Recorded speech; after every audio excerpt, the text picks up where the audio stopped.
Good evening to you, my dear audience, as we will head towards, of course, a brand new journey ahead of us, which is, of course, we're going to be diving in to the Indian Championship Series hosted by Zutsu and, of course, powered by AOC Gaming. We're going to be going into three back-to-back best-of-3 series. Obviously, it's going to be filled with thrill, and to voice these, it's going to be myself, Ray, on the casting desk alongside my homie, of course, Baldudu on the side. So, Baldudu, how are you feeling? It's been a while, man. It's nice to catch up with you. Oh, it's been a long time indeed. And I think we're going to be here for quite a bit, Ray, because, like you said, Yeah. three best of threes. This is the day one of the round of 16. There's going to be a lot of action packed matches. These teams are going to be going head to head against each other. And the first game is none other than it's going to be Godlike versus Merino. And as we speak, we have got into the draft phase right now. So, what do you think these teams are going to be bringing? Because it's a best of three. You can't just use all your cards at once. You Yeah. have to be quite careful. So, you think Godlike is going to be going in for the clean sweep, or is Merino going to be giving us an upset?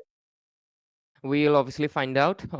One thing is for sure is that Godlike Esports obviously they have a massive win streak on them. Like the previous year was basically their whole their team mainly were basically so successful in all the tournaments that they played with. So maybe we might see their streak continue today as well. But at the same time, of course, new teams are rising in, and this is my first time actually hearing about Merino. Or oh wait, I think we obviously know some of the members, right? So it makes sense. They're not Yeah, exactly new. They're yeah. a new team, yes, but their members The new obviously they're lineup quite as familiar such. with them. Yeah, a new lineup. So let's see, since they are a little bit familiar, but that would obviously mean that Godlike is also familiar with them, and anything sneaky or unexpected might not show up.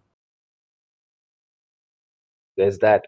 So, looking at the stage of the draft right now, these teams are taking their own sweet time with the bans. Right now, the Claude and Sora is what's taken out by Godlike. Since they have the first pick, they do not want to give something with that much potential that, their first pick is kind of wasted.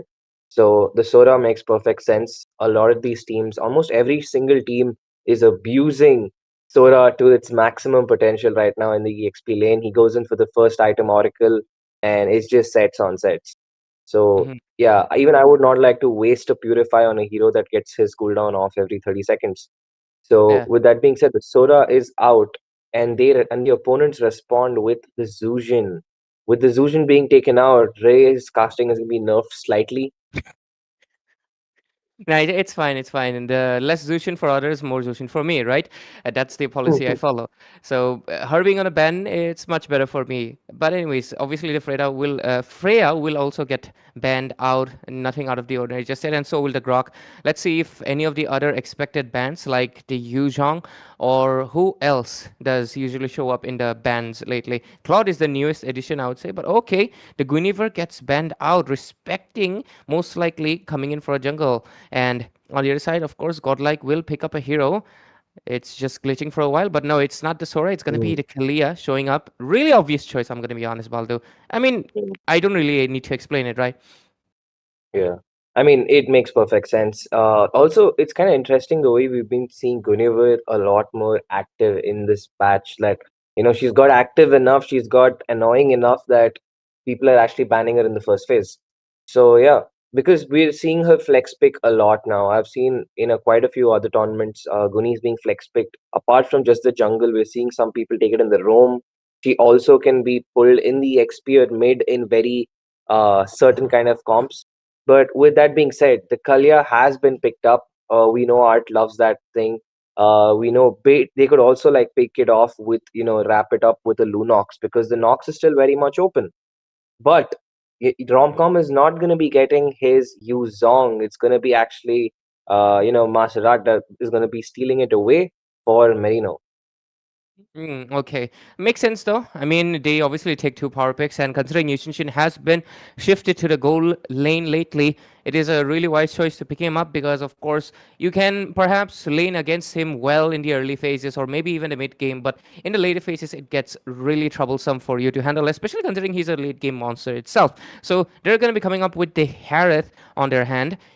And it's pretty obvious the Harith will win the team fights until I would say mid to late is phase. But once obviously the game goes super late, Yishin Shin will win it. So let's see what Godlike will respond from. Obviously, the jungle is still left to pick. Other than that, the Valentina just seemed like more like a countermeasure just to make sure that the dragon doesn't get out of control. And if he does, they can respond with their own dragon on their field. So other than that, pretty traditional pick so far. But let's see what will. Oh, okay, the Zeshin will show up, and this is a classic. This is has been, I think, ever since her release, she has been paired with Yishin Shin the most because, of course, the ultimates they synergize really well, give you the vision, and you can also obviously get the stun in. But let's see if they will get a setter to synchronize or like I see a few teams, they don't go for a setter. They go for an aggressive roamer like a Hilda or a Khalid. And you know what? One thing I really like about Merino's comp is that they have so much vision, they have so much of it. And at the same time, the Zeshin is so good against Art on that Kalia simply because of that knockback Yeah. that she gets for herself. So you don't have to pop the Purify, and Art will have to commit because if not, even if Bit does end up you stealing a ultimate from Master or anyone in general, it won't matter too much.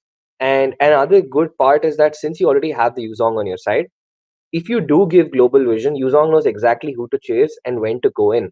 Because a lot of times, most of the Yuzong's Black Dragon form, he's sent back to half HP before he even gets down because he's trying to forge a path through the entire opponent lineup because he's trying to disrupt because he doesn't have enough vision on where to go and who to commit on. But they have Mhm. exactly that. But looking Yeah. at the ban, surprisingly, Merino does not, despite Yuzong already being strong in the lane, they don't want to keep any opponents, in his lane who are going to be like too annoying for him to deal with. So they just take out the Uranus altogether. And Mm. you think they might also take out the Esmeralda or something like that? Or what do you Esmeralda think? from the side of Merino. I think Yeah, I thought they would. they I thought they would take out the Esme actually.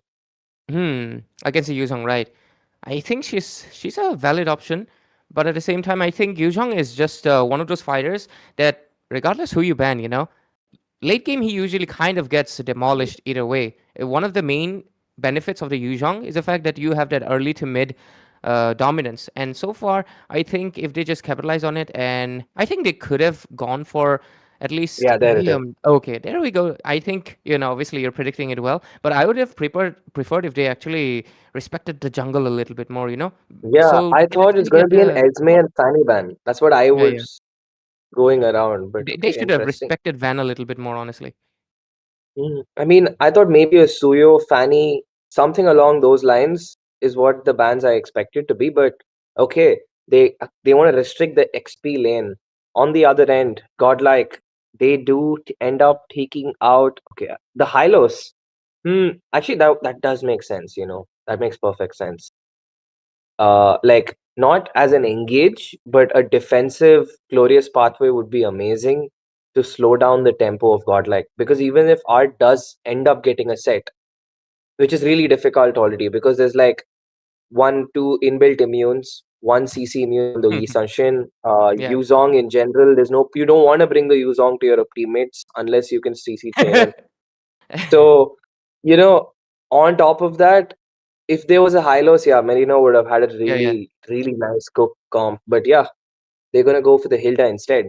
What do yeah. you think Romcom is gonna cook in the EXP lane now? Because he needs something in terms of like map presence. So what would it be?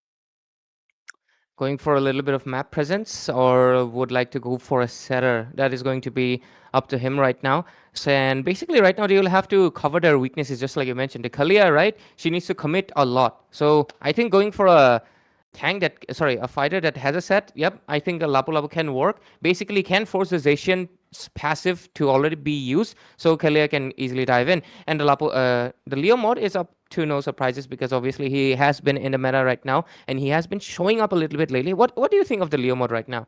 Place in the meta.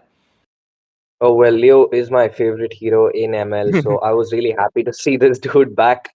Because It's like been a while, right? in this current patch, I think he's one of the most abused junglers. He's constantly picked up, stolen away, banned, baited out. Their entire drafts that are revolving around Leo at this point. And the best part is that he kind of fits into any situation you need him to be. Like in this situation, they need a kind of jungler who can stay in the front, but also equally participate in terms of damage. Because Leo has that presence. He also has a good amount of crowd control and slows. So he fits in there. If you need someone to just, contest for objectives, Leo still has a really good farming potential. So I think he's a little cracked right now, as the way they've revamped him on his passive and the bonus they've given to his skill one. Despite the nerf, he's still very much cracked. So I think, yeah, Leo will be in the meta for maybe a month at least. I would say, unless we see a massive change in the patch. But A that massive nerf hammer. Bakshia pick, man, the Bakshia pick, like, what is this? Yisanshin Gold? What? Yeah, yeah, yeah. It is. It It's is a Yishin gold lane. gold YSS Yeah, I've seen against it the show up a Harrods. few times. It was Gold, it gold one. was Yeah, it was gold from the beginning. Do you know why? Because lately, this is the only thing that I feel like a lot of teams have been trying to do. It's basically they make you think, hey, this guy is most likely jungle, right? So go ahead and pick something else. But obviously, it is not. So with this, we're going to be heading into the Land of Dawn in this best of three series, and we'll see, of course, if Godlike or Merino gets that Oh, first game or the first blood showing up already. And that was the passive we were talking oh. about, immediately forcing Art back. There it is. Ard taken down very low. He will have to go back to recall. But on the top side, Romcom and Masterap, they're just trying to fight for whoever gets that XP chunk first. Romcom getting poked down a little bit. But meanwhile, on the mid, Bid will face the same fate. And I think in terms of the early game pressure, I think apart from Van having some kind of tempo, it's going to be a little difficult for them to for the side of Godlike to really find an opening. Unless they can get some kind of kills a little early, that turtle is not looking good for them. And I think Valentina is just one of those mages that doesn't exactly speak to you in that early sense, right? She's more of not more, very utilitarian. So she'll take some time to really gear up. On the other side, obviously, we can see the Yushin obviously with the passive is able to hit the mark as many times as possible. And Hilda obviously has a little bit better vision in this early phase compared to the Kalia, who will take a little while to obviously crank that passive up and get a little bit more heals. But then again, we come to the Bakshia, which of course has that anti-heal, will be disrupting most of the Oh, self heals. But wait, oh, bottom wait, lane. Oh, wait, he's still going in. oh, Oh, he went in a little too deep. The damage output on the YSS, not enough. He was not having his level 4 just yet. I feel like he could have afforded to be a little more patient considering everyone was going for the turtle anyway. yeah. That was not the play to be made by Kyle over there. But with that being said, Kakarot starting off with the jungle. There's the Black Dragon farm, engaged by Romcom. The bravest fighter is there, but it's going to be Kakarot with the turtle. But the Yi Shin is giving them the vision they need right now. And there it is, the amount of damage from Zeshian, man. They just let her slide, and she wreaked havoc in the backline. Two members down. Art and Van will fall, and they have nothing to show for that. They didn't really get any positive trades out of that. Obviously, just one kill, and that only happened because of the extension on the bottom side. If that wasn't the case, they basically would have been a 0-for-2, and we get an instant replay of the moment that really happened. Obviously, the turtle was really nicely secured by, even though there were two dragons floating in, the obvious advantage was really into the favor of Merino. Not to mention the perfect stun that came in with the Fury of the Phoenix, just locking four of the members in that place really gave them Oh, the advantage in the team fight. But I think we missed a kill while we are looking Yeah, at the instant Master. replay. Yeah, I was like, wait, I remember the score being 2-1, but with that being said, Kyle getting chased away by Van, the passive will not land. And with that, Kyle will back off, and so will Van, respecting the distance and the gap right now in terms of the goal. Both of them will need to farm up a little more before they can actually be the menace to society these gold laners are. Both these gold laners, actually. Yeah, So, yeah. yes. What do you think, man? I mean, I feel like Godlike is gonna their entire comp is like a semi pick off kind of thing. But the Yeah. entire right as we speak, there's the engage, the shield unity will collapse onto Art, and they will find their mark. As Bome is gonna get the kill. There's the bravest fighter coming in. Romcom will land the stun, and he will back off for now. Kakarot popping the Turtles Poisons. Romcom sent very low. Four men, four bodies in the mid from Merino. and nothing will come out of it. Once again, Fate, they're looking for Fate. The stun will not land. On the other side, Flicker gets used up by Kimmy, but he's gonna be all okay. But since obviously Van doesn't have the horse anymore, they might try to go for it.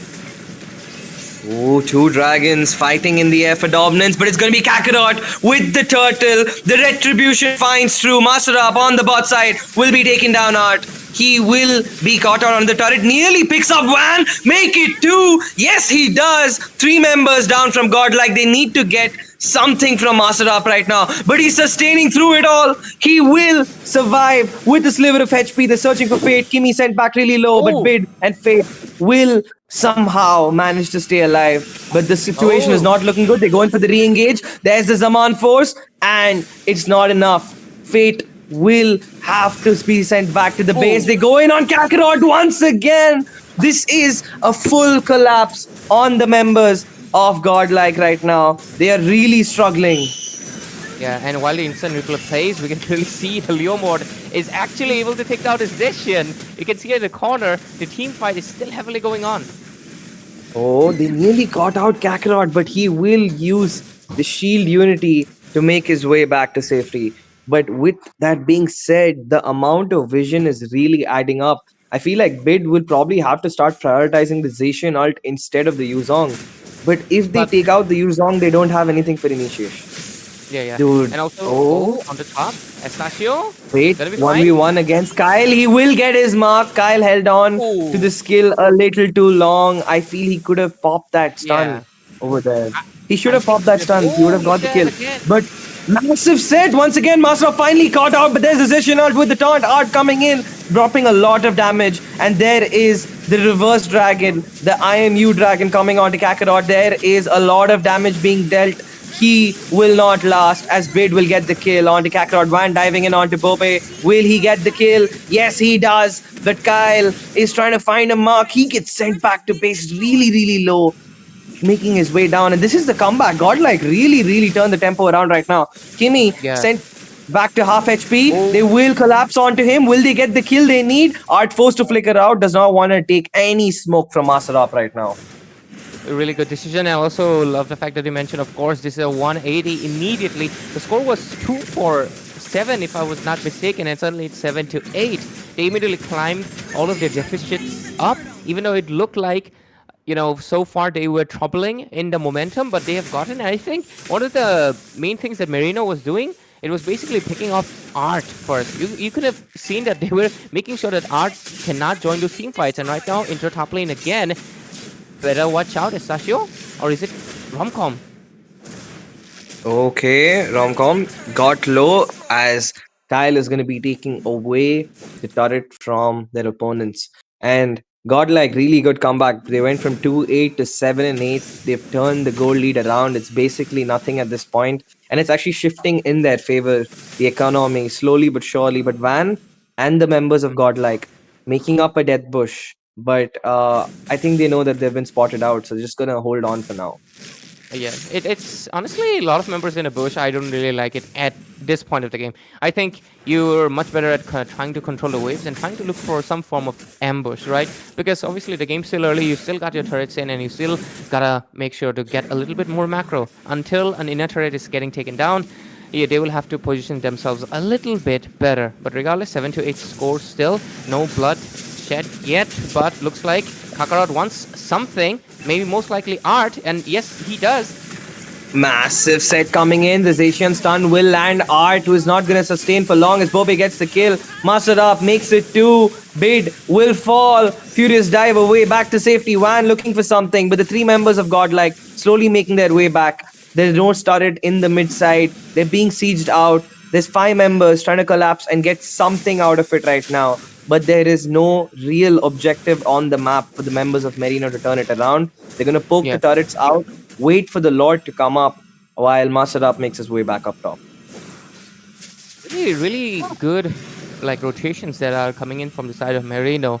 They really saw the moment that Godlike was kind of in a weird position, and they really capitalized on it. Made sure to just basically force Art in a pedestal, and that was a good decision for themselves. But right now, of course, they have an objective to fight for mid lane already. Ooh.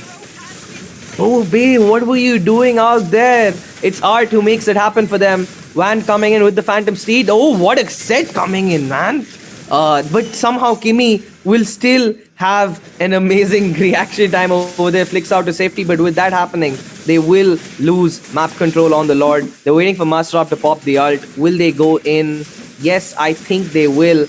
There it is, Kyle and their members. The Black Dragon form being used up. Who will get the retribution? Will Kakarot stand again? But no, it's Fate who gets it done. Van will fall.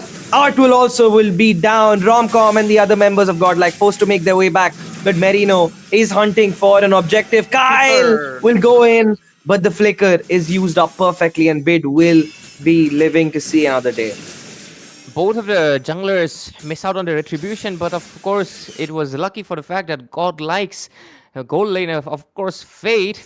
His first skills AoE most likely obviously did the last hit, and since they have the Lord, despite kind of losing their team fight, with the Lord's enhanced minions, they are gonna be fine and not lose any turrets in this worthwhile. But of course, if it went 180 and someone else's skill hit it, it would have turned out really, really ugly for the side of Godlike. But hey, they were able to come back from a 2 to 7. I think 8 to 12 is not much of a big of an issue. But of course, the game is going towards the later phase. But oh, mid lane. Okay, what's going on over there? Massive brawl once again. Kimi somehow gets caught up. How did they burst him down? Even Master Up makes his way back to half HP, but they will be running out of damage potential right now. And there's the re-engage coming in by the members of Merino. And Bid will be taken down. Will Romcom fall soon? But there's the Zaman Force, the retrieval. But the burn from the glowing wand will take him down. Fate! 4 members down from Godlike. It's only Van. He gets pushed away from the Phantom Steed. How will he get away right now? Kyle is searching for the opportunity. Uses up the ult. The Mountain Shocker does not use the boat because all they needed was one more basic attack, and they will find it. Godlike completely wiped out in a surprising turn of events. That passive, look at that. That passive pushed him away from his horse. And Nah, someone gotta clip that. This is why people say you gotta be patient, man. If only he waited for his horse instead of dashing in, he could have actually took it and survived it most likely. With obviously the regen that would have. I mean, he would have been more tanky, but the fact that he was rushing it just pushed him away. And this is a lesson for you guys. Don't rush it. Let it happen naturally. That is an unfortunate circumstance. But to be fair, dude, he could have turned it around. It would have probably been like he could have probably got Bobe for sure, or baited out the flicker at the very least. But yeah, it's just a bad time for the cooldown to come back on. But that being said, they will catch out Kyle, but he survives at all against all odds. And this is another turnaround once again. Merino Van is in the front, trying to tank with the Phantom Steed. Romcom doing the same with the Bravest Fighter, but Master Up single-handedly zoning away 4 members of Godlike by himself. The Black Dragon and his tenacity cannot be denied. He's just doing so good right now. Merino is so in sync. They know exactly what they want in these objectives, and they are collapsing their members of Godlike one after another. The gold lead, not too much, but it's significant enough to make it an issue for Godlike. Yeah, it is.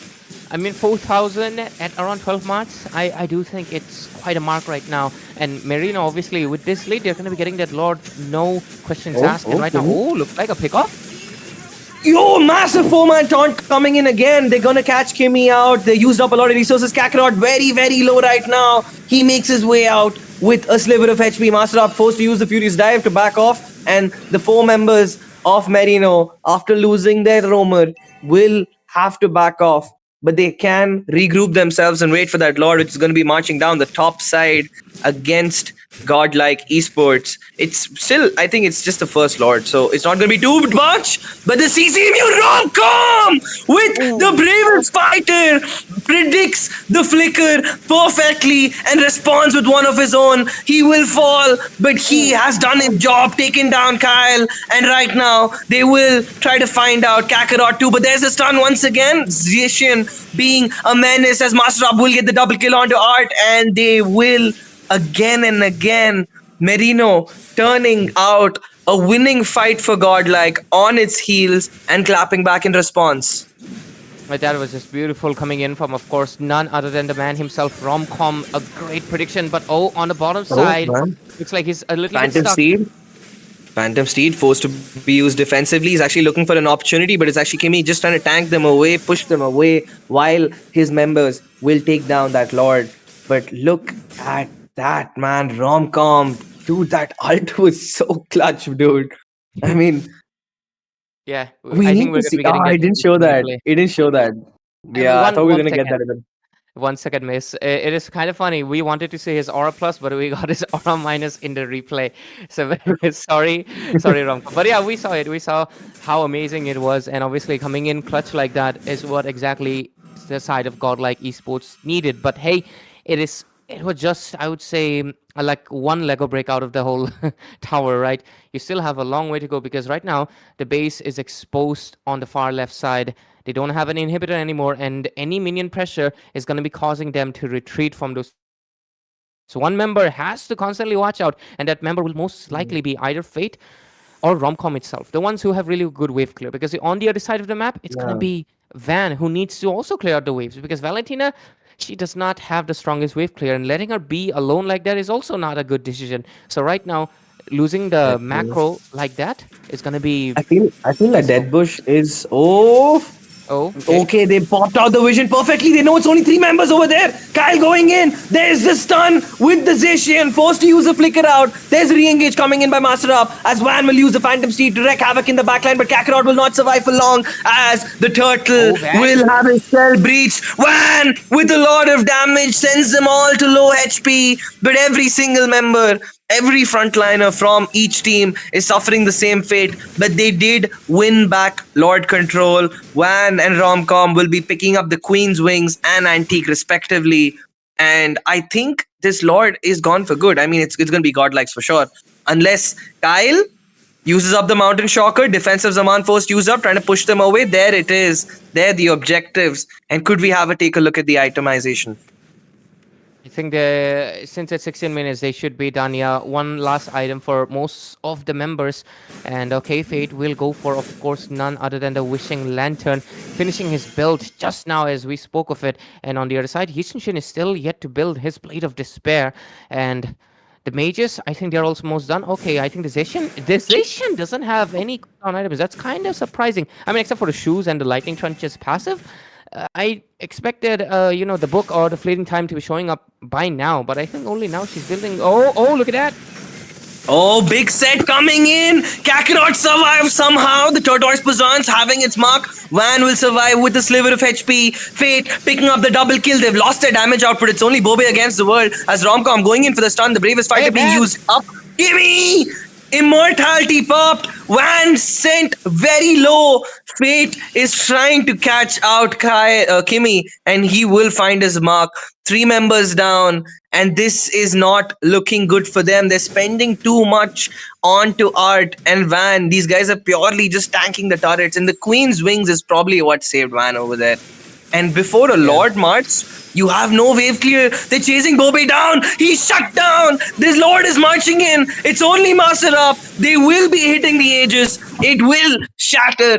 And the first game will Be going to godlike after an absolute beast of a comeback. That was insane because honestly, the game still felt like it was going to be into like the favor of the side of Merino for a little while longer, but no, it immediately changed. Immediately, the moment they basically cracked down the base, they didn't wait a second. They immediately went in because obviously the lack of the members was pretty obvious, and they were cracking down the base, and obviously to get it really amazing. And also love the fact that you mentioned the fact that Van only survived because of the Queen's Wings that he bought a little bit earlier. I do think that item was also really clutch at that point. In I guess the misfortune from the previous engage helped him survive this time, and I do think we got two clip-worthy clips, especially I would say the Leo mode one, losing your horse. Yeah, dude. Not even But troll wise, not even intentionally. It just happened that the passive knocked him away from the pathway. I don't think he was expecting. I do think he was expecting to be pushed back, but not that much that he would sideways. miss. Yeah, yeah. Yeah. Yeah, but like overall, godlike, despite struggling a lot in the early game, they were able to, turn it around pretty well. And we're going to be looking at this, the highlights of the game. Right. Like from the start, Merino was in complete control. I think this was the first mistake. I feel like Kyle was not on demon time today. I I think, a lot of the times in these team fights, it did feel like the side of Merino had almost everything on their hand, like perfectly well done, because you can clearly see on the highlights. It was going amazingly well for them in the early phases. And as soon as the later phases started, they also kept their pace actually. They did very well because every time the Yushin came in with the Mountain Shaker, they basically got the vision, and whenever they saw, hey, there's only three members, they immediately jumped in. But the moment they kind of started to get split just once, they immediately fell apart. It didn't feel like their foundation was actually that weak, but it is surprising to me, honestly. And there it is.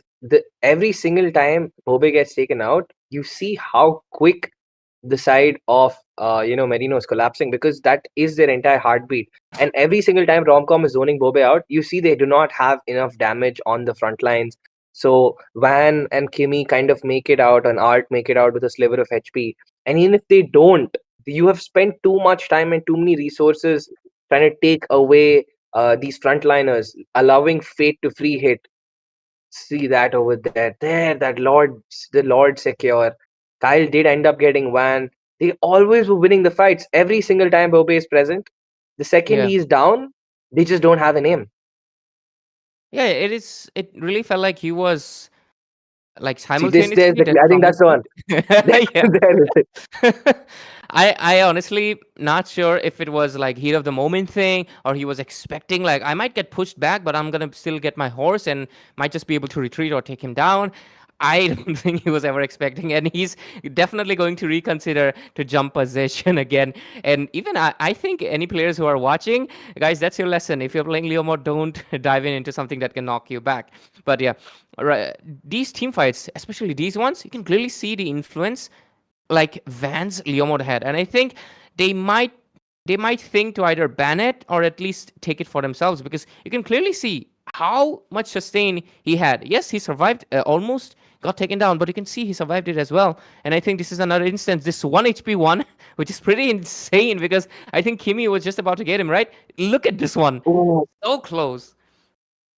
that's really. I mean, I would have probably gone for the physical, the basic attack trying to heal. I guess that is the difference between a pro and a caster. But with that being said, uh, I feel like it was really. I think Merino's draft was the winning draft, but Hmm. the execution from Godlike was the winning one. I feel like they did not live up to the potential of their draft.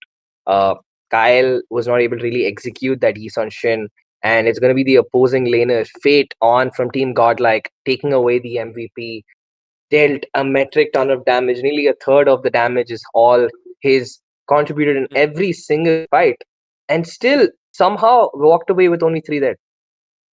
Pretty impressive. Also, the fact that 78% team fight participation that you mentioned, right?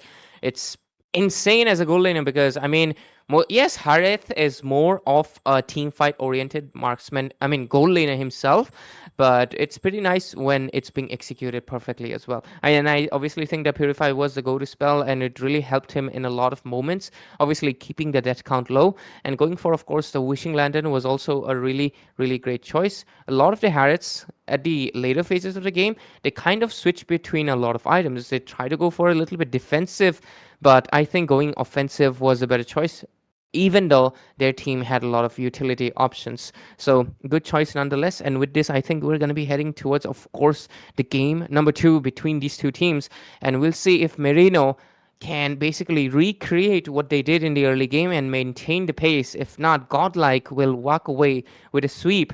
And I think they can very likely, especially considering that most likely their momentum has been shattered for the side of Merino. Yep, for real. And looking at the way they've kind of executed, I mean, I think I've said it. So, Masterab versus Romcom, I think both of them, I don't have any, you can't really find a fault with either of their gameplays. I think Romcom did exactly what he had to do, so did Masterab. Since the Lapu is not going to have that much area AoE damage, he completely focused on the one person, which was Bobe. Masterab did his job by zoning away Fate constantly. He was a menace to Van also. So I think both these EXP laners were doing so well. I really loved watching the execution from both sides. But I think the difference was also in the goal lane this time. So let's see. It's going to be Merino now having the first pick.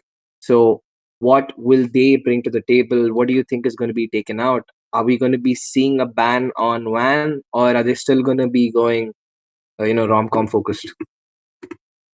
I do think Romcom's presence was, very.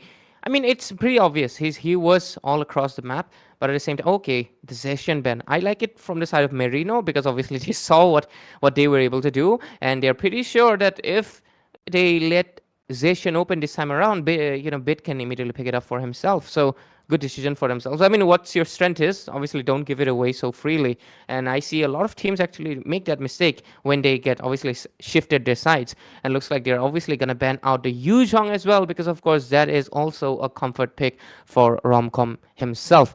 So two really good bans so far. They picked it in the last game. It worked for them until the last end. So making it sure that it doesn't fall into the opponent's hands, it's a really good choice. And under the side, Godlike Esports is following the same protocol, just banning out the meta heroes, the Cloud and the Zushin. Real, and it's got like a sticking to what worked the previous time. The Claude Zushin taken out once again. This time, Romcom is not again going to be denied the Yuzong. It's gonna even Master Up is also going to be denied it by his own side. So we're not going to be seeing the Yuzong now. So I guess the next most hotly contested pick is probably going to be your Uranus, Esmeralda, Lapu, or something along those lines. In fact, I think we should be seeing a glue, man. I mean, but the thing is, glue would work really well, but the issue is you need to wait for the opponents to pick up mages, and you'll have to give up something really good uh, to ensure that this guy's gonna pick it up early, because glue is a little too risky in most situations. So there Yeah. it is, the Esma ban once again. I think Godlike, they should probably be looking at a E Sunshine ban. I mean, that draft nearly took them out. Mm, exactly. I think if it wasn't for really clutch executions that they were able to pull off, and just basically whenever they got the opportunity, they went all in on it. Most of their draft was kind of risky, so most likely they will try to change things up. Let's see if they will open up the Grok for the side of Merino, because I think Merino is not a team that is, they're going to open the Grok for them. They're basically like, you can go ahead and pick up the Grok. We will most likely go for the Khalid, which is something they like to usually go for. And obviously, they don't want the Kalia to be going on to the other side because the pickup potential is undeniable. But Merino also don't want the Grok for themselves. They will go Ooh, they with the go the Freya goal lane.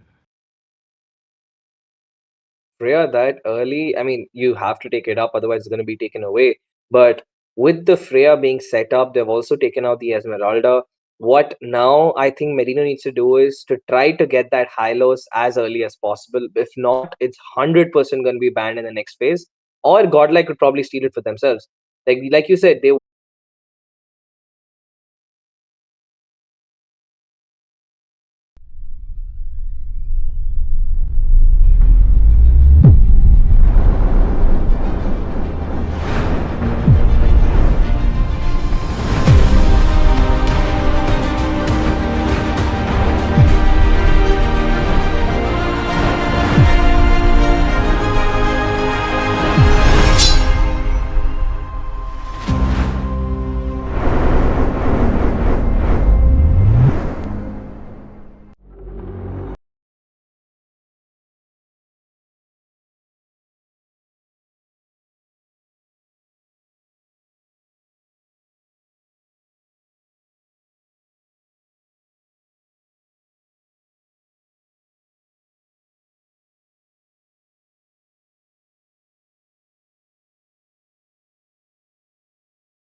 And And we're back. well, yep, we're finally back again, and we're just gonna look back into what the picks were so far. Like, I think we saw the Freya, and we got the response from their ops. Actually, we didn't get the response from the ops, if Yeah, I'm yeah, not wrong. we didn't see the Ishanshin response. and something else. Yeah, Zishanshin and something else. the whatever the thing was, it crashed. The but yeah, it's responsible for that. But just joking aside though, let's see what their responses were. Okay, it was a Freya. Then on the other side we get the Yishin Shin, right? Then who was it? Who was the next one? The culprit. Okay, it was a It Valentina. was bid on the Valentina. It was bid on its Yeah. bid gap, bid for real. And yep, look, let's go through the rest of the bands quite quickly. It's gonna happen in real time for sure. So there it is. The Gatot and the Kimi are what being picked up. Masarap, Tobe. I think they're gonna switch the roles between themselves, but it's gonna be the Kimi. Not Kimi. Yeah, it's the Kimi. Kimi is not playing the Kimi, but there's also Kimi on Kimi's team. So yeah. And on terms of the bans, they surprisingly did not ban out the Hylos. They actually took Yeah. out the Grok and Hilda, and on the other end, it's going to be the Phobius and Fanny. And yo, what is Godlike cooking? Yo,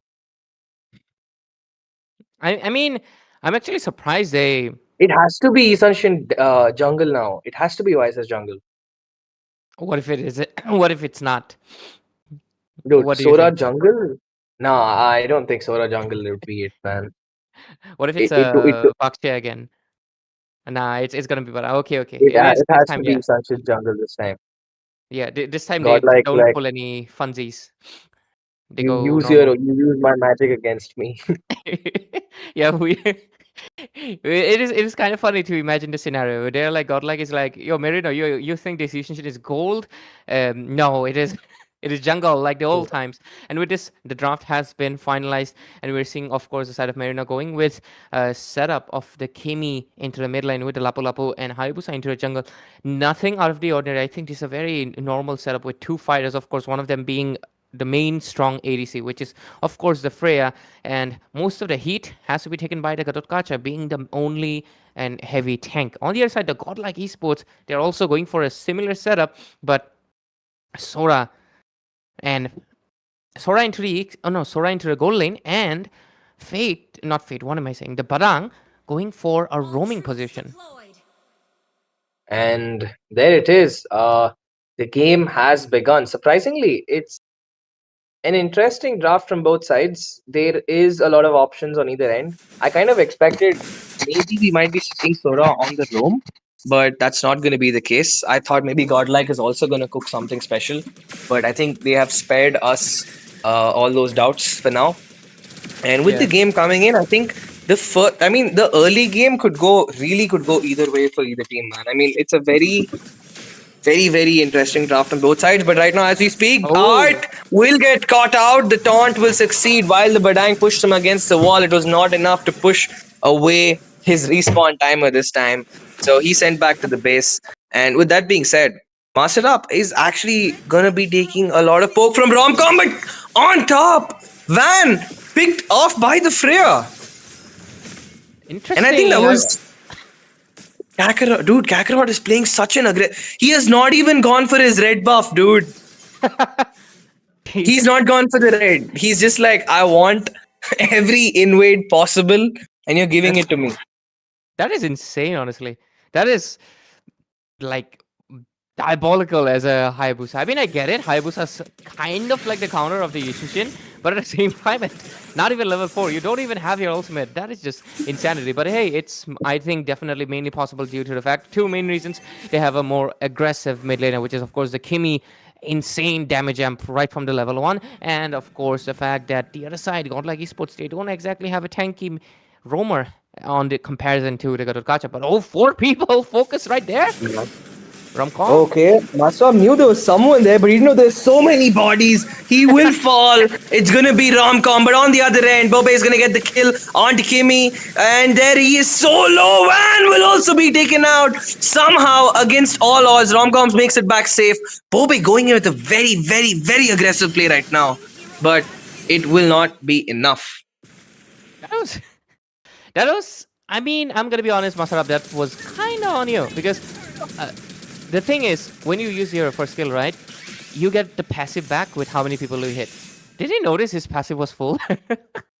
He should have realized, hey, something is wrong in this bush, man.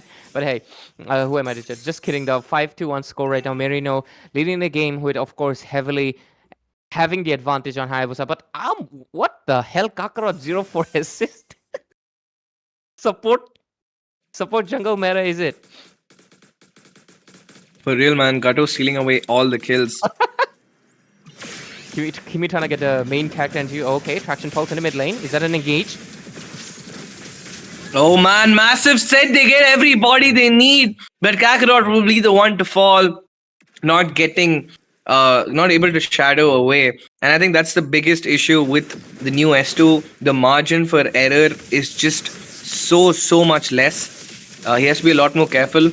And going from invading their opponents is less than 4 minutes in, he's going to be invaded instead by godlike esports. So yeah, I would not like to be in that situation as a jungler. And with the next turtle coming up, I think it's going to be a lot more crucial that Kakarot does get his buffs, because if this Hayabusa does not scale in time, Van is going to outpace him by far. Yeah.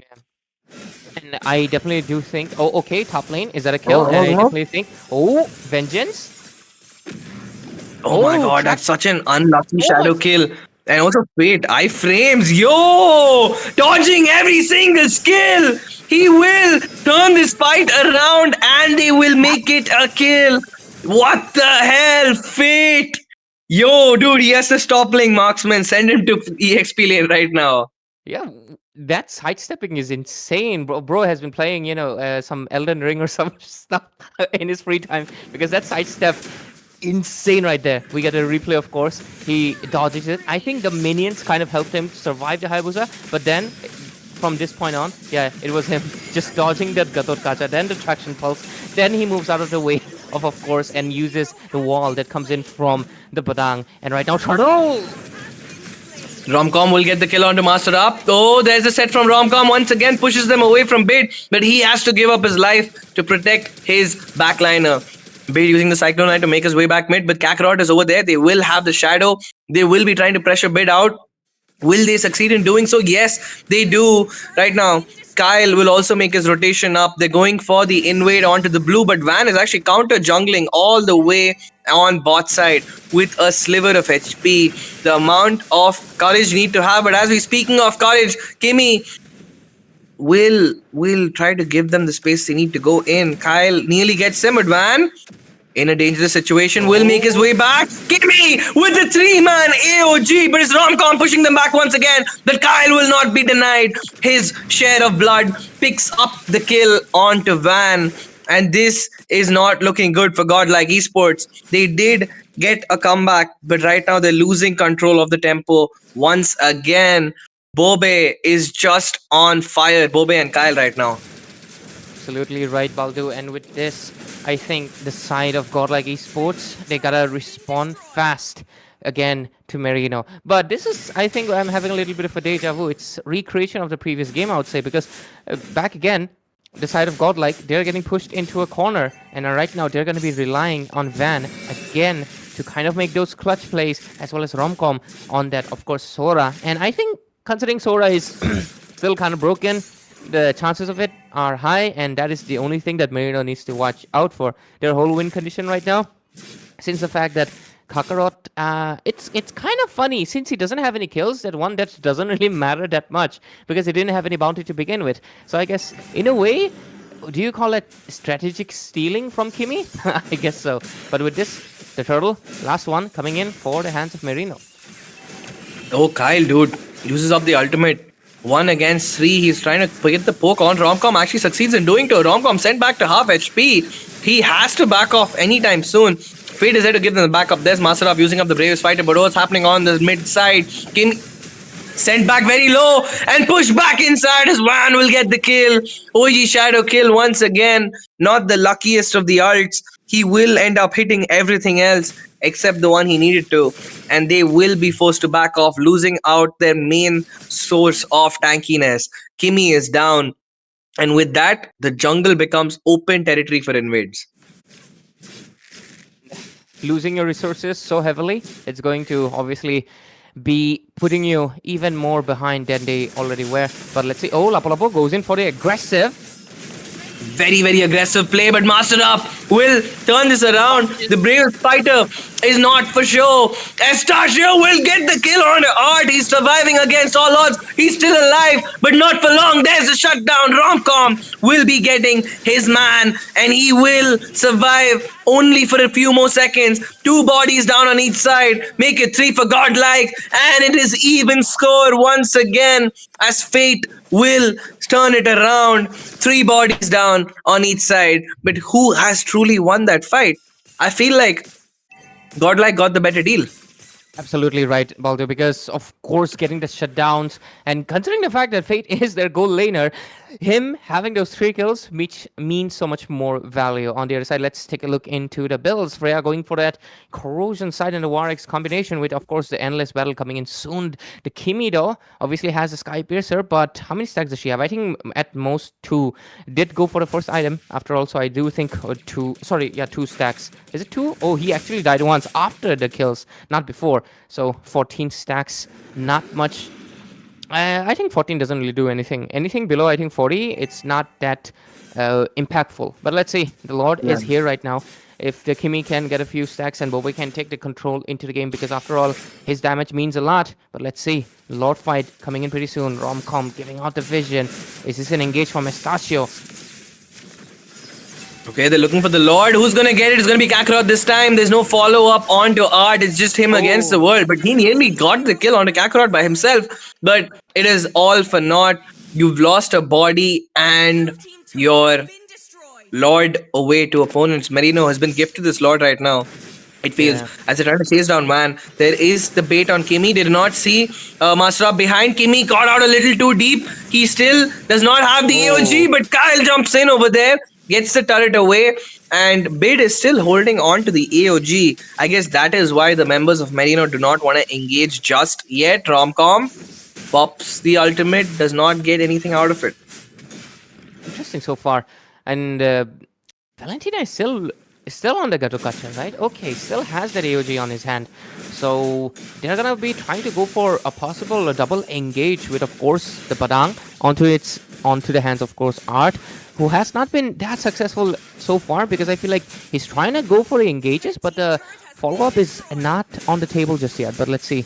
Okay, the Lord is going to get melted out by the Holy Defense, so they're going to be all good. The minions also get pushed back, so this is a successful defense, to be fair. This was the first Lord, so they are not much in trouble. Oh, Kakarot though. Oh, Romcom with this set, but Kyle will use his ult defensively. They're trying to catch down. Kakarot gets him quite low. Boba is there to give them the slows. Kimi starts sustaining against it all. The steel body of the Gatot. Oh my god! What a shadow coming in by Kakarot. Hey. Oh, but Romcom with the flick in will get the kill as Boba will let the Sky Piercer stack onto his opponents. Bid will fall. The base has been sieged. The inhibitor in mid will crumble, and Godlike will find themselves pushed against a wall by the members of Merino. They're searching for the end.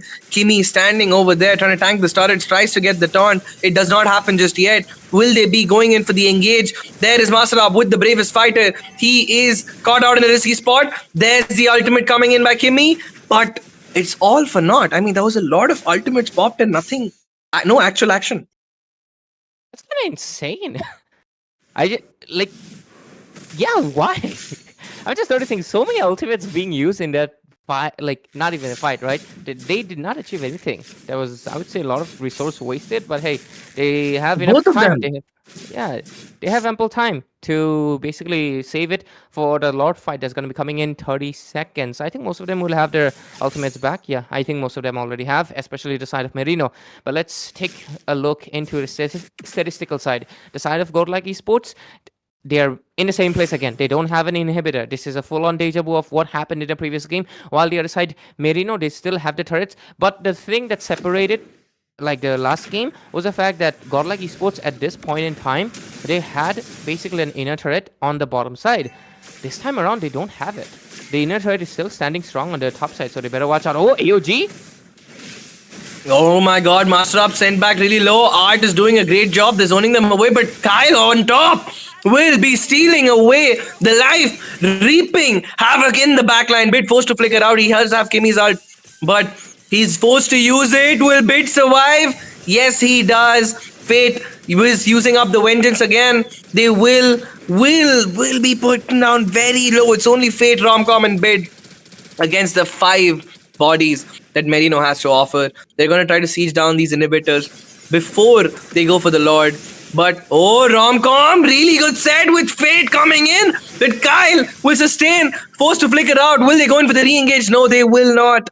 And you cannot underestimate the damage output that Romcom is bringing to the table, man. He's melting down a Fed Freya. I mean, that's Sora for you, and I think that is something that Estachio has to watch out for. And of course, he doesn't have the flicker anymore either. So if he dashes in, it's a certain death from this point on for the next 2 minutes. 2 minutes or less. The score is 17-9. And Merino is looking to equalize the scoreboard this time around. They're basically trying to say, hey, maybe you got to win last time around by, pointing away the mistakes that we made. But this time we'll... Oh, Kimi, interesting position. Is he trying to recall? I think he is. Or not sure. That is an Okay, that's a interesting... I feel like they want to catch out with Kakarot, whoever is Yeah. going to clear that side. But I do not think you want to catch out Romcom. And the thing is, most of us will not really try to check that bush. And if you do, you're going to, in case like I walk in, I'm going to Hey, panic. he's- And yeah, he's there it is. visible. The vision has been popped out. But Yeah. there it is. With the vision being popped out, they're forced to send some bodies over there. Meanwhile, on the bot side, Kyle is getting poked down a little, tries to steal the turrets, but he will not succeed just yet. A very, very good defense, in fact, by Godlike. That Lord was completely stopped. Both the turrets defended perfectly. Really impressive work coming in from the side of Godlike Esports, especially considering since they did not have an inhibitor. Oh, Hayabusa. So much damage! Oh my god, Hayabusa nearly gets the objective that he needed. But looking at the situation right now, they pop down very low. Will they get the person they need? Looking at what is happening, but Fate will get the kill on to Master Up. They're going to try to poke down Kimi. They will succeed. Kakarot will nearly get caught out by the Mountain Shocker. The passive does expose him, but the boat will not reach him. And with that being said, Godlike, once again, at the last moment, they find what is required to get that comeback, and they're doing it time and time again.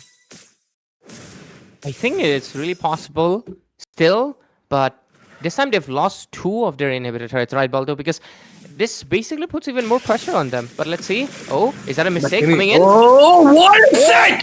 Oh my god! Bobe with Kimi is gonna turn this fight into an absolute slaughter right now. It's only Romcom. It's only Bid. It's no one anymore. Every single member of Merino still standing, and they will be marching to the base. The minions from every side marching in, and Merino will be getting their first point, folks. We're heading into a tiebreaker in the first best of 3 of Indian Championship Series, round of 16. What a game, man. That combo. I thought Kimi made a mistake over there, but that taunt was perfection. Kimi combo. Yeah, Kiwi combo really worked out. It's really funny. I was also thinking that could have been like the mistake. Like that was a point where Godlike is gonna take out Kimi, Gatot Kacha, and they're gonna be basically it's gonna be a 4 versus 5, and they will most likely get the Lord and try to get all the advantages. Disadvantage that they had, and try to remove it by equalizing at least one inhibitor. And but no, the taunt. Of course, I think Kimi, his immortality popped up, right? I think it did pop up, and the taunt with the traction pulse, and of course, this is one of the things, man. Kimi, the hero, not Kimi. Kimi in general has insane amount of damage. She is a marksman after all. So in the later phases, you really have to watch out for scenarios like this. And having 3 of the members like melting like butter at that bush, it was just over for them. Even if the 2 of the members really stayed alive and were able to survive, I don't think they could have taken the wrath of 5 people when there was no inhibitors left for themselves. So with this, we're going to be getting the match highlights, of course, seeing all that went down in this really, really close matchup, but overall, this was Merino taking back control from what they lost in that first game. Oh man, like it's it's there. I mean, a lot of times Art had very good sets, but he just did not have enough sustain to stay in front. Despite Fate having a very good performance, the draft itself was not ideal because you didn't have anyone to stop them. I mean, the fact that you're letting a Kimmy dive you like that with a flick in is crazy because he knows there's no one there who can really stop me the second Art is down. Like Bid can taunt me for a bit. I'll just have to watch out for Van, but Van is almost always getting taken out in these fights very fast. I mean, look at that. They have a really good combo. Godlike always had a good combo, but this was Fate's masterclass over here.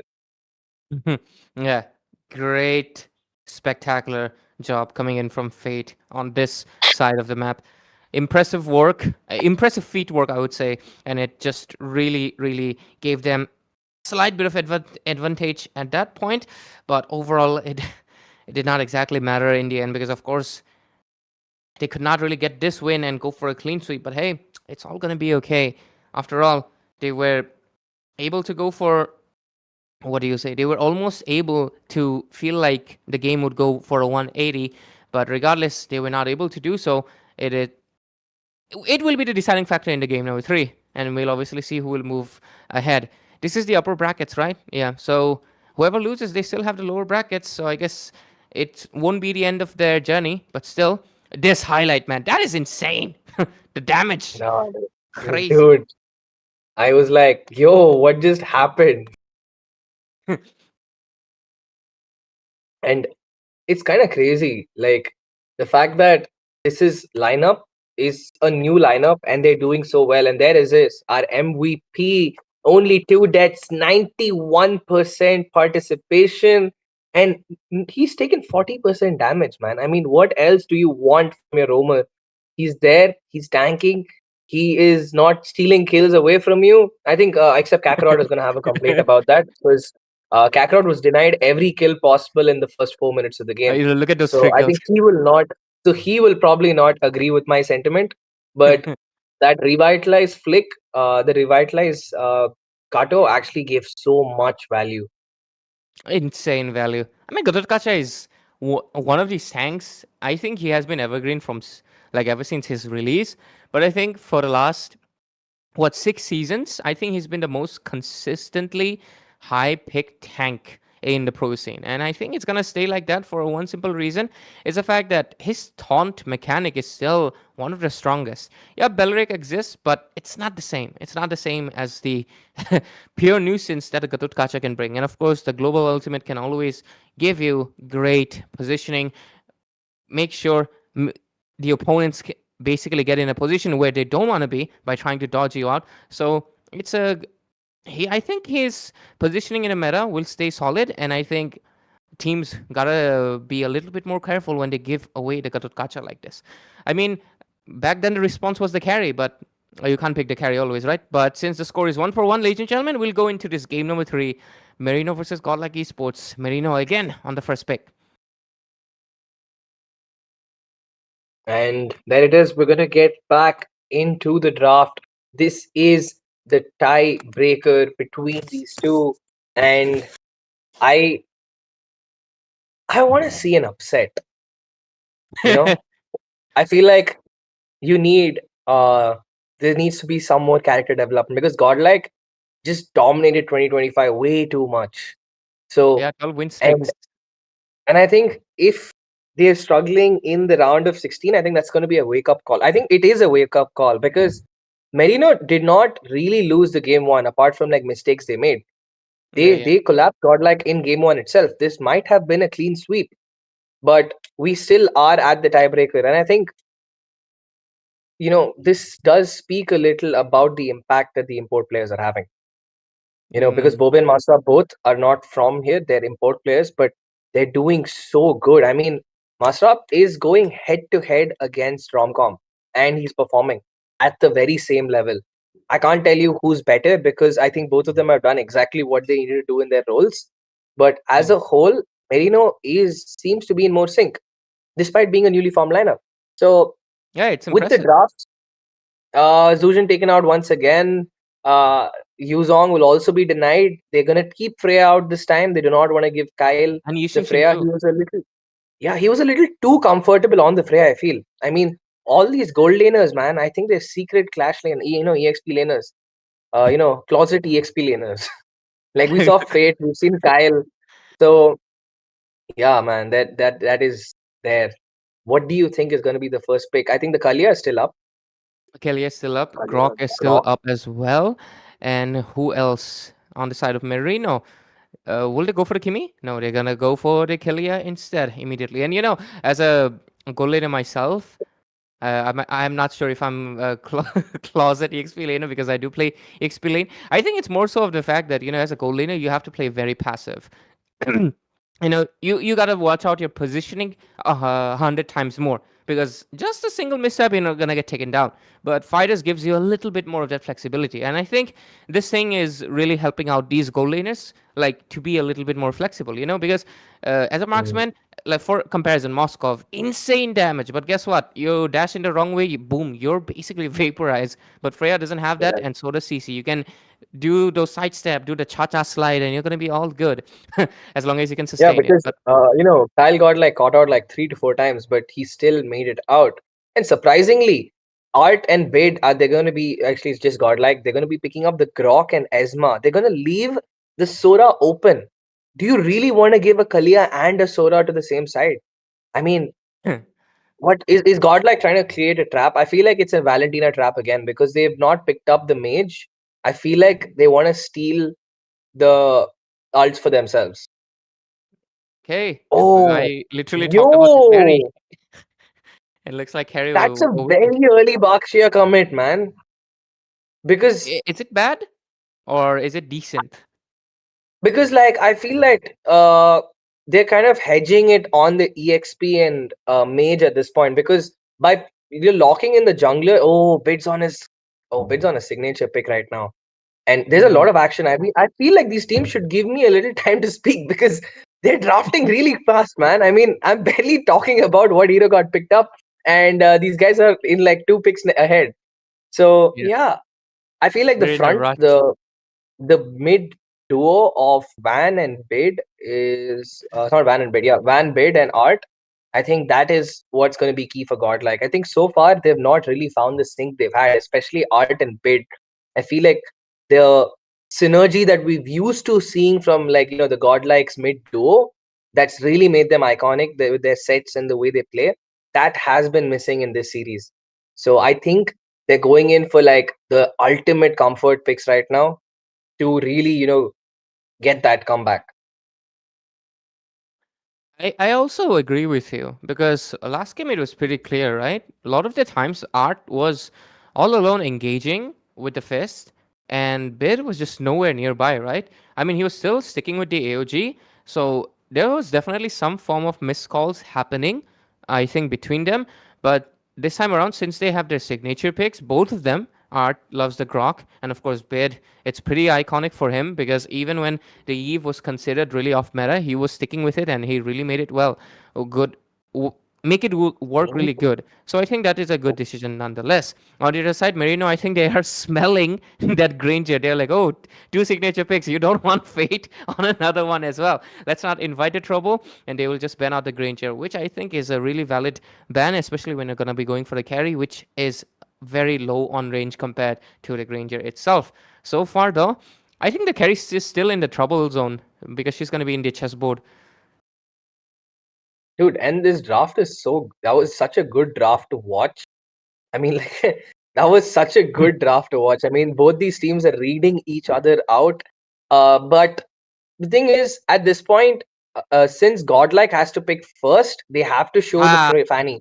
I knew it had to be the Fanny. Since they've gone for like 3 comfort picks, why would you not want the mid trios link? Like, if you yeah, already linked up your roamer and your mid, I mean, it's given gotta that go since all you've in. banned out Kyle, you have to let Van slide. You have to let Yeah. him free. I thought they would. I expected Marino would probably ban out the Fanny, and Godlike would be getting the Granger and the Leo mod. Is what I was thinking. Because it would work decently. But since the Leo has to deal with a carry now, the slow is going to be hard to put a stop to. And Merino also can't play the Farsa now in the mid because of that Fanny. So it's going to be Oh, a yeah. Nox. Yeah, there it is. It's going to be a Nox and Alice. Okay. They're really Alex, going all into the sustain, right? I mean, very heavy. It is a. there's It is pretty no early obvious. game. It There's is. no early for Merino. And Yeah, Godlike is pretty much, yeah, Van yeah. centric right now. Merino's lineup is extremely risky, but hey, it's like a high risk, high reward kind of thing. You push it into the late game, you're kind of invincible already because Godlike Esports. I mean, even if they okay, yeah, they go for the Thamos to I eat was time. thinking about the Thams. Dude, I thought Merino was going to go for the Thams. I was like, okay, we might be seeing a Thams, but I didn't expect Godlike would be picking it up. I thought they're going to go in for something with a little more crowd control. I thought they might stick to an R-Lot because we've seen Romcom is performs really, really good on that R-Lot. I thought maybe an R-Lot, maybe even the Uranus. But since they have gone for Carry and Nox, I'm really not sure. Is Tamos the right option over here? Like, even if you go with Vengeance, how much can he really sustain? Because there's like Carry True Damage Shred, Baksha Anti Heal, Lunox and other Shred, Alice slows, Kalia set. So maybe he's just there as a damage soak. So they let Van wreak havoc in the backline. What is the thought process? I definitely think this is a very obviously set up to be a Van-centric composition. They're going to be giving him the most comfort zone. And I think Fate being there with the Thamos is most likely trying to divert a little bit of attention away from most likely. Oh, wait, no. Fate actually went in for the Esmeralda, so it's going to be Romcom on the DXP lane. So I think, yeah, you're right, Baldo. He's just there to soak up the damage. So perhaps Fate can scale up a little bit. But with this, we're going to be heading to of course, the final game, the tiebreaker, and immediately a flicker forced by the wall. Let's see. Is it going to be an upset or is it going to be a predictable outcome? Let's go 1-for-1, third game of this first match of top 16. Hmm. Just a second. I mean, what is happening in mid side right now? Van cables on cables on cables on cables. The steel cables will connect, and will they get the kill on Kimmy? Yes, they do, but even fall right afterwards. Master up, forced to use the flicker out. Artery low, Bobe going deep inside. Will trade away his life for that double kill. Was it worth the price? I think it might have been, because since the Lunox is late game anyway, I would take that second kill just to get my items a little earlier. Because what am I gonna do giving some gold to maybe Art? Yeah. I think it was, yeah. I think it was worth it. Yep. Anyways, 2-for-2 Yeah, score, pretty it's an equal. expensive flicker. That's the only thing. I mean, was Art's skill worth the flick and the death? So Hmm. yeah, I mean, because you might lose out on your level 4, but dude, look at the wave cut from Fate over there, all the way at top. He's cutting very, very deep, and that's letting Fanny, get exposed, because Fanny knows that Kimi is gonna go up front. Kyle getting caught out low, but dude, look at Hey! the slow, look at the shred. He will stand strong right now, and that's gonna probably be an uncontested retribution. But right as I Oh, spoke, sort of. Godlike is not gonna let that happen for free. It's only Kakarot against the world. Will he get the Hey! retribution? No, he will not. Bid steals it away. There is miracles happening, but right now all of them are popped down very low. Art will fall once again. Bobe gets the kill.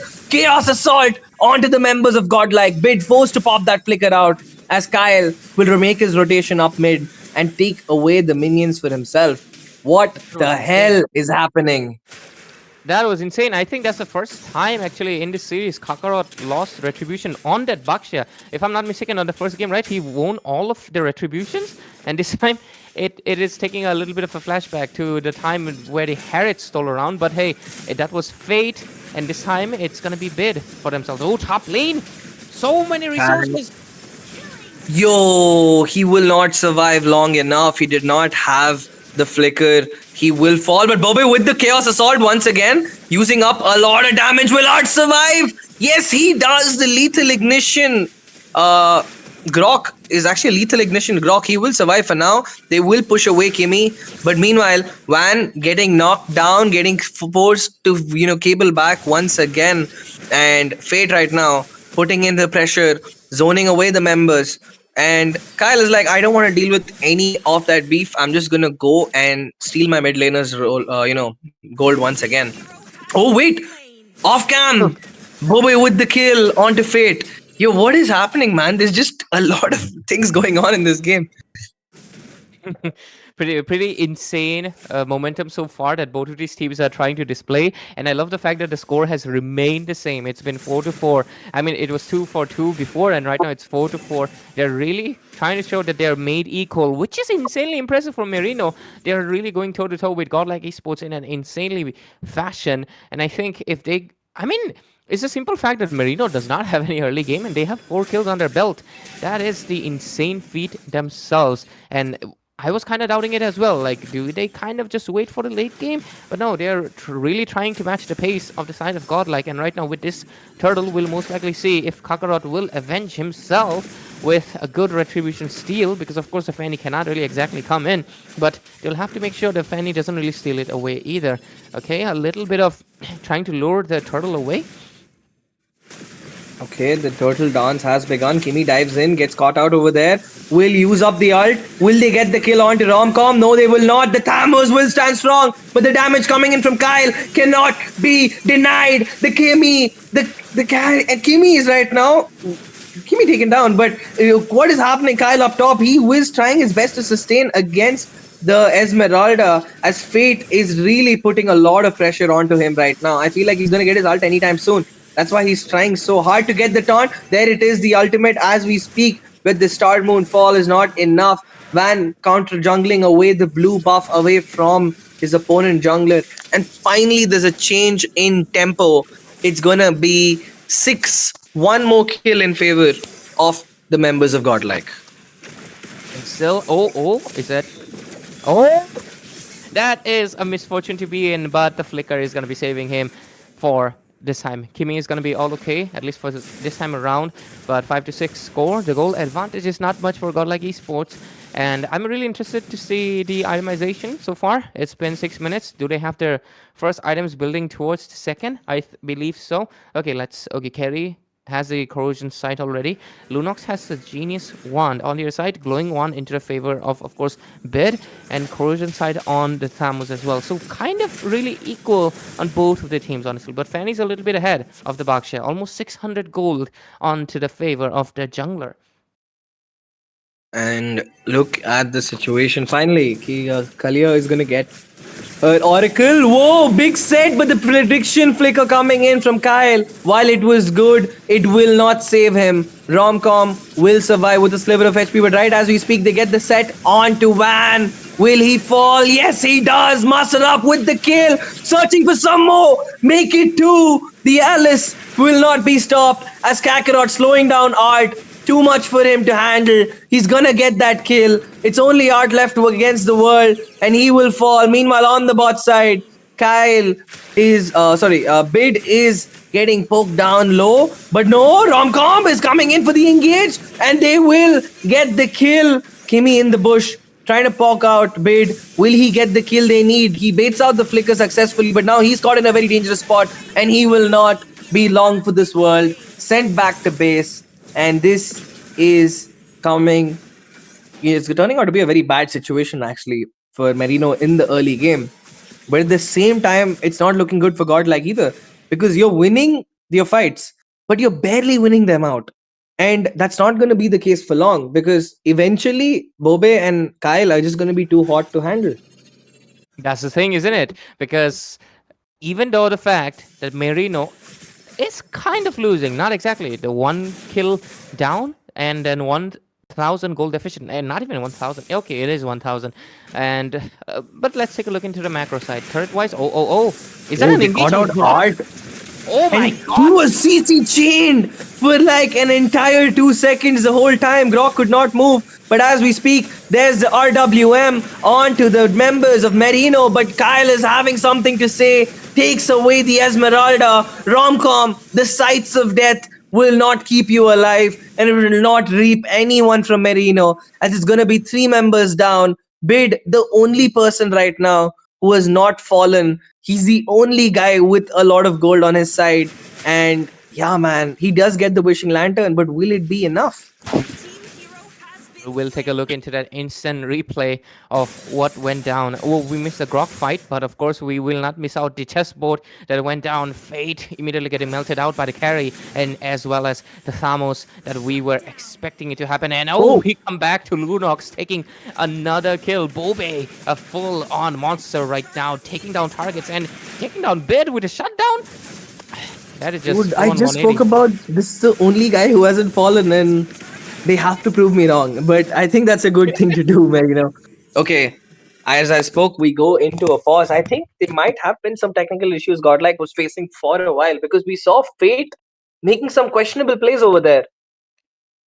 I definitely think Bid getting taken down will maybe we missed a second there. Maybe Bid was trying to escape and it didn't really happen. And no, that is it. We're gonna head back into the game once again right now.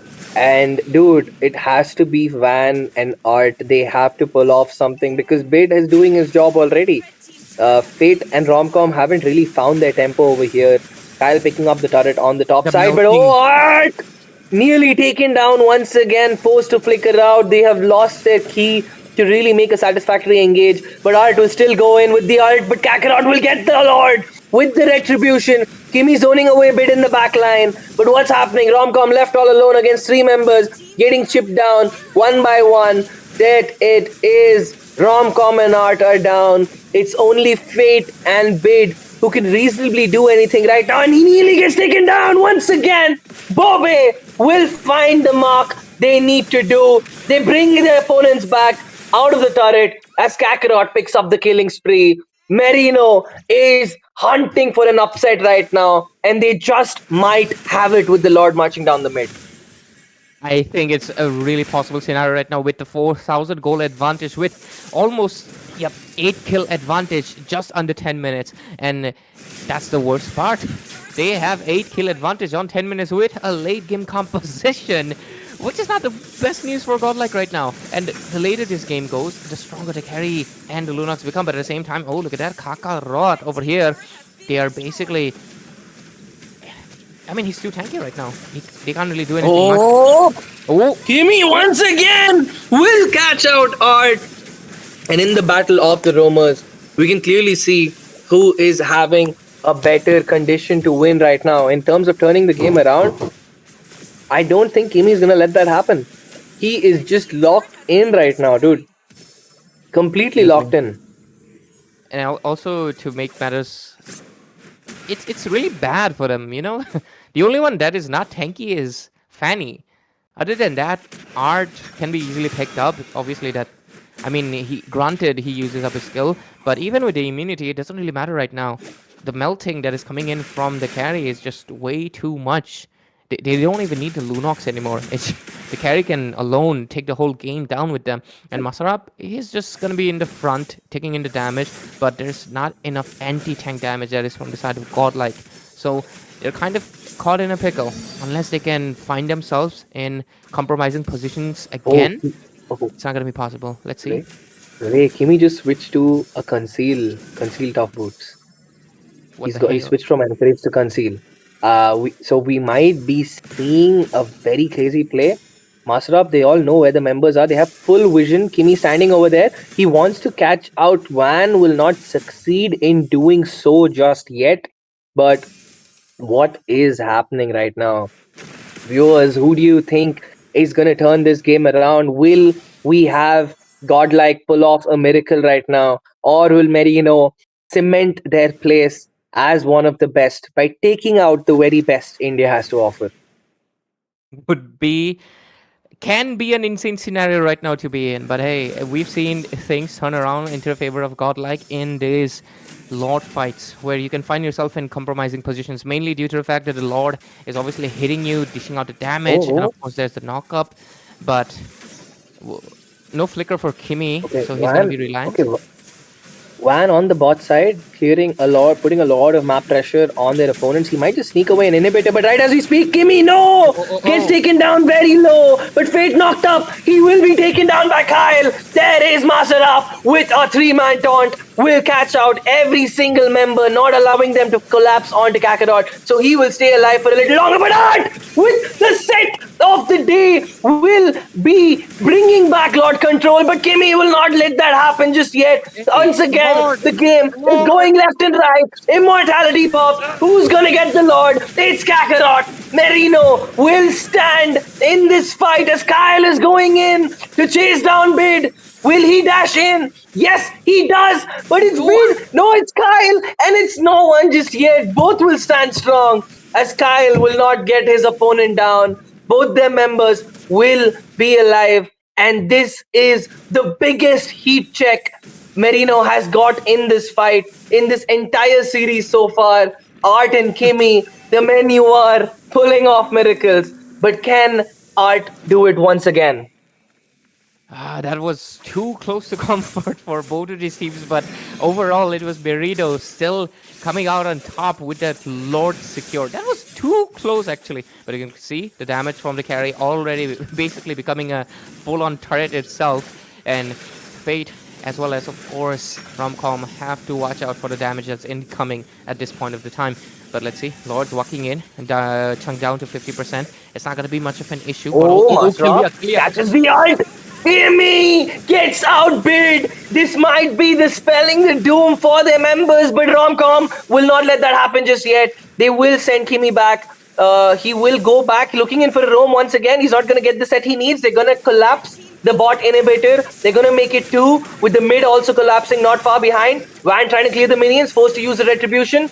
Will nearly get knocked up by Kimmy, but he will make his way back safe. But looking what is happening, it's a clean collapse of every single inhibitor. One by one, no one! He is caught out! Make it not for long.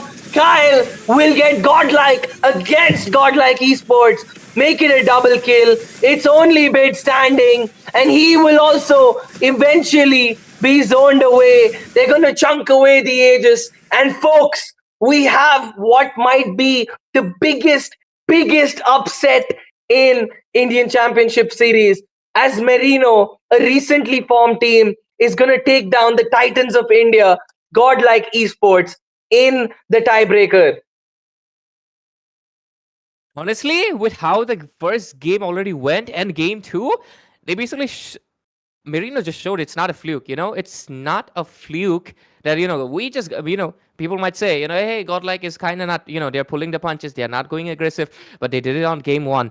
Almost won it, but obviously they lost it at the end when the base got cracked. On the second game, they recreate the circumstances and have a dominating win fashion this time around with a composition that was basically non-existent early game. Be honest, there was basically negligible amount of damage in the early game, but still they turned the tides around at 10 minutes mark when this is basically considered the mid game. They had 8 kills over Godlike, and as soon as the later game came around, it was basically up to a DPS check at this point, and the carry will obviously win it out. But really, obviously, Godlike kept on showing why they're one of the strongest teams. Despite not having a late game composition, they kept on trying and trying and trying, almost forcing the hands of Merino. But regardless, Merino will force an upset. Of course, they will take down a Titan in this top 16 itself, forcing Godlike into the lower brackets, if I'm not mistaken, right? And they will remain Yeah. on the upper brackets and move forward to fight in the top 8, which is insane, to be fair. But hey, yes, it's a newly formed team, but the experience, and skills that Kyle and Kimi combo has since the last year, I think it's finally showing up, and they're definitely celebrating it right now. And we're going to be getting that MVP highlights pretty soon. And I would love to see, of course, all the action that went down once again, because I think I would love to see it. Yep, there we go. There are the highlights. And, dude, the fact that they've sent them godlike streak is not done just yet. They've just been sent to the lower brackets, but that is still a very, very insane performance, especially by Bobe and Mastraf, man. I mean, there's the sync between those two guys is actually insane. You can see 4 people caught out every single time. Godlike looks like it has the comeback. Art is giving them a really, really good set, but Mastraf is always there in the best position to stop them. Mm. And if you see him and Romcom, like while they're doing a very similar role, Romcom is going in for disrupting. Like he's going in to stop the show, the star player of what Merino is lining up. But on the other side, Masrap simply looks to disrupt. He just wants to stop whatever tempo Godlike builds up for themselves. Every single rotation you see, he left that obvious kill over there. He went to zone away bid. I mean, these are the kind of things you need to be doing. See, every single play that we're seeing in the highlights, it's begin with Masrap and it ends with Bobe taking up the kills. It's just beautiful execution that just came out from the hands of Merino, and they're looking extremely promising right now. And I think, Godlike had an amazing streak, but I think since Merino, I mean, taking down one of the best teams obviously gives you that boost, and I hope they can use this boost to go towards the finals. And it would be kind of nice, it would be kind of nice if they are defeated by someone else, but to see that there's still competition. But at the same time, it would be kind of nice to see them on the finals as well. But hey, it's still early. We're still in the upper brackets of top 16. We got to see the next teams, right? So the match highlights obviously giving us the insights of what really happened. And I really love the fact that Baldu, you mentioned the way they were cracking out. Each time they prioritized on the things that were important rather than what is more obvious. Oh, just take that kill. No, you shouldn't. But that was a good set coming in. And this is where they almost were forced the side of Merino. It almost felt like this is where the side of Godlike might just, turn the tides into their favor. But no, it was completely different. The damage from Carry is just insane. Thumb was just evaporated. This was so close. And dude, that showdown. I mean, he's been active from the very beginning. And yeah, a very, very clean execution by Merino overall. I think apart from that mistake in game one, they did not let up any chance this time. I mean, whatever kills Godlike did manage to get, they were like in trades. So a very, very clean, convincing MVP from Yeah. this man, Bobe, in the mid lane. I mean, he's been locked in from game one itself. I'm kind of surprised it took him this long to get the MVP at the very end. Kimi did Yeah. steal it away from him in game two. So, yup, there it is. The MVP of ICS round of 16s game one, match one. It's going to be Bobe. And I think overall, if you think in this best of three series, who do you think would be this series MVP? Series MVP. I'm gonna be honest. Wait. I think the highlight of Kimi. I'm gonna be honest. I think Bobe as man. It's quite hard, honestly. It's quite hard. But I think I'm gonna go with Bobe as well. I think this dude definitely deserves Okay. it. Okay. His gameplay was insane from game one. And to be fair, he's the only one Yeah. who. Yeah. I think it would be between Bobe or like Kimi for me. But yeah, Bobe has the factor this time because it Yeah. is a mage. At the end of the day, I feel like Kimi was also so clinical for them. I mean, in this series overall, he was like completely predicting every single thing that Art was going to be doing. Art did his best to give them the opportunities, but then with Masarab disrupting the backline, there was not really much he could do. And I'm genuinely confused. Was building damage Grok the way to go at such a high stake situation? Because you left the Lunox go. I was genuinely confused. Was the Fanny that important that you had to give away the Nox? I think it And will with be up for debate. But I think with this, yeah, we'll obviously have to give the space. We still have two best of three series, ladies and gentlemen. So make sure you stay tuned on Zutsu, and we'll be right back with the second best of three series, even more action. And we'll be right back in a short little break.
And welcome back, everybody. We're back in action. This is match two of the day one of the round of 16 in none other than Indian Championship Series powered by AOC Gaming. And after a very, very intense game, match one between Godlike and Merino, we have some more games coming up. Another best of three. And it is between our. I keep forgetting the team names, man. Yo, No, no, there we have it. They will help you. So no. it's gonna be Sleep Tide versus Noctura Okay. Esports. Pretty funny because Noctura Esports is where Kimi and Kyle were previously, right? So just now Marino were able to defeat the Titans. So let's see if Noctura Esports can kind of do the same. They still obviously have one of the well-known junglers, which is of course Serar Moon. But let's see how will I mean we've seen upset. Maybe another upset is on the way. So we just gotta sit tight literally and watch how this game unfolds. So far, the Zushin, I think she's gonna be permanent ban, I think, in most of the tournaments until she receives a subsequent nerf. But hey, one good thing about the Zushin ban is that she's meta. Real for real. And with that happening right now, have to see what is up. You know, right now with the situation, the way it's unfolding, I feel like with the way we've been seeing these Freyas being contested, the way we're seeing Kimi being contested constantly, I think there has to be some change in the patch. It has to be a substantial change in the patch because I feel like there's been way too. It's kind of the same drafts over and over again. We need like Yep. a little change, especially with the way Yuzong has been dominating the battlefield. Sora is still new, so I think we can give him like the new hero privilege for like staying meta Yeah. for some time before he gets nerfed to the ground. But yeah, bro, Yuzong, you have to go, bro. Like I'm actually tired of seeing the Yuzongs picked up every 2 seconds. I think he's been like almost what is it? We are almost 1 year into it, I think, right? Yeah, almost a Yeah. year. He's been like Yuzong. consistently very highly picked. 1 year with YZ. But with that being said, looking back into the draft, Sleeptide actually taking out a lot of roamers. They do not want Madra to get any of his comfort picks right now. They've taken out the Grok, they've taken out the Hilda, and if they keep up this tempo, we probably are going to see the Kalia ban too. I think yeah. I think most likely the Kalia will not most likely will should definitely get banned out Yeah, it from the has. side of yeah, there we go. It's actually Noctua Sports. They just decide to hey, you're not gonna ban our roamers, or we're gonna ban our roamers too. So the Kalia's It's gonna like go out. And any other guesses? Is it gonna be the Claude, the Ishinshin, or the Zestian? Any of these, or maybe the perhaps you know? Zeshiel, doubtful, but I think we might be seeing a Freya ban. A Yuzong is also a very likely ban because both of these guys are going to use it. Highly feel that we will be seeing the Esmeralda ban in this situation because since they've taken out Why is all of these like, hard roamers, like the strong roamers taken out, Yuzong and Esma are going to be a little too strong to be left around. So yeah, they're instead of prioritizing the mage bans, they're going to be taking out the EXP laner, the Yuzong taken out once again. No surprises on the Yuzhong, honestly. It was gonna go out from either of the sides, and it's coming in from Sleep Tight. On the other side, yep, as expected, the Cloud will also get banned out. So right now, I think a lot of options are still open. They can, if they want, they can go for a Kimi mid lane, try to rush it because I think it's a very safe thing. But they're gonna be going with the Yishan Shin, picking it up. Kind of sad. 3 picks and 0% win rate. That's crazy. Did in the previous series none of them won with the Yishan Shin, right? That's I just realized. Yeah, every time they pick the OISs, they kind of lost. So let's see if there's a bad omen about it. Sleep tight. You better be, picking that pick tight. On the other side, Noctua Esports. What did they respond with? Grok is banned out. Rock banned out. I mean, they have picked up the YSS, and since it's the first YSS pick, we might be seeing they might pull a Merino and put the YSS in gold, like you said. That could happen. So Until the this last is like moment, yeah. a they have flex picked this. They might have flex picked this Ishan Shin, but in response, the Freya is open. There's Kimi open too. I Zeshian knew is that. there. Sora is there, Yeah. and there it is. They went in for this Zeshian immediately. They're like, dude, there's like two really good roamers left at this point, so you Yeah. have to come with one of them. either way, I'm gonna get dived on. So might as well just preemptively pick it up. Yeah. So yeah, Noctura going. They've actually started off very well with their draft so far. I think tempo wise, Noctura is going very well. Let's see Mm, how they round it up though. They need a very good jungler. So we might be seeing something like the Suyo. there we go. Okay, sleep tight. We finally see the Guni. Despite not having the best of the win rates in this tournament so far, the Guni is still a force to be dealt with. Absolutely. And also, I think the Zeshan is mainly picked up for one simple reason. It's to prevent that combination, giving it away to Sleep Tide will just mean double the vision and just double the trouble. You don't want to invite that. So I think just going for it, the Zeshan is just better. And right now, the fact that they have a two dive in heroes actually, it is just way better. The Zeshan is just going to be okay and be most likely be preventing any of the dives that will happen in every 120 seconds. That was her passive, right? But I think the Guinevere will most likely go to the jungle if it is obviously the Yishin gold lane. On the other side, Sora, still flexible, can go EXP, but I think many people are also playing it in the gold lane, right? Hmm. Sora, I think gold lane Sora would make sense only if he's building up a little more damage. But at this situation, I think you need to have the Sora who can dive in and push away this Gato and Guni, because if you don't have anyone who can really stop them, Hylos is just going to be a sitting duck. Regardless of whatever Zeshan you pick, the Zeshan can't stop the Violet Requiem and the AOG every single time, because he also has to deal with the Absolutely. Mountain Stalker. So Noctura, despite having the better engage comp as such, they have the better first engage comp. They do not have enough re-engage. Unlike the Guni who can keep coming back, the Gato who can taunt back in once again, they will have Yeah. to wait out. So I feel like they need to let Sleep Tight take the initiative first. But in terms of the Hmm. bans, I think they're just taking out every single option available. They're like, I'm gonna ban whatever slightly strong thing I see. I'm gonna take it out. Okay. The Valentina ban. Hmm. I didn't think that was required. I feel like you already have global vision, you already have AOECC on each Yeah, side. there was no Was it need. really That's a kind necessary of weird ban. to ban out? Because Sleeplet needs damage at this point. They should have probably taken out the Eve. I think the Eve would have been so good to not let Yeah. Madara and whoever Noctura picked up. You need slow. Kadita would be a really good pick from the side of Sleep Tight. I think they could go in for the Kadita. Yeah, I think I definitely agree with you on the Valentina ban, though. It doesn't make sense in any possible way. I mean, Valentina's not going to copy Zishin's ultimate. That's like 100 seconds. She's going to be at a loss in the early game. And by the late game, you don't exactly care about the Valentina that much. If you're worried about the Hylos' glorious pathway getting stolen and having two utilities, I don't think that matters either. At most, Sora, they copy it.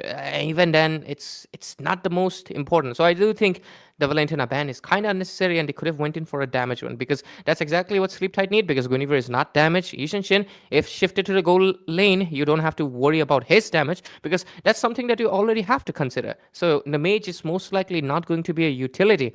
It was definitely got. I think you're right. They might go for the Kadita, but the Eve has a chance. But with the Hayabusa, I think the Eve's chances went down. Are they gonna go for a Lunox though?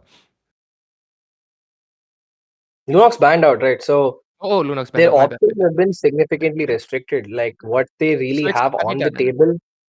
Yeah, it has to be the Kadi. I mean, that's the best option you have. You can survive the ganks from the Hayabusa They go for or Eve. the Eve. It was the Eve. I thought Kadita would be the better pick, but they want more map control and they want to keep the main source of damage to still be the Sunshin. Okay, so The with Eve is that being risky said, though. Sleep Tide has, and there it is, the Esma. I was surprised they held on to the Esma this long, man. I was like, how have they let Esmeralda slip through both sides? Like, why the obvious, man? I really thought they're gonna go. One of them had to go for the Esmeralda, but with that being said, the draft has been complete, and picking up your uh, not Valentino. What's this called? Eve, yeah, the Eve. I really struggled with the name for a second. Picking up the Eve against you have the RWM that's strong, but you're playing against the Esmeralda, who's like gonna And the eat up that Hayabusa, man. shield, the Hayabusa, even Phoveus. used to be really absolutely broken, but ever since Warax has taken a slight hit on this revamp, Esmeralda does win out in that trade too. So Yeah. overall, yeah, dude, I don't know why the ESMA was left open at all, not whatsoever. It does not make sense to me. But we have headed into the land of dawn, folks. Sleep tight on the blue side, and their opponents Noctura, who really are looking for a change in tempo from recent performances in the last quarter of 2025.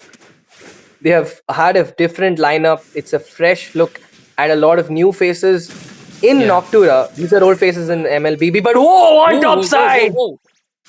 yo, Sarah Arman. No, it's actually Misery who gets the kill onto Sarah Arman. Yo, what the hell?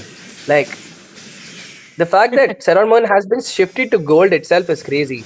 But on top of that, him being taken down by Misery this early is even crazier because both of these guys are jungle users and Yeah, they both are now cascading as EXP laners, and now they're again shadowing as gold laners. Like, guys, stick to one role, man. I mean, I was genuinely confused. I was like, wait, is that Misery and Saraman? What are they doing at top? They're supposed to be taking the buffs. Oh wait, they're actually gold laners right now. yeah. The shift is insane. Sarar Moon no longer fanny action. Damn, I'm gonna miss that. Hey, fanny goal sometime maybe. But yeah, mid lane, a lot of pressure on that horse. Madara, the glory ring, the punishment is nearly taking him down, but there's the OEG shadow kill, perfectly timed to bail out his roamer. As Kia will be picking up the skills, and some gold for him, a lot of gold for him, good for him. But with that being said, on the top side, it's going to be hard for Serrar to actually really get a catch onto the Sunshin. The most you could do is like really bait him out. But right as we speak, the level 4 is not up just yet. Oh, Sararman forced to use up the ult. Actually, really good dodge coming in by Sararman. Since he has the Purify and not the Flicker, he could not go in and complete that Yeah, kill yeah. and even up the increase the score for Noctura. But with the turtle coming up, both these sides will begin their dance, the tango for the Lord, for the objective. And who do you think is going to get that retribution? I think the chances of the high Oh, is whoa, whoa, pretty whoa, high, whoa, but whoa. that ooh. Simon going in a little too deep. Simon says contest the turtle. Esmeralda? Simon sent back to base. But with that being said, Esma with a beautiful catch. Catches two off completely off guard from the bush. But there it is. 4V is still taking up a lot of damage. RWM going to be used up. Kia used up the beautiful OG Shadow kill. Nearly gets two. Cow is popped down really low. But Kia sent really, really low right now. Skull will get the taunt on time and has to trade away his life. No, he does not. The AOG coming back right in time to bail him out as Misery completely cleaning up that turret, dude. It is, yeah, the turret is basically down at this point. He's gonna actually try to collapse onto Serrar Moon right now, but Serrar Moon Yeah, tanky ooh. a little too much. Whoa, Serrar gets taken down very, very low. Yo, I might, Ray, I was very skeptical of the Esunshin Gold, but I take back whatever I said in match one. I take back everything I said. The fact that you're zoning out the Esmeralda is absolutely batshit insane. But with that being said, OG Shadow Kill used up onto Cow. He gets the kill. Zacian will use the ult to give them a beautiful taunt. Will Misery make his way back with his life? Ooh. He has the dash. Can he dodge the dash in time? Misery will not be able to do it this time. It's not enough as Kia will pick up the kill to even out the scoreboard. 4 kills for Noctura, all of them in the hands of Kia. Which is really dangerous because they're one shutdown away from giving away all the goal advantage. But at the same time, impressive work from Kia right now. But oh, look at that engagement between Sora. Here comes the chessboard. And P to the in. Okay, Pine. I'm just gonna call him Pine, bro, as it is. But yeah, Pine will fall for the second time this game. This is not looking good. Right before the turtle, this is the worst situation to be in. You have 2 members down. They're respawning as soon as possible. It's only Cow and Skull. You have the CC, but you don't have the damage. Will Cow look for the set? No, he will not. Skull is left all alone, and his body will be cleaned up by Kia once again, man. 5 kills for the jungler. They're really like basically making him the hyper right now. He's the he might just go for a 6th kill. And no, Savage Warrior said no and takes it away from the hands of Kia. But yeah, he's basically the hyper right now at this point of the time, and so many kills will definitely help him boost his early game snowball even further as we move towards the mid game. But of course, not Sora actually, Esmeralda will have to take up the pace because he's technically the goal laner, but at the same time, he's a fighter, right? He's a fighter at the end, so I think Hayabusa will be their main focus point for the foreseeable future on this match of this best of three series of first game. 4-8 score, Noctura Esports leading really well, but the Yishin Shin might be the trouble that they need to fixate on, and I think that's what they're trying to do.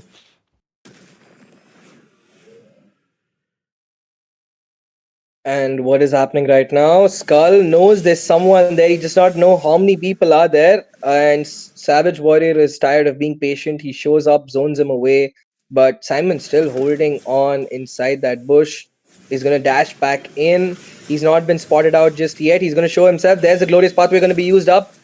Misery caught out in a very tough spot. AOG also going to be used up defensively. But Misery, under all that pressure, will somehow manage to stay alive, baiting him out, nearly taking down Sarah Moon as he is getting pressured out a lot. But Simon going in a little too deep. Skull over there does have backup from his members, but I spoke too soon. It's the Hayabusa with the OG Shadow kill, taking away another kill for himself.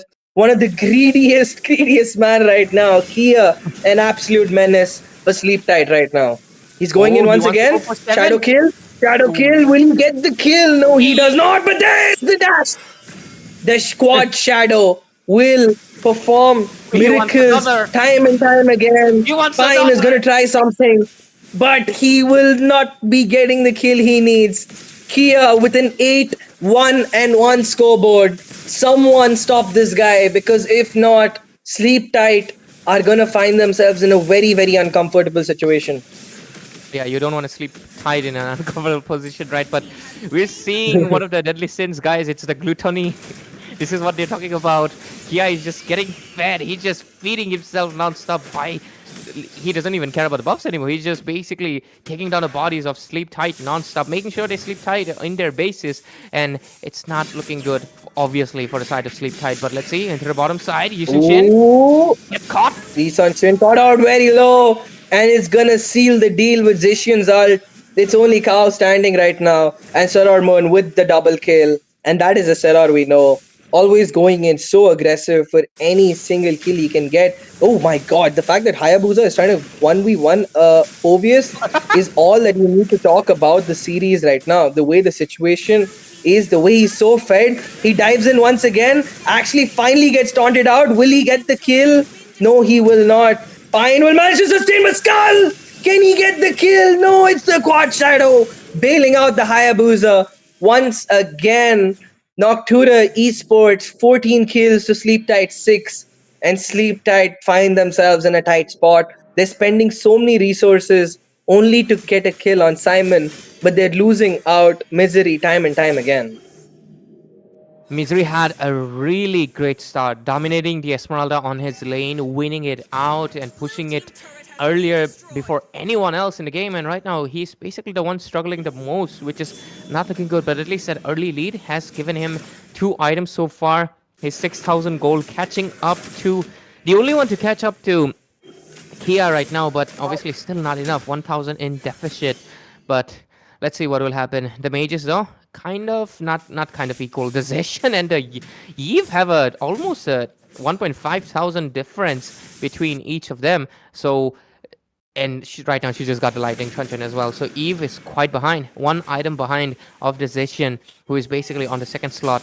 And this Lord is coming in. Can the side of Sleep Tight go in for a clutch steal? Can they do it? Let's see. A team fight coming in. Oh, Cow catching 2 people off, but the Purify being used up by Saramon right now. There's the RWM putting in a lot of damage. Simon with the mad set, catching 3. Madara in the backline, zoning them away, but he won't stay alive for long as Cow will buy up the Winter Truncheon. They're trying to zone them still, but Kia is in the battlefield, in the backline, wrecking havoc. Nearly gets predicted up by Cow, but the Quad Shadow used up. And that is all she wrote in this team fight. It's a 1-for-1 trade. The roam for the EXP, and Noctura will buy themselves the space they need. But Simon will fall against Misery. Sailor Moon diving in once again as Kia picks up the Lord. They do not have the ultimate. The Shadow Kill is not up just yet. But Savage Warrior, man, the positioning, he is standing against 4 initiate heroes and he has not died once. He's not even popped the flicker. I mean, that's massive aura, dude. To be fair, he has had so much experience with so many teams, and I think he's definitely one of the veterans right now in the Indian esports scene. I mean, MOBA scene, right? So I think it's really great that right now he's finding a momentum with Noctua Esports. I mean, he's the brand new face in this lineup, right? And it's really nice to see that his team is able to give him the space. And I love his KDA as well. It's really synergetic with Kia 181. Oh, Kia! Yo, the quad shadow and the shadow kill, but it's not gonna be enough. You have bitten off a little more than you can chew, and Serard Moon was trying his best to recapitalize on that. Madra gets the kill on the Devil. 1-1 is the trade. Make it 2 as Trafalgar. Misery is gonna make it another turnaround. They're gonna trade out 1 for 2. Serard Moon against 2, all by himself, finding himself in a tight spot. Misery is over there. Madara is diving in. Pine is jumping with the monolith, shattering spear after spear as Zaitian is gonna try to get the vision they need, zoning away Misery. Pine is going in still. This fight does not seem to end. And right as I spoke, Pine will slam the hammer onto Savage Warrior. And finally, the mage will get taken down. And Noctua Esports, not looking good. Did I jinx them or something? Kind of funny. I was just talking about the fact that Kia and Savage Warrior are just really synergizing with their KDA, and I think they do right now. They both have been taken down in that last team fight. But with this, we take a look into the builds. Ishinshin goes in for, of course, that Malefic Roar to make sure that the amount of defense they get is not going to be enough, and he already has the 2 blades as well. So building up towards the Despair is going to be coming in pretty soon. He needs, I think, around 1,000 gold, 1,000 gold, and he's going to be having almost a full build to himself. On the other side, Sora goes in for, of course, the full tank with the War Axe. Zetian, the no cooldown items. Is it a new trend? I feel like if I play Zetian, I always like to prioritize the book about them. Yeah, man. I mean, usually Esmes go for the book early. And in general, like that's one of the core cooldown items for like heroes like Yves and stuff, because you're like constantly gonna be poking them out. But completely different situation altogether. And with the way it's going, if you see Sleep Tide, ever since they won that fight, they've been able to play a lot more aggressive. They finally have control over their own river side and their own jungle. But let's see, the Lord's gonna be showing up in just immediately. I just talked about it. The Lord is up right now, just like the last team fight. Can they turn this into their favor? The side of Sleep Tight. It's looking really, really much better than the early game as we head towards the 14-minute mark of the match. Lords getting obviously juked a little bit to the side of Sleep Tight, but they all have their resources. Let's see what they can do. The tension is building up towards both of these teams, despite just being game number 1. They're trying to get into a position, look for a window. Is that the window they were seeking? Oh my god, they do get the play they finally wanted. Massive fight coming in Kia, but look at Kia from the side. Siming in. Will he get the shadow kill? Yes, he does. Winter Crown used up. Skull is still standing strong. Pine is gonna buy back in this fight, but they have lost out Cow and Devil, and this is an outnumbered fight. How long can Pine buy time? He's actually doing a really great job. Nearly gets the kill on Simon, but not for long as Kia comes in with the re-engage. Misery going in, but Kia in the back line, going for the back door, forcing Misery back, not letting him build the tempo. And there it is. The Mountain Shocker used up. He wants to get the kill onto Misery. Will Misery sustain? No, he will not. Shut down. He trades his life for the kill onto Misery, and they have nobody to clear the lanes. It's only Devil. And what can the Yves do in the face of Absolution? The minions marching in from the mid and the top, but somehow they pull off the defense. And with this, that was quite a heavy toll for the side of Sleep Tight. They just had some momentum, and right now it feels like they're back to 0. But okay, we're taking a look into the itemization. Again, Blade of Despair secured for Ishinshin. He's going for the Wind of Nature, most likely, just to make sure the Hayabusa doesn't pose a threat to him anymore. On the other side, the Hayabusa almost done with the full build as well. Most likely going for a malefic roar. And Zetian, also done with the Wishing Lantern, is dishing out a lot of damage to the Katutkacha. And a really early Winter Crown, I just noticed in the hands of course, the Guinevere wanted to synergize on it. Other than that, I think just standard items. And Phoebus should have a Queen's Wings as well, I believe. But okay, the Lord still not taken yet. Oh, look at that. Getting melted. Madura and Pine. Dude, Pine is being such a menace, dude, in the backline. But Zishin catching out 5. What a play coming in. But who will be getting that Lord Kia? Will get the kill on the Devil. And they somehow, once again, walk away with it. Kia with the triple kill. Can he get the Maniac? Or is gonna be Sararmun trying to steal it away from him? It's gonna be the Maniac, the Hayabusa, the man, the legend, and the myth is gonna get every kill possible. Does he get the Savage? My goodness. A full on upset for the side of Sleep Tight. A full on wiped out. And with this, Noctura Esports secure that game. Number one, 13-26 score. And they're going to be obviously opting in for the game number 2, looking for a sweep pretty soon. And Sleep Tight, they better come up with something of a little bit of a better strategy in the next phase of the game, because I feel like they had some parts where things went really good for them in that team fight, especially when they were basically able to take down Kia as well as Savage Warrior. And the fact that I think Misery did a really, really great job in his lane as well as in the team fights. But I think they gotta go for a little bit more of a. I mean, the mid lane, I'm going to be honest, the mid lane. Yes, the Eve was providing a lot of value with the chessboard, but a lot of the times she was also a vulnerable piece. I think a Kadita would have definitely solved it. What do you think, Baldo? And convincing win from Noctura. Game one, completely stolen away by them. The tempo was completely on their side, and they did a really, really good job collapsing their opponents. I mean, there was not much Sleep Tide could really do. The draft was in favor of Noctura. The tempo, except for I think maybe Pine, who was doing a good job, like he did the most he could do as the Phobius by buying time. You just did not have enough damage on you. Like, what could these guys really do when every single time you're going in for an engage, Misery is getting zoned out? We'll obviously take right now a look into the match highlights, taking into what really went down in a lot of those team fights. You can clearly see this chessboard was good, but in an extremely vulnerable position. Despite the fact that they wanted to save, Kia still took the kill. And I think at this point, oh, he got actually taken down. This was his first death. But after that, he was on a full on streak, if I wasn't mistaken. Yeah. He takes one kill, and this is going to be a double. This was pretty funny.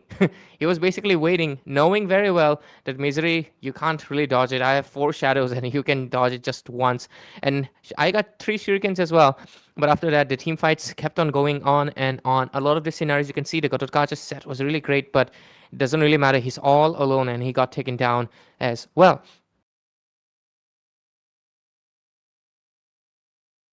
Yep. And very convincing collapse by Noctura onto Sleep Tide's lineup. And Sleep Tide really has to figure out their draft, because you have crowd control, you have sustain, but if you don't have damage, what is the point of even building all that?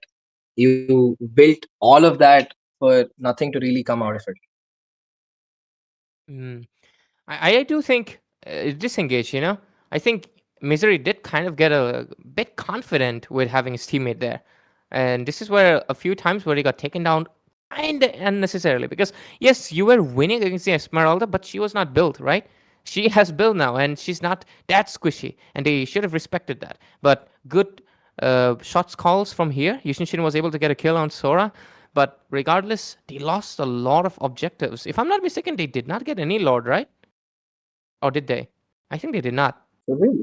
Yeah, I think not a single contest. I think all the turtles were convincingly taken away by Kia the whole time these fights happened. I mean, we did see Misery on the Isan Shin have a good performance, but despite having all those frontliners, you still weren't really able to stop Serarmon, because I told you, right? The Esmeralda is the next Yuzong once Yuzong is down.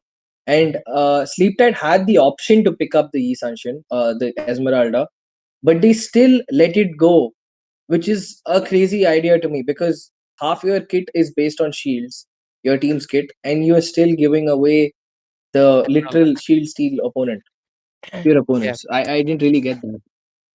yeah, I do think that was Sleep tight. kind of. They have to draft.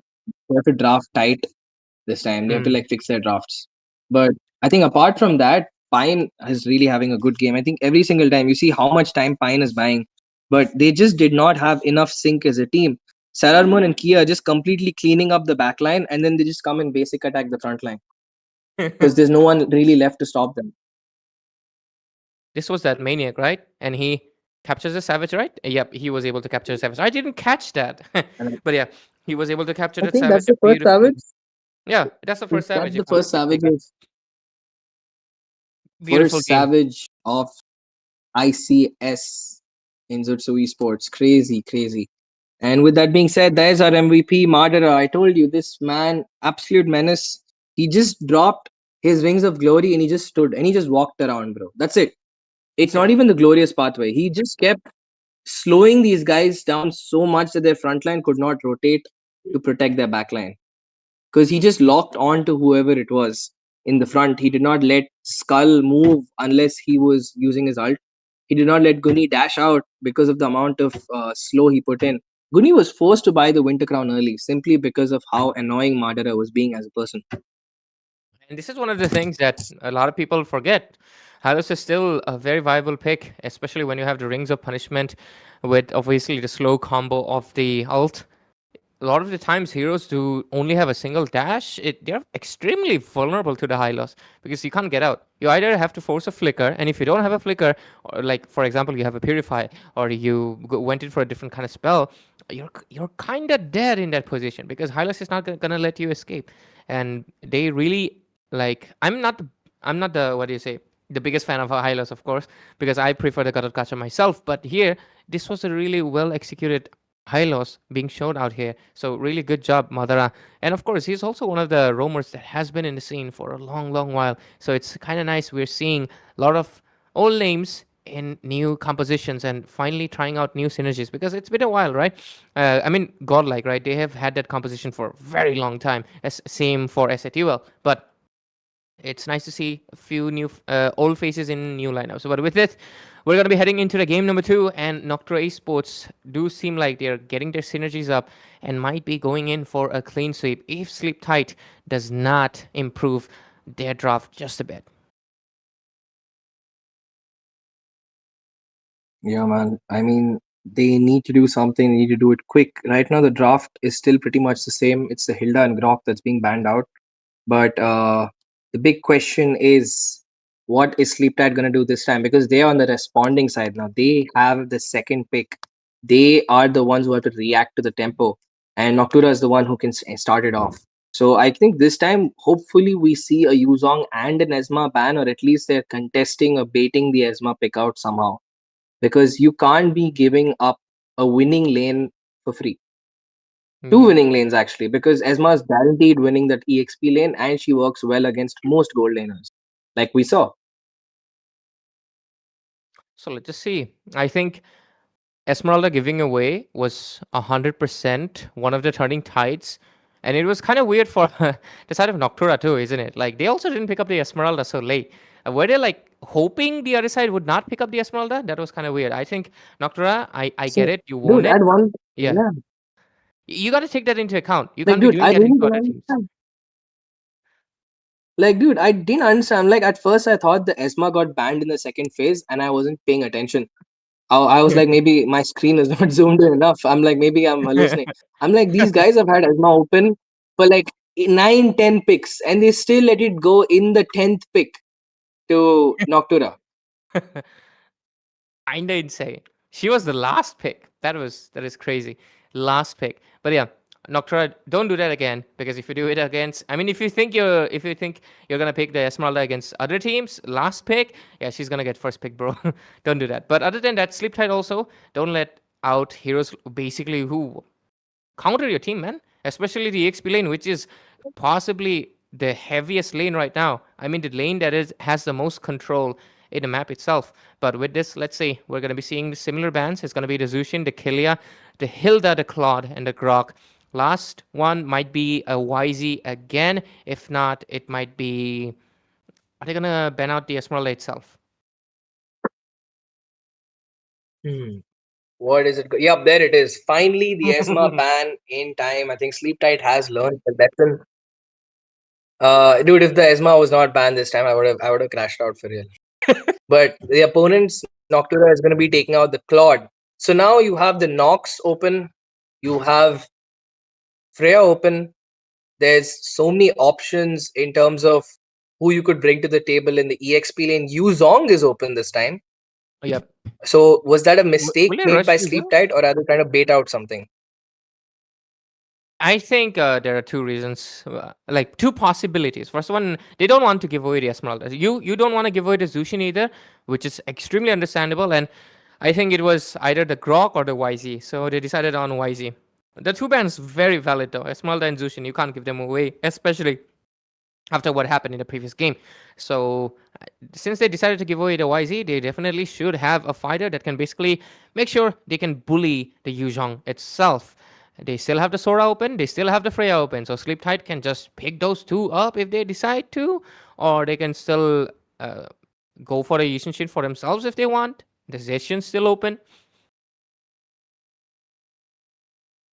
I mean, there are options like Zacian, and but the thing with Zacian is that you can't let them get close to you. Your passive is not going to save you from the Yuzong. Yeah. So they're just going to instead wait to see what they want to do. And Sleep Tight this time reacts well. They do actually pick up the cutout for themselves to line it up with the Freya. And they're not really given any information about their actual draft yet, which is a good thing because right now they have a lot of combinations possible. You could pair up this Gato or Freya with literally anything in the game, so they're not giving away any information to Noctura. So I Yeah. think that's good. So far, so good. These two obviously very good power picks. Let's see if Noctua Esports so far responds with. Oh no, actually they go in with the Yushin again, and they go with the CC gold lane, which is trying to counter out the Freya. How well does the CC and Freya? I think Freya wins it, right? I'm not sure. I haven't had the interaction yet. I don't remember actually. Who wins in the CC versus Freya versus?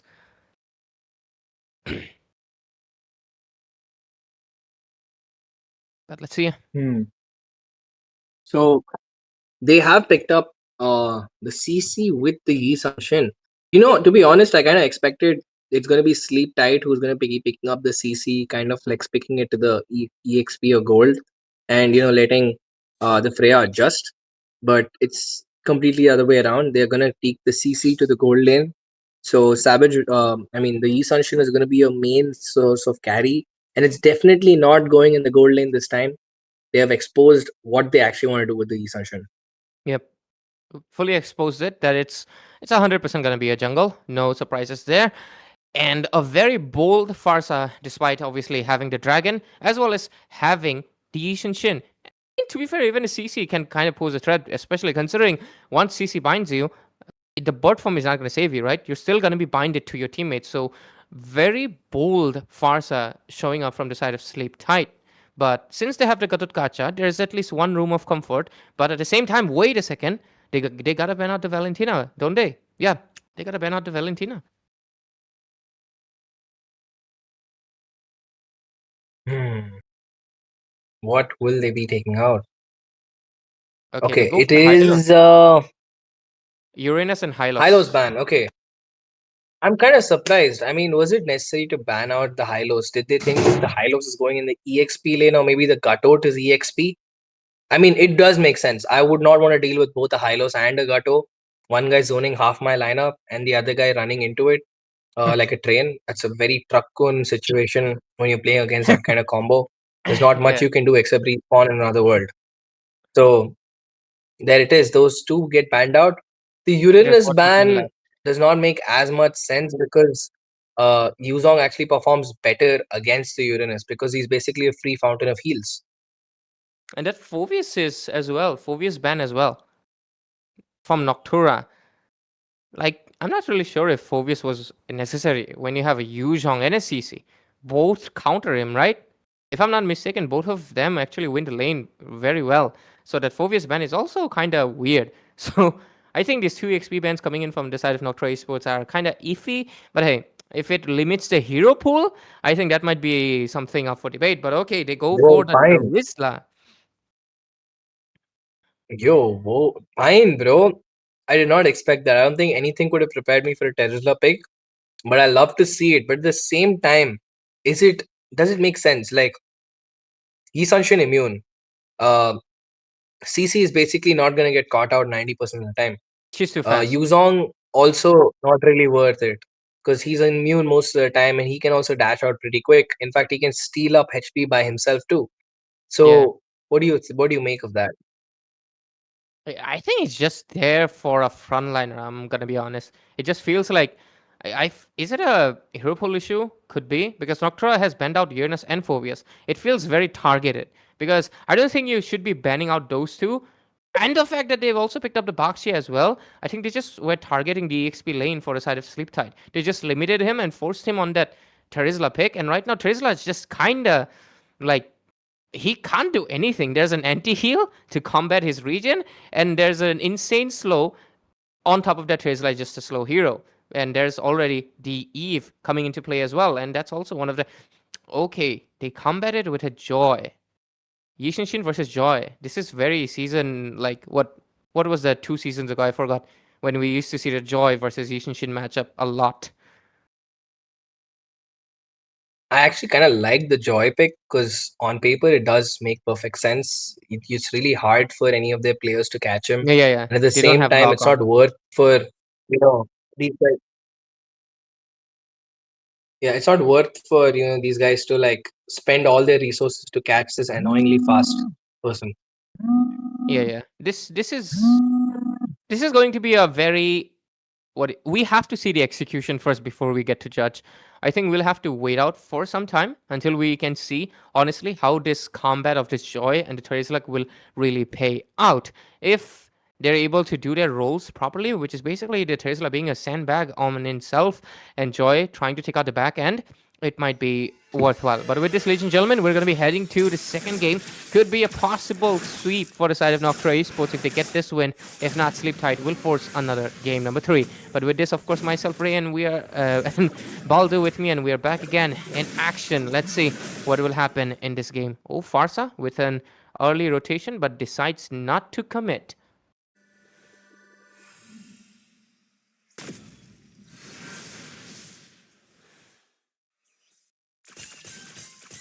Baldo, I think you might have disconnected. Do reconnect with me soon. But till then, the score, no first bloods just yet. And with this, rotations have been made throughout on the river area, particularly the junglers are... Okay, that's interesting. Yishinshin was obstructed or what? There's only... Okay, and I'm Baldo, you're finally back, right? back. Yeah, you're back. Look at that. Joy is already done with all the Yeah. buffs. Yishinshin is still on the red. What happened? Nobody... Damn. Did he disconnect as well? Yeah, dude, my net is crashing. It's wilding out. It's fine. I'll take it over until you're back. But with this, no first blood just yet. But Yu Zhong's looking pretty low, but the regen, the Sha essence is going to be keeping him alive. The turtle's going to be coming up a little bit soon. Pressure into the top lane for the Freya. And the gold laners are still going to be all healthy, all okay. Since the turtle is coming up, I expect the Yushinshin will use the river current to come back. But the Joy already making its pace to the bottom lane. Oh, a flicker on the Yu Zhong will take the first blood. Goes into the hands of Kao. And with this, I think they're pretty clear for the turtle, but there is the Baxia right there, still waiting, and the Yushinshin tries to get a lot of gold actually, almost 200 gold out of that plate. Pretty impressive. And here comes the Mana Shocker as well. So many resources getting laid out. Ultimates after ultimates, the chessboard as well as the feathers are laid out, but Kia will still fight, get a kill, but regardless of that, the Farsa will get a double kill, getting the positive trade. And with the Sleep Tide 1 for 3, they are looking for a much better early engage, and they also get the early turtle. And with this, it looks like they can build the snowball this time around and have a bit advantage over the side of Team Noctura Esports. But let's see how long that's gonna last, and we'll have to wait out because after all, Sleep Tide does have a lineup that is basically compromised of a lot of late game options, which is especially the Freya. But at the same time, so does Kia exist. But let's see. Yep, and with the way Devil's been clearing the waves right now, I think he does have a good start. Surprisingly, despite having all these rush heroes, Devil and Cow have been managed to like play pretty safe. Even Pine going in that deep, like I saw the play at the bot side. I mean, he did not have to pop the flicker for that, but like that's the thing. You guys all know each other, so everyone it gets quite personal for every single member over there. And with that being said, there's the engage once again. The Black Dragon will never get to soar its wings as it gets taken down very, very quick. As Simon will fall and nobody taken down in response. Misery, on the other hand, pressurizing Salarmon on top, while they do slowly but surely increase that goal lead and the scoreboard in their favor, buying map control and time for themselves. Yeah, and with this Slip Tide doing much better in this game, and they have that 4 kill advantage, but most of it is on the hands of Devil. Oh, is that another kill? And it is. That is looking kind of bad, Baldo, I'm gonna be Oh my honest. god. 4 kills on your mage? It Dude. just makes him an easy target, Yeah. honestly. Yeah, but at the same time, the fact that you're letting a Farsa walk you like that, especially when half your comp literally counters the Farsa, is actually crazy. Because normally, when a Farsa sees a Bakshir running at him, the first thing she does is pop the wings by wings or pray to God. But Devil did neither. He's just like, I'm gonna drop the feathered airstrike. Let's see how you handle that. How are you gonna shield that? And they are not With able that to being handle said, Cow is gonna start off with the turtle again. This is the next objective. Black Dragon form coming in. Simon trying to find some bodies. He's gonna activate some of his passive on Skull. Trying to put poke around Cow. There is the AOG gonna be used up. Connects on to nothing but Pine catches 2 people with the penalty zone. They're zoning their members away completely. But there it is. Devil somehow will stand strong. Despite it all, Ia will fall and Sleep Tight finally getting one good fight in their favor. But I think I spoke too soon. All 3 of their members collapse completely, and the scoreboard is 3-8 in favor of Sleep Tight. I think this time around Sleep Tight 100% might be able to push it to a game number 3. So far, looking really good for them, and this is building up the momentum. And just like you mentioned, that is the interesting part, isn't it? Yes, giving away kills to Farsa, it's sorry, your Farsa getting all the kills, it's not a good thing. But oh, look at that! All in the midst of 4 people. Is it 4? No, that was 3 people. 3 people. The Bakshi actually survives. Oh, And how does he do that? Dude, Devil somehow escapes with a sliver of HP once again. Oh, there's the AOG used up. And okay, it's their team's AOG. I actually panicked for a second. I'm like, okay, maybe Devil will finally fall. but he doesn't. Oh, mid lane. The joy. Trying to duke it out against 2? Oh my god. Red team turret has been destroyed. But with this, the score remains goes to 5-9. The side of Noctura Esports trying to clap back a little bit, but let's take a look at the itemization. War Axe is being bought, but Yuzhong is quite behind. He needs it pretty soon. On the other side, not a War Axe. It's going to be the Queen's Wings in the mid lane, though. Pressure coming in. Why is he getting caught out there? And looks like the Black Dragon form gets used up as well. And with this, they're going to be going with the Petrify combination. And here comes, of course, the CC's curtain call. And dishes out the damage. Takes down the Gacha. And with this, it looks like, oh, My Farsa comes God. in again. Red team hero has been slain.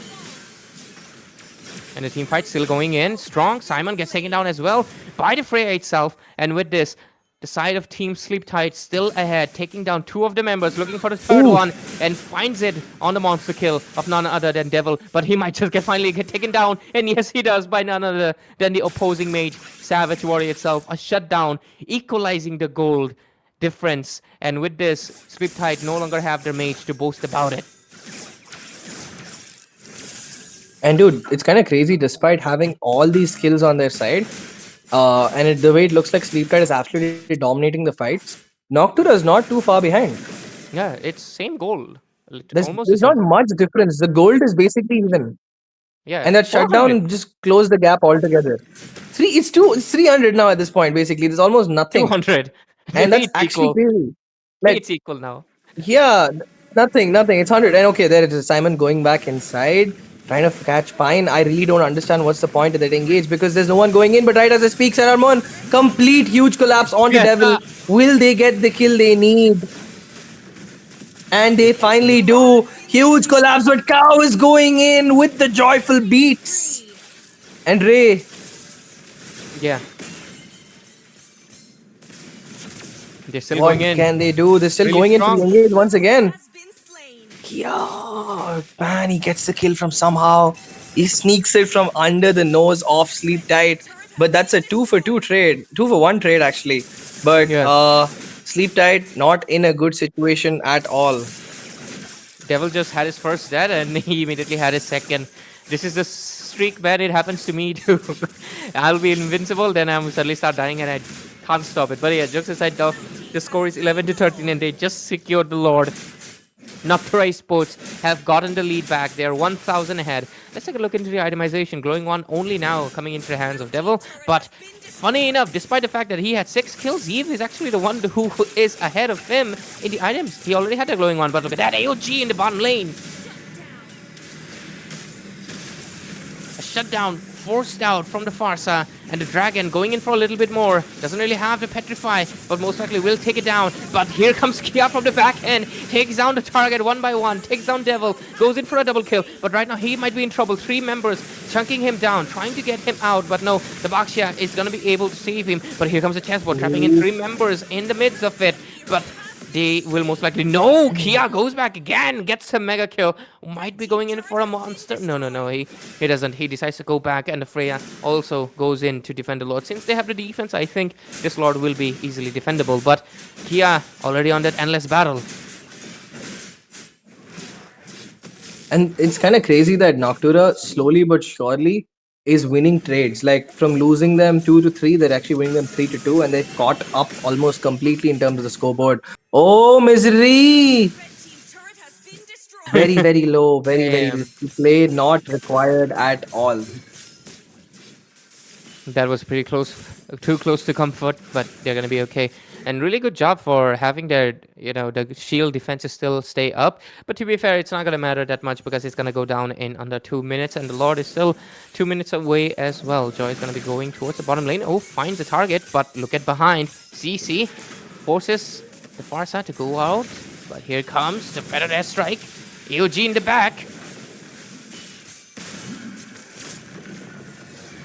They don't find any targets. Here comes the Black Dragon, keeps on going for strong, and they actually get a kill onto the Terizla. And with this, the score is basically almost equalized, but Noctura Esports is 2,000 goal lead ahead. Baldu. How did Noctura Esports turn it around, man? It's actually crazy. Despite Misery doing his job, Devil was absolutely unstoppable. Skull died every set he needed to give. But you're still finding yourself on the losing side. There's something off with the execution. It feels like Sleep Tight is not as synced up as they said to be. But what is Simon doing? Has been slain. Why so deep? He is Simon! almost... He was taking damage What from... was Damn. what was that, Simon? Simon says he's gonna dive Simon in says at Simon base. says go back to base. Well, I think they gave a call to go to base. Simon misinterpreted which literally. base. I took it literally. Yeah, he's like, okay, I'm going all in. I'm going to follow orders. He went back in. But speaking of going back in, the Lord is up, and both these teams are going to start that delicate Lord dance. Everyone fighting for pressure, but it looks like they're very even. Pretty even, honestly, Okay. as well. Yeah. Let's see. Yeah. Is there an AOG? Okay, showing he's up? going to reset the Lord. Okay, he doesn't reset it. He resets it. No, he doesn't. Oh, ult used up. They completely quit the Lord for the fight. Simon goes back in, catches people. Finally, the Shah Residue will get the kill on the Devil, and this is all they need to take this fight around. Penalty zone's going to be used up as there's the RWM completely zoning the members down, slowing them down, and sending them back to base against their will, as it's only Pine and Skull left against the world. They don't even need the Lord. They just need the waves. They're coming down from the mid side, and I think that's all they need to do as they are collapsing these members one by one. Aegis is under complete pressure. They just have one minion, can find some off, pull off the miracle. He will hold on for now. 4-man penalty zone. Somehow will get a kill, but it is not enough. By the time the members are back, Hey, the hey! Aegis will. Double kill. Blue team hero What? has been The slain. Aegis. No! What? Yo, what? Yo, nah, dude, It, what happened? one hit away. That one hit just didn't land. Why was everyone, dude? Why was everyone hitting the base? Like one person has to zone away the first sub, hi?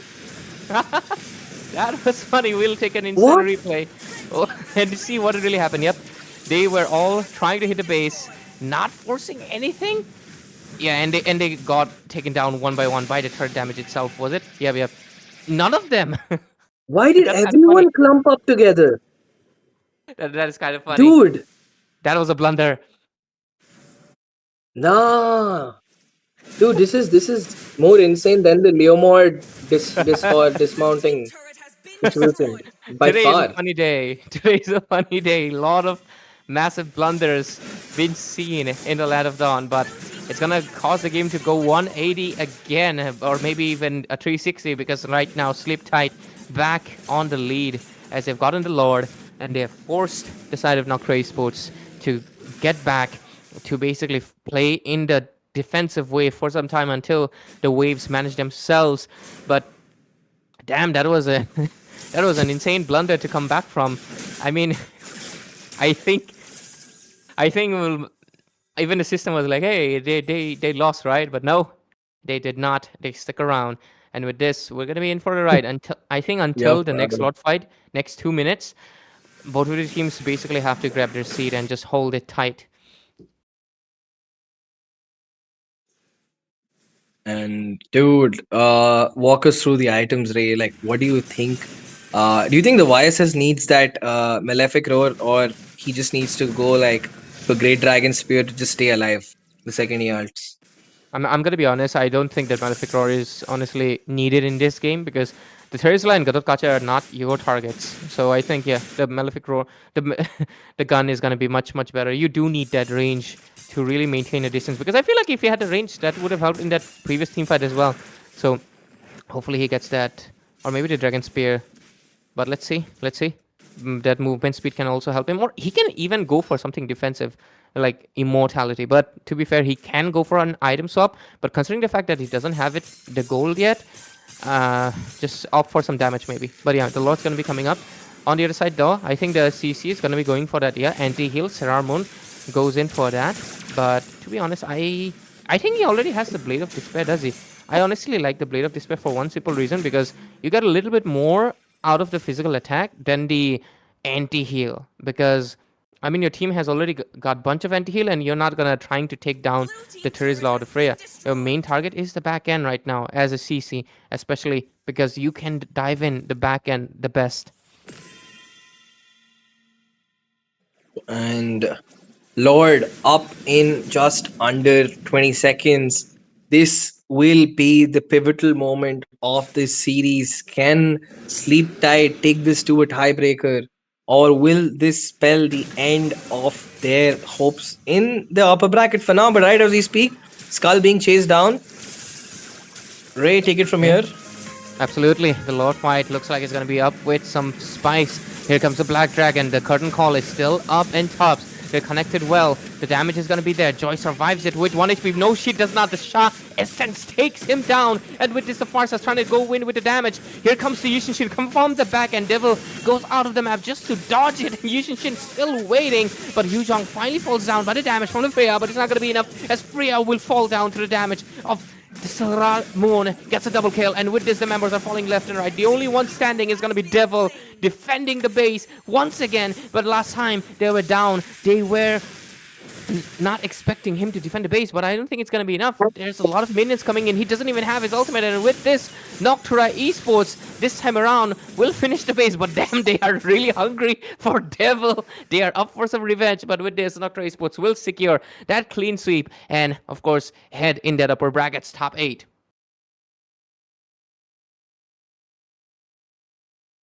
Hi, Baldo.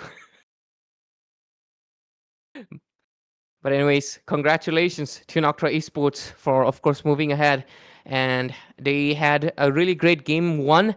And in game two, it did feel, in the early game, it did feel like they were kind of behind, and it felt like they were almost losing it out. But they turned it around 180 until that blunder where it felt like things are not going well for them. But back again, we were able to see that they ultimately got this clean sweep against the side of Sleep Tide. And we'll obviously see the match highlights coming in pretty soon. Baldo, are you here with me, man? I'm just trying to process what the hell just happened in that game. I mean, it looked like Sleep Tight had that Lord fight under complete control, and they just gave it away on a silver platter. The Joy had so much potential, but they just could not capitalize on what she could actually bring to the table. The way they were engaging in fights was all sorts of wrong. You have a Freya and a Terizla, but rather than playing together, you're trying to do your own thing each time. uh, when you know that it's hard for you to like stay together because of the Yuzong, why not just wait for the fight to come to you, collapse them one by one? Because every single fight Sleep Tight won, it was when they played together rather than split out into their own individuals. Because yeah, Freya is strong, dude. Freya can 1v1, Freya can win any 1v1, but you're not playing a 1v1. This is a MOBA 5v5. It's in the Yeah. name, it's evident. And that's what's happening every single time. They're just not playing it as they should be doing. From the start, Sleeptide had such good control of the map. They had all the crowd control they needed. They had the Eve, they had the Yi Sun Shin, they had Immunes, they had Engage, they had Disengage, but they were just completely collapsing it every single time. Despite having such a good early game by Devil, you can see how well Devil is popping off, but they never gave him the space he needed because everyone is running off to chase the back line, the front line of Noctura. You left Devil sitting alone, and he is your main source of damage. That's the guy who's got your 10 kills for you. The only Yeah. reason this game even lasted this long in that base defense. See, it's the same thing. Look, Devil is left alone every single time, man. Did Every this single time. AOG is He's so playing by funny. himself. This AOG was really funny. I really thought he was going to get taken out just like you did. But yeah, in one of these team fights, you can clearly see where the side of Noctua Esports started shining. You can see the Farsa's See trying to that. do anything, but it's just not there. Look, she's left alone again under the turret. Yeah. And they couldn't come. It's happening every single time. Like every single fight, it's the same story again and again. And there's only so long Devil would keep getting lucky. I mean, how many close calls will you have? At one point, your luck runs out. And that's exactly what happened. Sleep Tight's luck ran out. Their execution got shoddier. They kind of Yeah. misread the scoreboard for confidence. Absolutely. You can notice like there's no devil here, and they're still going in Yeah. for engage on Madara, which is Yeah. really unnecessary. Skull would have Under an survived this. RWM. Yeah, they could Under have the survived it. RWM. A lot of the times, yeah, Like, you're right. And right now, looking at these highlights, it's kind of obvious they're not playing close to Devil. They're just letting him take the lead, but it's not gonna work. He's just a mage, and that's the risk. yeah. And that's the same mistake even Noctura is doing. When you know Devil is the carry, why are you just letting him, walk away? Why are you just letting him Yeah, go uncontested? Simon took way too long. He's chasing Skull. Oh, and this is the play here. yeah. Look, Too funny. like, yeah. See, over here, again, you have four melee characters, and your mage is getting. Dude, this is just frustrating. Especially when that is your main carry. It's not like he's underperforming. Yeah, yeah. This should have been Sleep Tide's game, man. I mean, it was just a collapse. And it's pretty evident at the last two. Devil is the only one surviving. He's the only one left Once alone again. completely. There was no one. I definitely think they will have if I mean it's not going to be every game, but like the fact that Devil did play really well, you gotta play it around him, but at the same time, don't be so confident on his lead that you just start fighting it haphazardly, right? I mean, he's in the behind, he's giving you ultimate, but there should be someone with him making sure that I mean, there's no one near him. Each time he's left out alone. So I definitely think that was an issue. And there were times where I noticed after Devil started getting slain, they were fighting without Devil, which was kind of weird. It was very evident on that RWM one, and I just noticed it again. They were fighting for a Bakshia. Like, dude, come on. Ah, man, I don't know. Just but very well deserved MVP for Sarah Moon over there. The stats don't lie. Man has barely died at all, despite going in for basically only HP. He went in with a crowd control reduction, and he's like, I'm just gonna walk around, drop the yo-yo blitz. I'm gonna curtain call on whoever I want. Anyway, they're not really marking me. So he just had a gala of a time, constantly chipping down, putting a lot of pressure on the front lines, not letting Freya really have the space she wanted. Every time Freya ran in with a teammate, she was getting linked up to the gutout and absolutely getting melted down. So very good execution by Noctura. They did make a good number of errors which could have been avoided, but overall their mistakes were not as significant as sleep tights, and that's what has qualified them to the next round. But they gotta And improve. I think that concludes match two, folks. We're going to be heading into a break in just a few short moments. Please stay tuned to the stream. We have more matches in store today.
Welcome back, ladies and gentlemen, to Indian Championship Series, brought to you by, of course, Zutsu and powered by AOC Gaming. We're going to be heading into the third best of three series, like third bit, 3v3, kind of funny, right? Third best of three series of tonight's, and we've already had two back-to-back extremely hyped up fights. The first one being a huge upset where Godlike actually lost to, of course, Mer- Merone. And the second game, we had a clean sweep by Noctura Esports. And right now, we're going to be seeing, of course, Rocket X Yakuza versus RNTX. A lot of well known teams today fighting a lot of newly formed ones, right? So let's see if the trend continues or we'll see something else. Of course, myself, Ray, I'm back again for the third game in a row. And joining me is not going to be Baldur anymore. It's going to be a great analyst, Debbie. So, Debbie, welcome back. Yep, I'm very excited to see this game actually, Ray, because this time around, I think RNG is going to be coming out with a new lineup, of course, and yeah, their players are going to be new, but we'll have to see how they'll be able to perform because this is the first time we're going to be seeing the roamer here, Cram God, who's appearing here for the first time here for RNTX. But onto the other side, the Rocket X Yakuza, man, this is such a nasty name, and I'm pretty sure they'll be able to find something out if if they know RNTX well, because I'm pretty sure they do because banning away the Yuzhong is something that you should do, but I don't know about the Fredrin though. Fredrin for the jungler Charin, Charin? possibly. He don't. Yeah, not Okay. sure about that. But yeah, on the other side, the Thamos also coming up as a wild card ban. Actually, it's kind of funny. We had a Thamos in the previous game early on, and right now we're seeing a Thamos getting banned out as well. But on the other side, Antex immediately picking Mhm. up the Farsa as well as just making sure since the Sora is open, they're gonna snatch it away and most likely shift him to the hands of Aaron in the goal lane. I think this is a big flexibility onto the Sora here. But now that they have the first, I think it should be going into the hands of Mirio rather than Aran. But then again, for the side of Yakuza, they have the Freya already, which is a very, very solid pick into the first phase of the game. Because, of course, you want to have a good winning side. And I think it's very important to say that the Freya is always going to be available for them on all the time. But now I think it's kind of funny that they ban away the Tamus. Looks like they were the ones setting out for the Freya instead, but they did not take the factor that Rocket X Yakuza might eventually pick it up. So now they use it to their full potential. But what am I seeing? Grok and Alucard? Is this real? I mean, Wait, Grok what? makes sense, but why is there an Alucard? Alucard.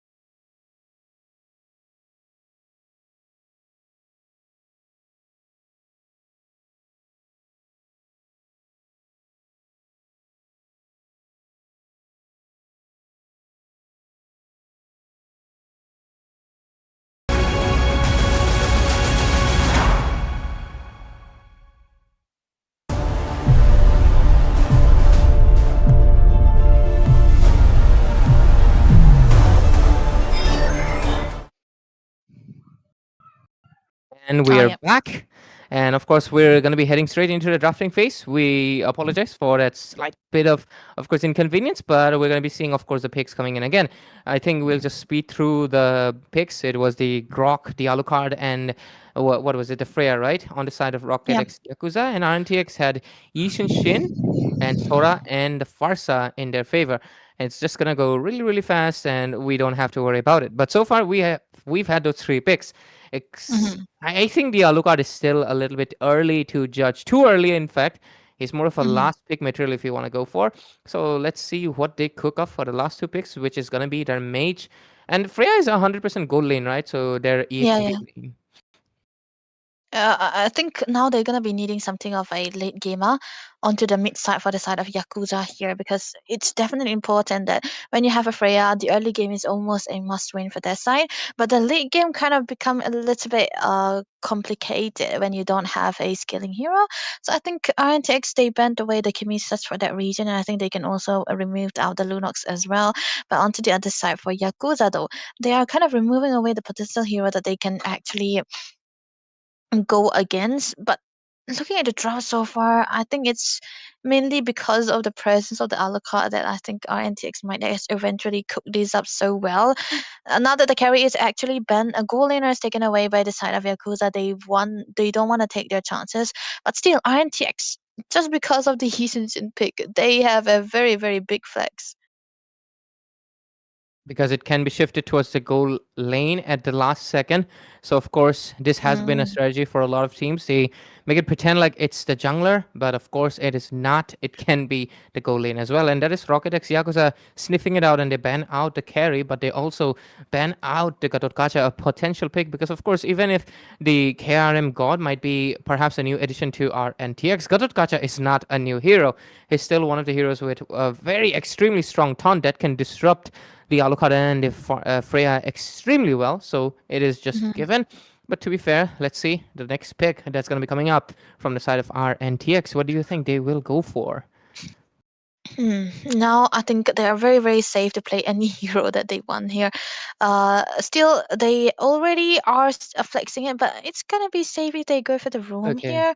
And against this combination, I still think that the Kalea can also come true, because Alucard and Freya, as we all know, they are kind of weak against those heavy crowd control.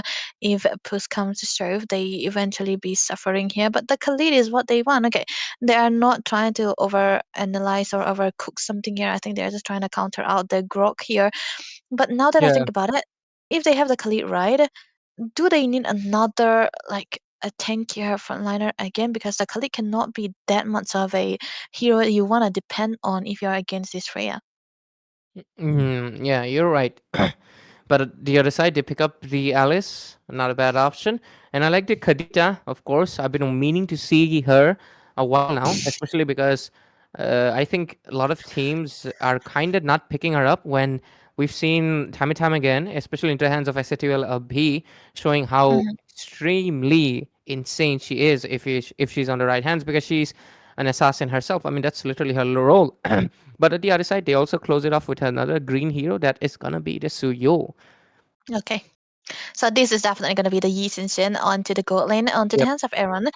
Okay, now this is going to be a comfortable pick for the side of Cherin here. I think it's more comfortable onto this trio rather than the Yi Xin Xin. So definitely a good choice and a good pickup that they have right now. But now that I think about it, I feel like the Kadita is very important here. It's going to be very, very good for the side of Yakuza if they want to have a good pickup onto the Yi Xin Xin, even the Suyo, even the Farsa. Now it makes much more sense, because we all understand that the Suyo is definitely going to be weak into the lane. But let's see how they will be able to perform. Absolutely right, Debbie. And with this, ladies and gentlemen, we head into the land of Dawn for the third best of three series of the evening. It's going to be between Rocket X, Yakuza, INTX. This is the first game itself, and we're going to be seeing a lot of great action coming for us in this match itself. With this, of course, myself, Ray. I'm introducing myself again, and of course, I'm joined by the great analyst, Debbie. And on this, let's see how the rotations have been made so far. No extremely aggression on the mid, but bottom side. Oh wait! This is actually a Suyo into the goalie. Wow, okay. I did not expect that, Mr. Aaron, the creator. But I think this is the second time, right? We have seen the Suyo into the gold lane. But meanwhile, mid lane, Cram got doing such an amazing job. I'm pretty sure that I heard about this guy, that he's such an amazing roamer, especially when he goes for all of those short goals. And I'm pretty sure that RNTX may be able to get around with it and have a good rotation, because they have a fast rotation heroes onto the side and fast checks onto the spells right there. I'm pretty aware that Radhe is on the Vengeance, not the Flicker or the Purify. So he want to stay into the team fights as much as possible and go all in and never gets out. I think that's pretty risky, but it's a Freya after all, so you might be eventually having a good early game so as to do the thing that they want to do with the presence of the Vengeance now. Yeah, Vengeance. Pretty interesting choice for the Freya. A lot of Freyas actually try to opt for the Flicker, but I guess, to be fair, the Vengeance is actually not that good in this match because there's not someone with Yeah. the DPS that you can really reflect the damage back. But great positioning into the bush. They might be able to take it down someone, and I think they will be able to do so. Oh, Karin secures the first blood, and with this they also take down the Grok and the Swift, and with this they already have a 0 for 2, and they can go for this turtle uncontested completely, and might even go for an invasion because all of the members are right here on the other side. Suyu is also kind of winning the lane surprisingly, and is already level 4, goes in for the invasion. With this, the Alice is trying to go in for a Throne of Ruin perhaps, but it might not be enough. Oh, at the same time, Khalid KRM got a little bit too deep and gets taken down by the rough waves, and with this they get one trade out of it, but Suyo is chunking on their gold. that's a lot of gold into the hands already. Looking at the instant replay so far, I think it's definitely important to say that, the turtle already taken down by RNTX, and losing out to the rumor is definitely going to be enough for their side here. And I think it's definitely a good start here where they are able to go on a great crowd control and get out the Khadija first, because the Khadija, if it's down to the early stage of the game, it's kind of like not that much of a problem. It became completely useless if you don't have that map pressure already. Top lane though. Okay, top lane. They're going to be going for a little bit of a... Oh, they might be able to take down the Alice right here. The damage from Sora is too much. And the punches on the ground just seal the deal for themselves right now. So we shift the focus to the bottom lane. Suyo doing pretty good against the Freya. And right now the backup's here. And Bachi will dash out with the ultimate. Yeah, that's a fast one. And the thing about Ray, the thing about Suyo into the gold lane is that it's very annoying into the lane. It's like you wanna go for the fight, but he goes out with the Evil Cruella. And then when you think that he don't wanna go for the fight again, he started coming for the fight. That's why he engages, re-engages, and it's very annoying to be into the lane here too. That's why I think it's very important that a Rocket X Yakuza try to focus a bit more onto the gold lane side and not get the Suyo let have the farm as well. So. But the thing is, it's a Yi Sin into the jungle again, so they cannot really do that. They have a lot on their plates, and then they don't have the control onto the map either, just because of the presence of the Khalid. And Grok can never catch up to a Khalid if it's top into his track, which Cram God has been doing. And I really, really like the fact that he's out there. But oh, good read! That was so close. Pretty close, right? And with this, the second turtle's also up, Debbie. And right now, I think this is going to be going into the pocket of RNTX, most possibly because they have a lot of good amount of lead, 2 kills and 2,000 gold lead advantage. But let's say turtles coming up already. RNTX trying to get it, but there's a little bit of juking, but there is of course the feathered airstrike. Mirio on the other side trying to get something, but Throne of Ruin might not be used just yet. Alice is quite in the back, trying to fight in, but no initiation just yet. But here comes Sora and the Khalid's combo immediately. Whiplashes to Vey and gets taken down. Alice tries to do something to make out of it, but she's also going to be taken down quite low despite using the Throne of Ruin. Her damage is just not yet. Neither is the sustain. Gets taken down by the Khalid itself. Grok still trying to buy some time. Actually takes down Charid, but it is up to no avail. Subaru gets taken down as well. A 3-for-1 trade. Wow. But to be fair, losing Charid, they lose out. I mean, they could not take the objective just yet, but since most of the members are down, they take down that mid inhibitor. Sorry, the first base started, but the Kadita almost takes down Witch. Oh, wow, that was actually so close. If the Kadita had at least one perfect item, it could have been a GG for Mr. Vitz there. Oh, wow, amazingly well done for the side of RNTX. That turtle fight was so good, to say the least, because the combination coming through from Cram God and Muriel, the engages were perfectly on point. There was no way Rocket Executor could have survived all of that, but still, they are able to hold on for a little while, and Terran caught in a very bad position was taken down, but that's going to be the only treat, right? And I think now that they are able to get onto the mid turret again, they will be focusing onto the bot lane too. So 2 turrets down the drain for the side of Rocket Executor, and they have 2 snowbally heroes, right? The Freya and the Alucard. And now they cannot really do anything about this. Kremgod, he will be going and walking around, sliding in and out, and I don't think he will be even punished also. Most likely, because considering RNTX is right now leading with a 5,000 goal advantage, Grok does try to defend it with a tectonic charge, but that's a resource wasted just to defend the threat that is gonna get taken down by just a simple, like, not even a punch, you just gotta hit it, and I think Suyo is just gonna do it. And with this, the side of Team Rocket X Yakuza are caught in a pickle. and they're basically almost getting pushed towards their base as they are down to the inhibitor on the bottom lane, and it's not looking good on the top side though. Alucard versus Yishin Shin going in for a 1 versus 1, and Yishin Shin Okay. trying to retreat, and he almost gets taken down, but his team comes back on time. Oh man, I mean, Tarin, I know that he's, an alpha male style, but you don't want to go for the 1v1 situation even though you are ahead. But if it was a real 1v1, I think it could have been falling down. But yeah, honestly speaking, it's gonna be a team of 5v5, right? And the help coming through from the team is definitely gonna be helping them right now. Look at the lead so far for the side of RNTX. They are so ahead onto the goal. 7k goalie is what they're gonna be having right now, and the fact that the Rocket X Yakuza are unable to catch up is definitely going to be hurting them in the back too, because they have a Gadita who needs that map control, right? Who needs to have the boosters and pressure it on. But Kremgod though, he can do what he wants and he won't be taken down. Oh, okay, look at that. The team fights on the inner turret on the top lane. They're trying to retreat. The Karita uses the rough wave just to get out of it, but it's not going to be enough. Mirio takes a kill, takes down, and KRM God as well secures a kill into the Freya. That's the second time. And with this, they're going to be able to secure kills non-stop back and back. And with this, RNTX have taken down 3 bodies immediately. I think if we aren't aware, we could see we saw the 1v1 situation happening onto the bottom lane, and Subaru was the one actually winning out as an Alucard against the Yishin Shin, right? Of course, it's definitely going to be better here. I did talk about it, right? Alucard will be winning into the 1v1, and I think he did, but still not going to be enough for the side of Rocket X Yakuza to have a comeback, because the lore is perfectly on point up for the side of RNTX, and they will be able to get it without any hassle.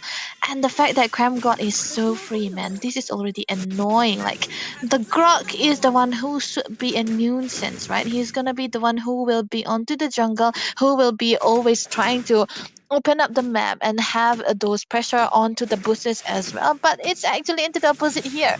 The Khalid is walking around their boosters, walking around in front of them, and they cannot do anything to punish this guy.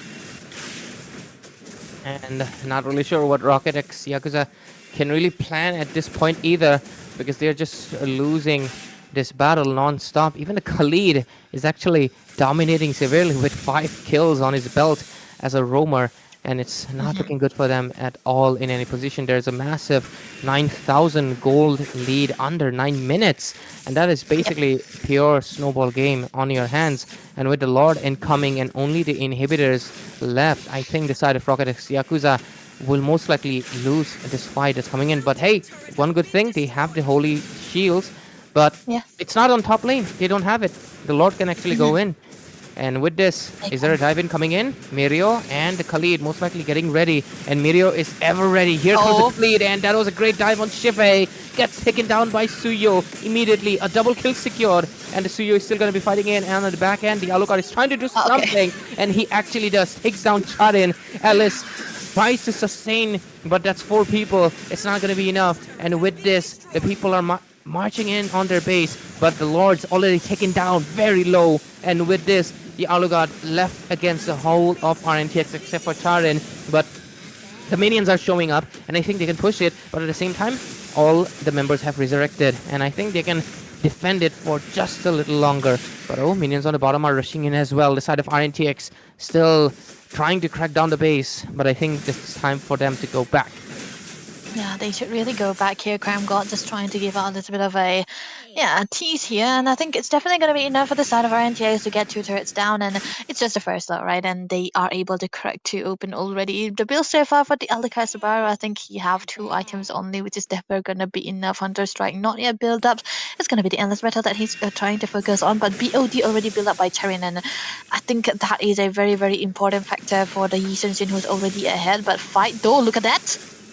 Okay, Karita uses up the rough waves, retreats to safety, but the Grok is getting caught in a pickle. Look at the damage he's taken. Sora comes in with a massive knockup, but the Grok survives at 1 of his HP.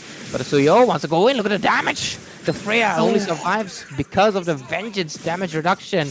But right now, they're getting knocked on their bases. The base already 20% down of the health. But since the Lord's coming in, RNTX will take the safer route and just go for that one. They can take the lore and then possibly end the game here at this point of a time because they are already so ahead. 8k gold lead is what they have. And already I've had Yishin right? Terran, I think he hasn't been able to find out the damages here, but he have one kill. That is one kill for a BOD. But it's okay because he's doing what he can, right? He's playing for the objective. He's playing for the damages. In I think he will be dealing out a lot of damage as well. But the way that the way that Cram God and Mirio has been able to set up for the team so much that Vitz has been left completely untouched. And I think he doesn't even need to use out of flicker here because the Kadita hasn't been into the range for him to be taken down also. Most of the time, one time it was a close call, but they were lacking out onto the items, which made it so hard for the side of Rocket Yakuza to even try to get anyone down. And now it's definitely going to be hurting them to the back here though. What? Look at that. Oh, Shive caught himself in a misfortune, gets shredded out and taken down. And with this, the Lord already knocking on the doorsteps. Here comes the engage. Freya's trying to do something with the ultimate, but it's not enough. One by one, like dominoes, they're falling and down. Subaru's alive, and so is the Alice, but not for long. Alice gets taken down. Alucard trying to do something, but the damage from Mirio, from the Suyo, is way too much, and RNTX secures game number 1 with an overwhelming domination. Yeah, that was an overwhelming domination indeed. I think it's definitely not the best, start of the game for the side of Rocket X Yakuza, man. I think they really needed a bit of a time for their side. I mean, going against a team like RNTX, you want to have a good draft, right? Up until the Freya and the Grog, we liked it. But the Alucard, I think for this meta, of course, you want to have a good early game, but this meta is where the invades are always going to be out there, and the Alucard always suffer when he doesn't really have the buff into the early stages, doesn't get the snowball, doesn't get anything that he really is able to use into the game. And they overkill a bit when they pick out the Alucard together with the Freya. This kind of made it impossible for them to have this comeback. And if you see the map everywhere, Cram God is gonna be there. He's gonna be setting up, and there's always gonna be a follow up. And they weren't able to even respond to whatever sets has been made by RNTX.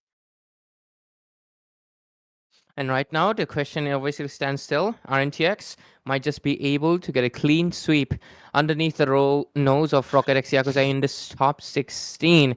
And to be honest, like, obviously RNTX being the overall stronger team is able to show it. And with this, we're going to be getting that match highlights, able to see what really well down. And looks like we're seeing, actually...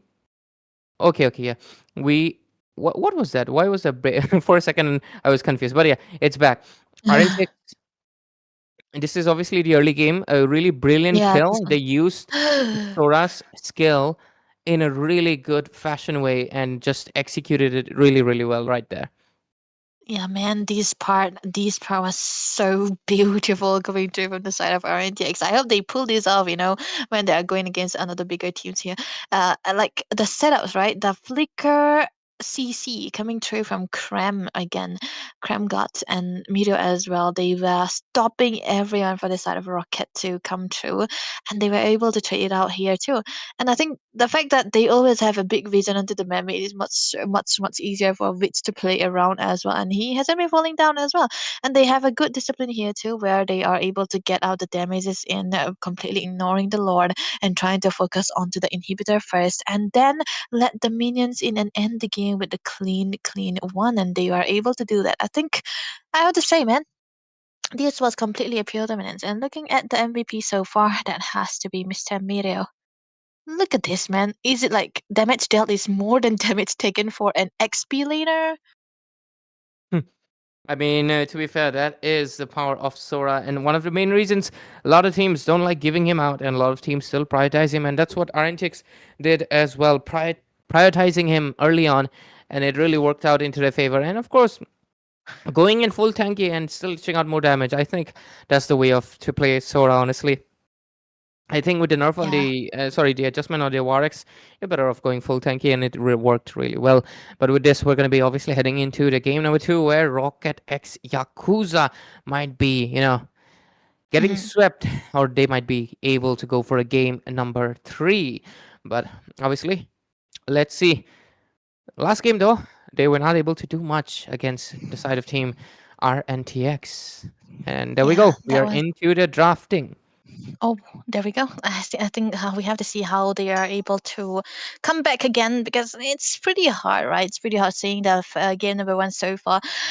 They need to do at least a bit homework, and I think it's not going to be a good idea to let go of the Sora again here because I don't think they'll be able to do anything against that hero too. And the fact that the Khalid was much of a response rather than them picking it up first, it was more of a response from the grog pit that they have. So I think they'll be able to adjust to that. So now I think the ban is in. Tamus banned away by RNTX. Again, I don't know why they hate the Tamus so very much because I'm pretty sure Mira But do also they plays ban the it Tamus. always? No, they ban it newly here. Maybe they're target banning, possibly. Jutsu. I think it's a new edition for Jutsu, right? I mean, they are Yeah, playing in Jutsu tournament now, so why not make a signature ban on the Tamus? yeah, yeah.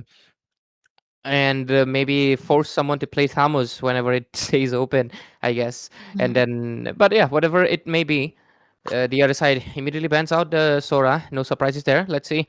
The next ban should be the Jushin, but no, it's actually going to be Kelia from the side of INTX. But I think Rocket X Yakuza will most likely will have to ban the Jushin. If not, which will just pick it up immediately and punish them yep. for not banning it out. I think the There we Sora is go. very good here. Oh, I mean, I just realized that Jushin has been completely ignored by you. No, she's there in the banning phase, which is really good because that means two things. First one, if she's banned, Yeah. that means she's meta, and that's good. I Okay. would rather have my hero be in ban list than be forgotten like Vexana. And the second Yeah, thing, well, like Vexana. yeah, like Okay. isn't it bad if you imagine you main Vexana, your waifu is Vexana, and she's not even used anywhere? So yeah, that is more painful, honestly. But yeah, the fact that she's Mm. banned, she's relevant. And the second Relevant. thing is, Yeah. the less Zushin for others, the more Zushin for me. That's how No. logistics work. But yeah, the bans are done, and RNTX picks up the Oh wow. dragon for Mario. Or is it Dragon. gonna be a golden dragon? I don't think so. I hope not, man. Please, come on, Aaron. You're much better than playing the dragon. Come on, give the hands, give the Miro, give Miro his hero. Get Aaron his hero as well. I mean, I'm actually manifesting for a Granger because I usually go for the Yuzong Granger combination, but I'm pretty unsure it cannot happen. It can happen. We'll never know. But the Freya ban is definitely better for the side of Yakuza here and the Sora as well. Juicing is always gonna be taken away, and I think now that the Sora is gone, they're trying to open up a lot of choices for their side as well because INTX are the one actually picking out the Yuzong rather than the Grok and banning out the Kalea and rather than anything else. And now we can see that the Grok is coming through still for the side of Radhe, and Percy will be going for the not it's not gonna be Percy, right? It's gonna be the carry that they want right now against the Yuzong. I don't know. Maybe they are onto something, but I would never recommend this. Yeah, yeah. I would also not recommend it. Just go for a different kind of a fighter. If you really want to play a fighter, you Yeah. can still go for a CC if you want, but I think going for a golden is going to be much better. You can lock on the Granger as well, but no, they Hmm. actually lock on the Hilda and the Valentina. Not sure why the Valentina though. There were like a lot of options for which, like he could have went in for anything. Why the Valentina? He wants to Yeah. really steal the like the tectonic charge, I guess. I mean, I don't know why Vit hasn't been picking up the Lunox. My god, man. He hasn't been playing the Lunox for a long, long time. I'm pretty sure he could have been better. But the Kimmy, wow, they have two marksman comp now. So, man, a bit of an overkill again for the side of Yakuza. I know that they'll be able to pull it off, but the Hilda is already there. You don't want a weak hero into the mid side too.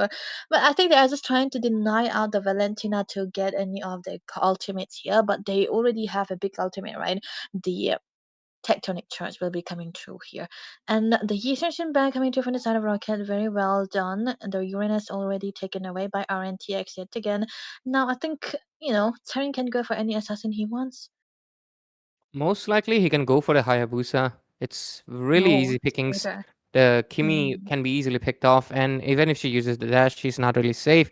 She'll have to use up a flicker, and her flicker is 120 seconds, so you're going to be able to pick her up. And even the carry cannot exactly win against the Hayabusa either, so I think that would be the better, decent choice. And I think looking at the bans of like RNTX, I think these are very targeted bans. Like Amon, Yeah, then Terizla, I'm on. Uranus, Mhm. all these heroes feel very targeted towards the EXP laner, as well as, of course, the jungler for the side of Rocket X Yakuza. They're really cracking down their hero pool, which is a good strategic decisions. And on the other side, they come in with the Badang. And let's see what RNTX responds with. They have 2 picks left. It is going to be the goal laner and the jungler. You know, Granger, please. Because it's a carry, just because it's a carry. The Granger Yeah, could be it's a very, very good carry. here. He can go for the Granger. I Yeah. mean, Granger Mm. is really That easy for yeah, it's like Aaron. recycling, no? They can do Recycling. that, but the Badang against Yuzhong. Okay, that is gonna be a Badang who is always gonna try to go for the team fights rather than stay in lane. But against the Yuzhong, that Yuzhong is a menace into the lane as well, so I don't think he'll be having the good rotation here. So it's all about the decision making. Oh, there we go. It's a green zero. Oh my god, thank Not goodness. no surprises there, honestly. I'm gonna be honest, Debbie, Yeah, because it is pretty easy. It's the easiest question. But yeah, Leomord is also not a surprise for me because, well, look at I that. thought he would He's go also the most assassins. Yeah. cracked. Yeah, he's really cracked right now. Mhm. For Turning, I thought it could have been, like maybe he can play the Fanny here just because of the carry. I did not expect the Leon one actually, but it is a strong one. It's a big meta, right? So Yeah, they he's are really meta playing right safe. now. Yeah, that's a safer choice. And now it makes sense, right? They did not go the assassins, but the Fredrin already appears, so I think that is definitely gonna be into the jungle this time around. It kind of looks solid for the side of Rocket X Yakuza. I would rather trade something off for the Badang rather than anything else, but they could have had a good range into the mid side, but they are trying to think that maybe they don't want to give away the Valentina a big ultimate here, so makes it more sense now that they have the Kemi. And now the last pick under the Fredin, I think they kind of seal the deal here. They want to play for the two marksmen. Absolutely, and it can work if they're able to protect them well, because the Leomord and the Yuzhong and even the Hilda are going to be trying to crack Mhm. down on the back line as much as possible, and that is going to be the main trouble, the main X factor that they will have to look out for. But let's see. So far, the draft is looking really good for both of the sides, but RNTX looking much, much stronger with comforts and power picks. And with this, ladies and gentlemen, we head into the game number 2 of match number 3 of this evening, a best of 3 series. We've had a one sweep and all 3 games. And right now, this might be another sweep on our table because, of course, it's RNTX and they're playing very dominant. But let's see if Rocket X Yakuza can make a clap back. Yeah, let's see how they'll be able to win out into the lane as well, because that is going to be the most, important factor here. And I think they have a loose lane, right? Both for both of the lanes, right? The Badang, the Yuzhong, the carry. Oh, that's a good steal from the side of Parsu. He was able to get out onto the XP creep here, so that he is definitely gonna be having out the level lead. But then again, they're gonna. I'm pretty unsure where they want to focus on here, because they've been losing into the mid, the top, and the bottom too. This should be a free turtle if it's a good stuff for the side of RNTX, right? Yeah, this I think this will be definitely a free turtle for a Mm. few lot of reasons. First of all, Shive is not going to be able to dish out the most damage right now at this point of the time, and then Grok doesn't have his tectonic charge, and he most likely won't have it until, of course, and having it a Barang EXP. Look at that immediately. There Barang we go. does not win against the Yu Zhong and gets taken down. Mm. And even it's not even Yu Zhong, even the Leo mod assisted. So the turtle is most likely gonna get taken down easily. But oh, looks like they want to punish Witch a little bit, but he's gonna be okay. He got 2 dashes, not to worry about. But he's gonna be taken down quite low. But it's all gonna be Mm. good. They can take this turtle pretty easily. Here comes another engage. They want to make sure there's no competition. They want to take down the Fredrin, and they definitely do. Meteor captures a kill, and right now they want a little bit more. They wanted to take down Grog, but he's gonna be retreating. And top lane already, Radhe, that's a little bit too aggressive against a Granger. Nonetheless, a Hey. Flicker gets used, but so does the other side. And immediately, hey, you should be getting to level 4 immediately. We take down the minions and just go bazooka. On the other side, he gets the turtle. The Leobot is going to be all good. And right now, I think The carry abuse on the top lane continues, but he is dodging it with this. Ooh, nice dodges so far. All of the Aaron misses all out the bullets. Yeah, that is amazingly well done for the side of Rothy here. I think he still have chances to survive. No flicker, as I said, for the gold leaners here.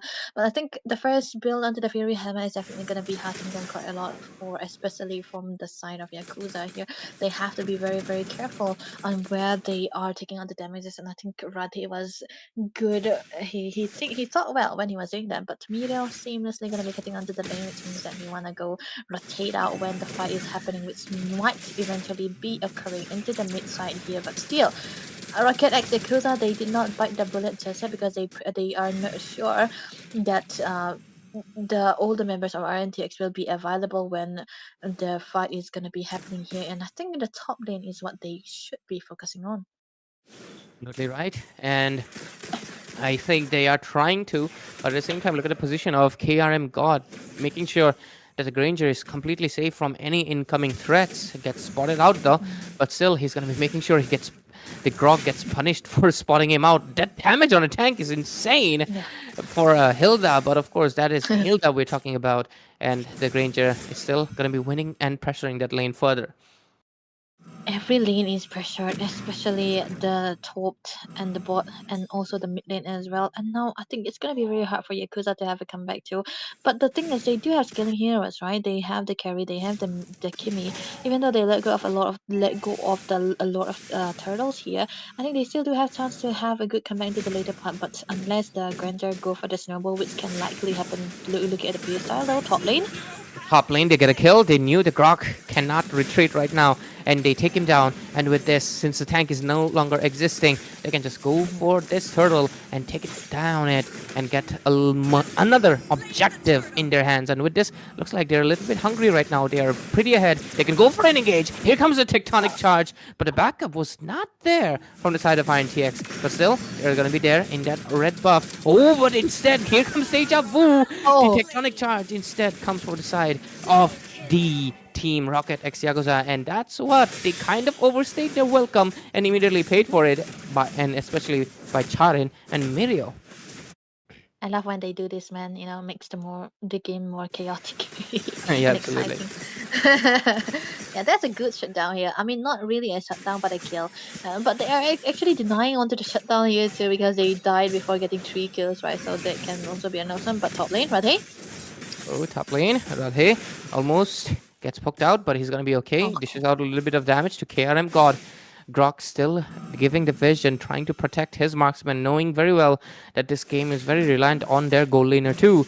But at the same time, they are not really able to capitalize much. They were only able to get those 2 kills due to the mistake. And if RNTX stops making these mistakes, it's not looking good for them. Yep, Aaron trying to give a lot of damage into the bullets with Turati here. One more, that's another old take. Oh, it's done. KRM Gods take the kill. I mean, considering the Hilda is dishing out so much damage, you better be prepared. She's gonna dive in the turret. Unlike the Granger, she's not afraid of taking a little bit hit to the faces. Okay, right now, the Hilda's gonna be cornered a little bit, most likely get taken down, but at the price of course, the Yu Zhang also joining the team fight, wants to take down someone, but he's taking a lot of hits himself. Looks like the damage from the Kimi and the CC from the Grok is finally coming in handy, but the Turtle is gonna be coming in on the bottom lane. Turtle, they can actually take it, but they don't have the Black Dragon form, so they can wait it out just a little bit here. Still time for them to have a good wait. But the thing is, I feel like RNTX are looking on a bit of a massive damage here, right? Just the Valentina here. But still, they are able to pull it off because they have a lot of heroes that can that can have a good early game, and they already took a lot of pressure onto the map as well. And now with the take onto the turtle, they are going to be ahead into the goal. 2k goalie, which can be caught up by Rocket X Yakuza here, unless they did have a good throw, which cannot happen. 2k goal onto the hands of not 2k, 1.5k goalie onto the hands of the Granger. Around the creator are very, very ahead in comparison to Radhi here, because of course the lane has been pressured quite a lot and he hasn't been left alone for a long, long while. Bot lane, they want to have a ball here, but I think Persu, he has to be careful. The turret gets taken down. He decides to just go back, but he does use up the flicker, quite an expensive resource. Traction Pulse and Fedrin trying to retreat, will not survive. Valentina comes in with a Tectonic Charge, but so comes the other side's Tectonic Charge, but it's not going to be enough. Pershu gets second down, a double kill secured, might be a triple for Aaron, but the dash at the nick of time, the flicker gets used up, and it still goes in. Thinking for the Maniac, seeing those too low HPs, too juicy for him, but he doesn't consider he's also a marksman. Taking the second turret's turret damage like that, it's not going to be good for you. Yeah, definitely not the best here. And he have one stack onto the Sky Piece, and he's gonna be nerfing down just a little bit again.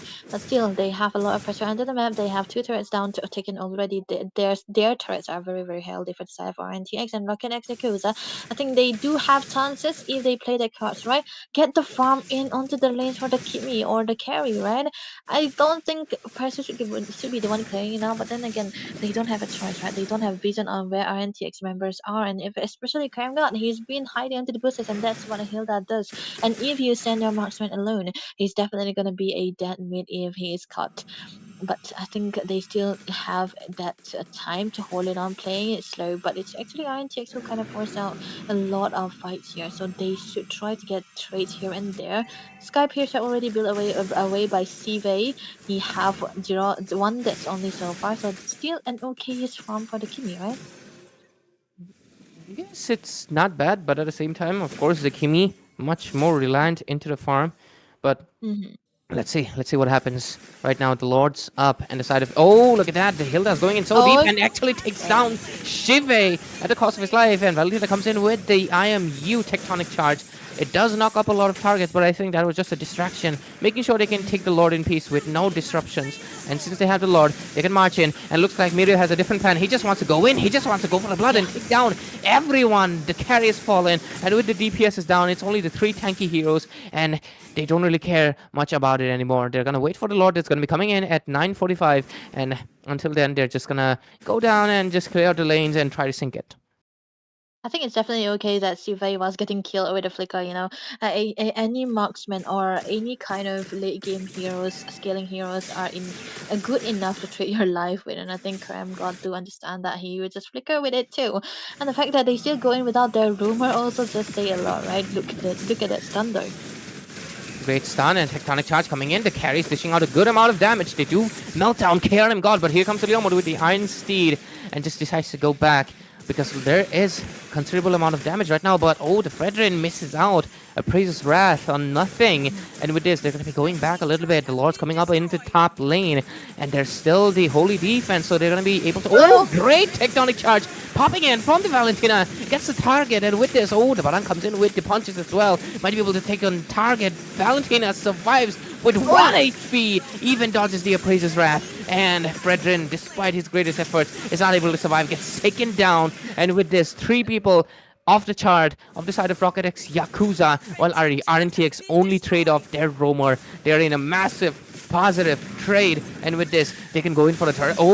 Here comes the Petrify combination with the Black Dragon, and with the damage on the table, I think they will be able to get a kill. Carry falls down as well. Yu Zhong will most likely pay with his life, but the regen is a little bit too much. Is it? What? Yes, it is. He will survive it, and I think there's no anti-heal.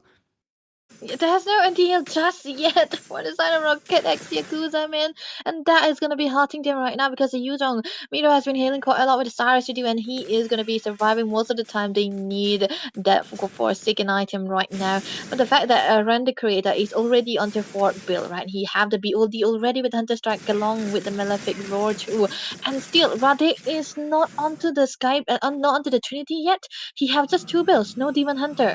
And that is going to be a very, very bad for the side of Yakuza right now. And now that I think about it, it's definitely they definitely have to hold on a little longer, but I don't think they can, because everywhere Antics goes, even though they trade out 1 life, they usually trade out with 2 or 3. But look at the Sun Cram have to flicker away, but I think it's still worth it for the side of Antics. They just need to wait for the Lord that is going to be up in less than 20 seconds. Less than 20 seconds. Let's see what they can do. And right now, it feels pretty obvious that the side of RNTX is way too dominant. But Rocket X Yakuza is trying to catch up. Shive gets the Blood Wings. A little bit shield and a little bit more damage, but it's not going to be enough. The Lord popping in here. and this is gonna go uncontested. I think Fredrin does want to Yeah. contest it. He's pushing the Grok to go ahead, but he's actually the one leading the charge. Wants to go in, but they're not able to find the angle. Traction Pulse comes in. They might be able to just do so. Here's the wall. Here's the tectonic charge, but all of the resources are on KRM God. It's not enough for the Lord. Demon Hunter Sword only secured for the carry right now, but it's not going to be enough either. The carry comes in with the damage, but the knockup comes in, and here is the IMU tectonic charge knocking up all of the Okay. side of Rocket X Yakuza, and they fall one by one. And with this, most likely the Lord is also coming in. They don't have the inhibitor on top. There's minions going to be coming in from the mid. Oh, here's the bottom of the set, but it's not enough. There's no damage. The carry could not provide it. She does not have the enhanced light wheels, and with this, the side of Rocket X Yakuza just await their doom as they're basically waiting for the Lord to be coming in, but it's gonna be enough for not. Here's the Fredrin trying to do something, but it's not enough either. The Lord is knocking down full health and damage from the Granger. Too much to bear. There's only the Kimi defending with assistance of Grog, but what can they do? Because that's a Granger fully stacked now. A triple kill secured. He wants the Maniac, but they would rather take the sweep instead as they go towards the top 8 on this upper brackets.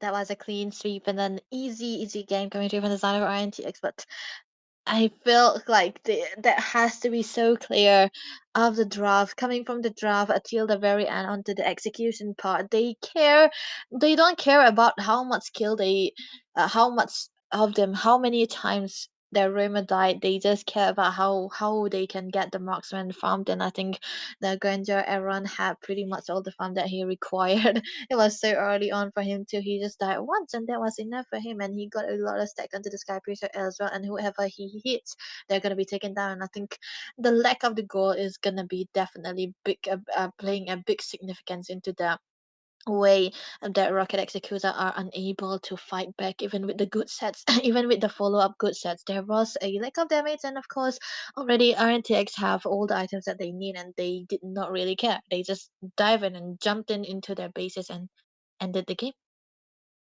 And it was a pretty smooth game for the side of RNTX for both of the matches. They saw the kind of the weakness of the draft that their opposing team had, and they just capitalized on it. They knew that the first game, the Alucard is not the strongest jungler. They just go in for the invasions. They just take out his resources. They may just make sure the overall farm for the whole team is just low, and they were just able to. It feels like that thing is talking like me. Look at that. Whatever that Plots Dexter copycat is. Bats, It's bats. I oh think yeah. it's bad. It's I so don't know, cute, man. man. I don't have the skin, and I don't follow the character. I only know the what is that cinema roll. Yeah, my Oh, favorite. Cinnamoroll. But yeah, That's one of the cutest, man. But absolutely. honestly, this is the only dude, right? So you have to. But yeah, 3-0. Wow. This was Okay. a great engage from, like, of course, Yeah. Witch, but Witch, there right? was no follow up, Like, go. and they overstayed here. Look at that. They Yeah, they overstayed. did. I think, yeah, they overstayed. They were trying to have a clear sit down onto the members of Rocket Executor, and they got caught, right? It was more of a reinitiation, re-engagement coming through from Drupal onto the Grog, and I think they miscalculated where the damage that they have right there. Even here too, I think it was enough for them to lose onto their rumor here because they don't really care. And the fact that Rocket Executor was most of the time going in onto the hill, that wow, that was a good petrify. Wow. Okay, I think that is the problem around. We can see the backlines couldn't really do anything. And this is why we were also kind of skeptical about the carry against the user, right? And we can see it Yeah, clearly here. absolutely right. Carrie is just one of her main weaknesses, of course, the range. And if you Mm, really want to play a carry like that, you have to make sure that you have ground to cover on, or at least yeah. teammates that can cover the ground. And they did not Mm, have it. Instead, there was a Granger on top, way more range, can poke you mhm, a lot, can even bully you in the lane. And yes, he did.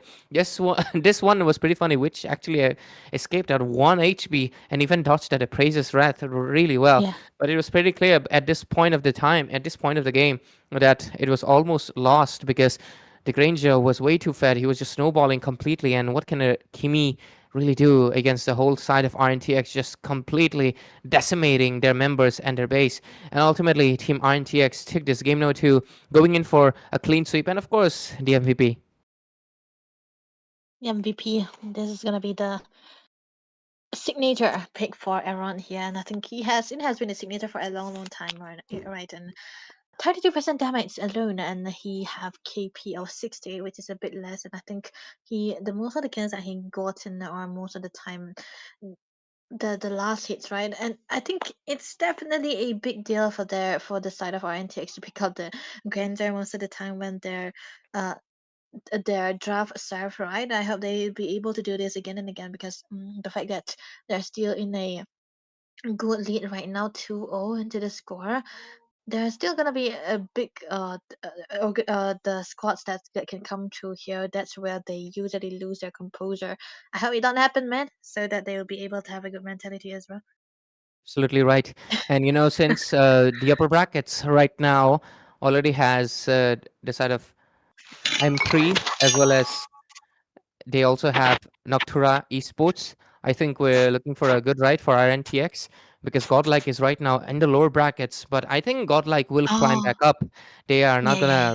gonna, let it slide easily. Godlike today faced their first upset, I think, in the big 2026. I think they're in the biggest win streak so far, and that was the first Mm. loss they took after a long, long while. But hey, it's Oh, not the yeah. finale yet, so we are in for a journey. So with this, ladies and gentlemen, we're gonna be taking a short little break, and we'll be right back with the last best of three series with a new set of talents. So make sure you don't go anywhere and stay tuned on Zutsu at Indian Championship Series.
Good evening, ladies and gentlemen, and welcome back to the very last game of the first day in the round of 16 in Indian Championship Series, brought to you by Zutsu Esports and powered by AOC Gaming. So here, this will be me, Caster Sara, onto the casting desk, and alongside me will be Debbie.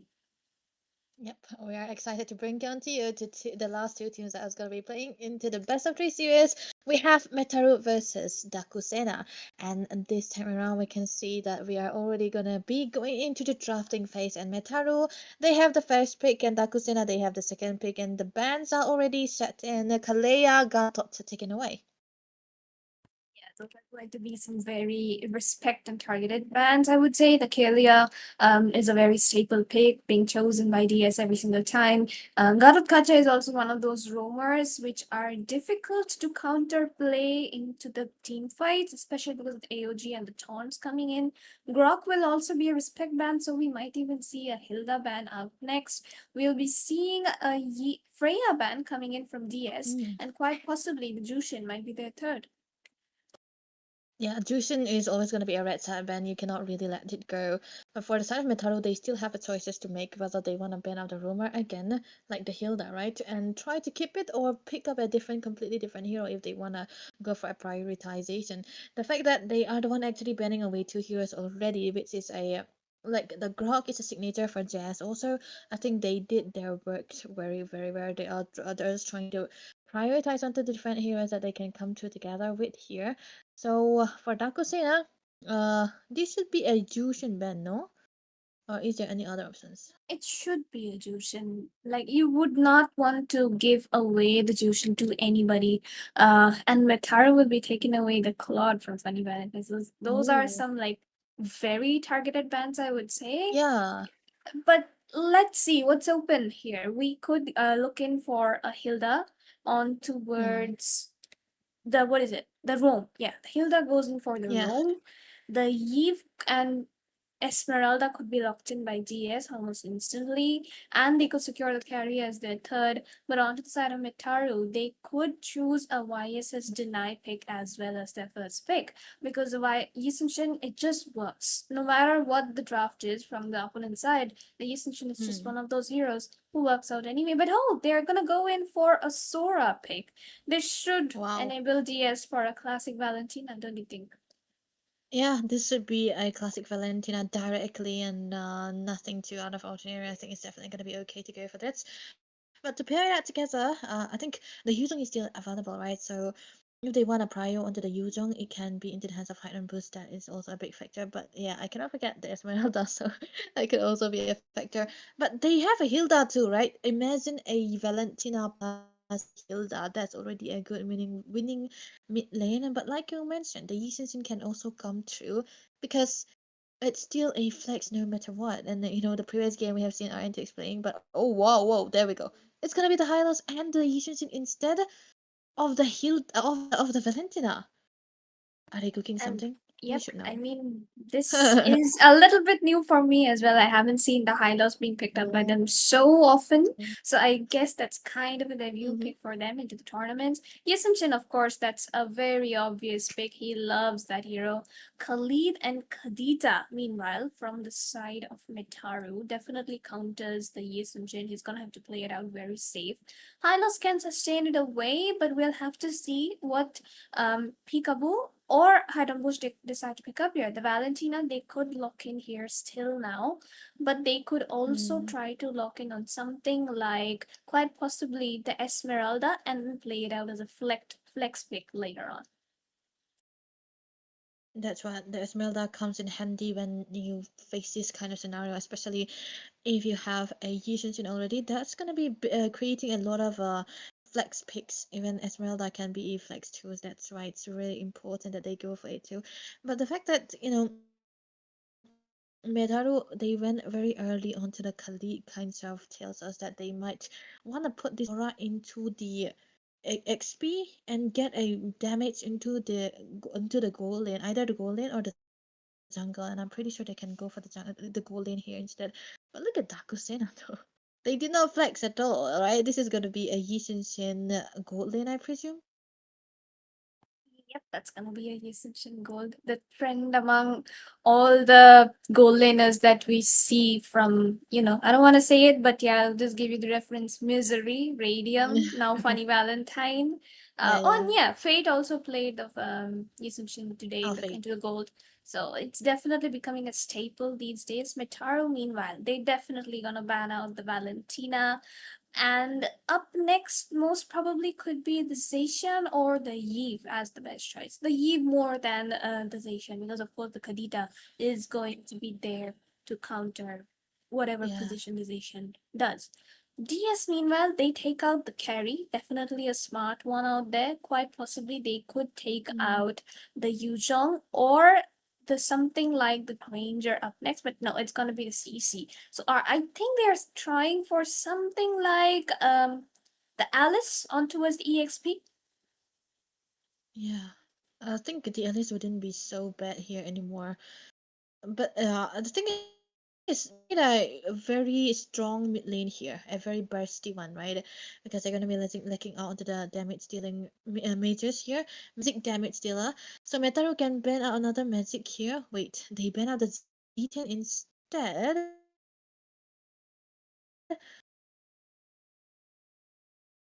So the Eve can also be enough. So maybe they can handle the Alice here because the combination would be so great in my opinion. So can they go for it because the Valentine is already banned, the Lunox is already banned. Yep, you're gonna have to see about that. Honestly, Lapu Lapu onto the Mhm. EXP. It does work out, but then like we would have preferred something like the Alice or Esmeralda a little bit more, quite possibly.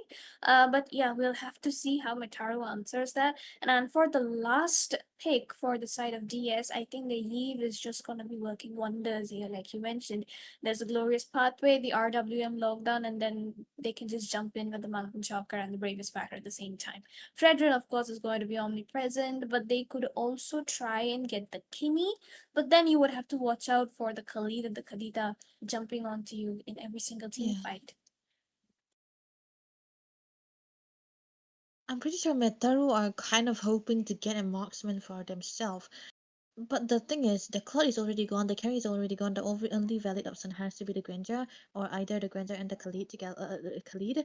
But oh, they wanna go for the Moskov instead and the Guinevere into the jungle. Not so bad, but as we have predicted, it's gonna be the far south for the side of Dakusena, and Bursty one is what they required.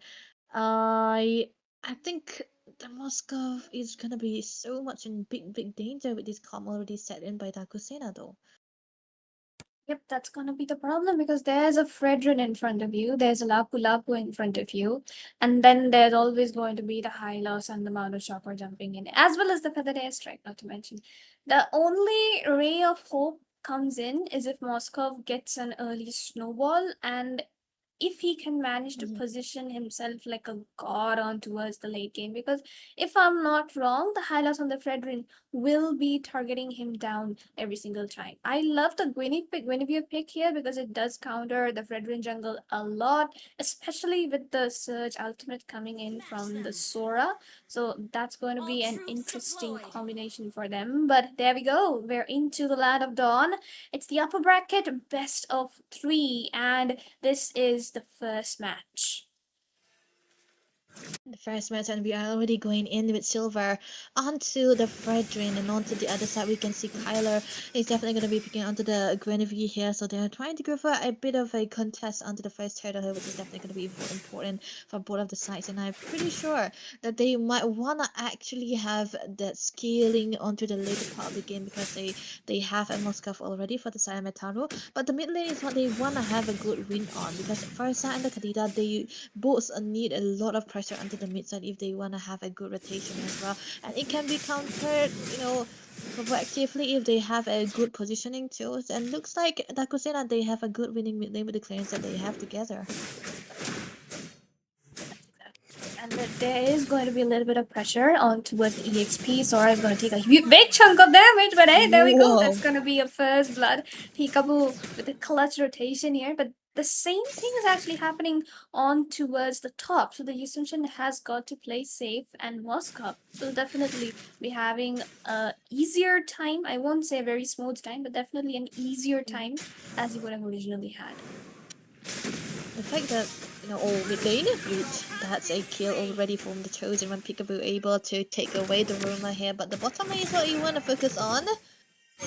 Yeah, but we definitely have to put our focus in here. Another engage coming in from Peekaboo. He gets the kill onto Kyla. DS already on a 3-0 lead as well Yeah. as nearly a 1.4k goal lead. I would say that is pretty decent for a 2-minute mark, and they should be able to get this turtle as well quite easily. Peekaboo has the feathered airstrike, and Sora is not going to be able to hit the level 4. And without his level 4, he is a little bit underwhelming than he's supposed to be. Yeah, they're just stopping onto the Sora to be staying into the lane, and the Sora is not a laning hero. It's more of a team fight composition when you want to go in for the fights and stay into that fight with a lot of damage that he can build up onto his sets also. But they cannot really do that because he's been set down from the very start, and that is gonna be costing them the early game for the side of Metaru here. They can make up if they go for the plant peak, which means they have to farm out for these Moscow Tizen has to play the time of his life, get out all the goals that he's needed, and be that damage dealer. But stun though. But that's gonna be a flicker coming in from Tazin as well as a knockback onto Jazz. That engage could have worked out had Funny Valentine like if he had his ultimate on that time. But thankfully Tazin escaped right on time, so that's gonna buy him a little bit more space to farm up. But the pressure is definitely building up towards the goal lane. Jazz, it doesn't have the glorious pathway to engage right under the turret, otherwise they could have figured out a few kills out there. But now Kyler as well as Joseph will be there towards the goal to try and force out an engage. But right now, it seems like they're just going to disengage and fight on the middle lane instead. Engage on the Khabita as well as Peekaboo. Peekaboo is going to be taken down quite low. Stun comes in on the chosen one. Brave Spider going to be locked in, misses the stun. Oh. Wonderful stun. I mean, W stun, bro. But Kyler, very low here, gonna be marked down by Silver. Tazin also getting pressure. The damage is there, but he will be able to make it out alive. Yeah, that was a good game for the side of Dakusena Hill. They are able to win onto the team fights and able to win out onto the lane, especially into the goal lane side as well. But goodbye, Joseph. Goodbye, Joseph. I think he doesn't have damage. He does. Yep, but look at the pressure being created right onto the mid. Khalid is going to get targeted down all over again. I think this is the advantage of having a Fredrin against Khalid. You simply don't let him walk around you. Yeah. Neither do you let him like heal up like that. Kyler is gonna miss the spatial migration and will be taken down quite a bit. And there's gonna be a glorious pathway. A bit unnecessary there, though, I would say, because the members of Mitaru had already backed up. Peekaboo will steal away the red. Oh, onto the gold side. A very close matchup between Moskov and Funny Valentine onto that Ascension, but Hazen once again will be able to escape. And now the turtle fight. Yeah, the turtle definitely can be into the contest with Amataru, but they don't have that opening, and I think it's gonna be better for Kyler to go back rather than contesting for it because they need to have a good setup, and they don't really have that setup. Meanwhile, for the side of the Kusina, everyone is already there, and now they might want to focus a bit onto the bot lane side here. Sora looks like a normal hero into the hands here. Look at that.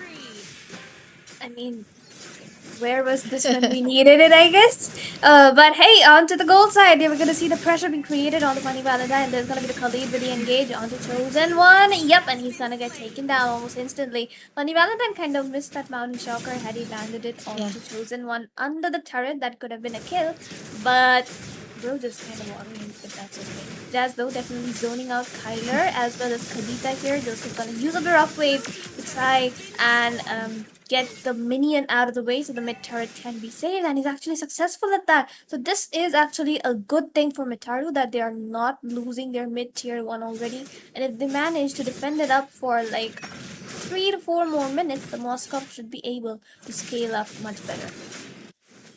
I think level 10 already for the side for Silver here in comparison to a level 7 Kyler is definitely going to be hurting them when their objective contest comes through here. The only good thing about Metaru right now is the zero deaths for Teasen here.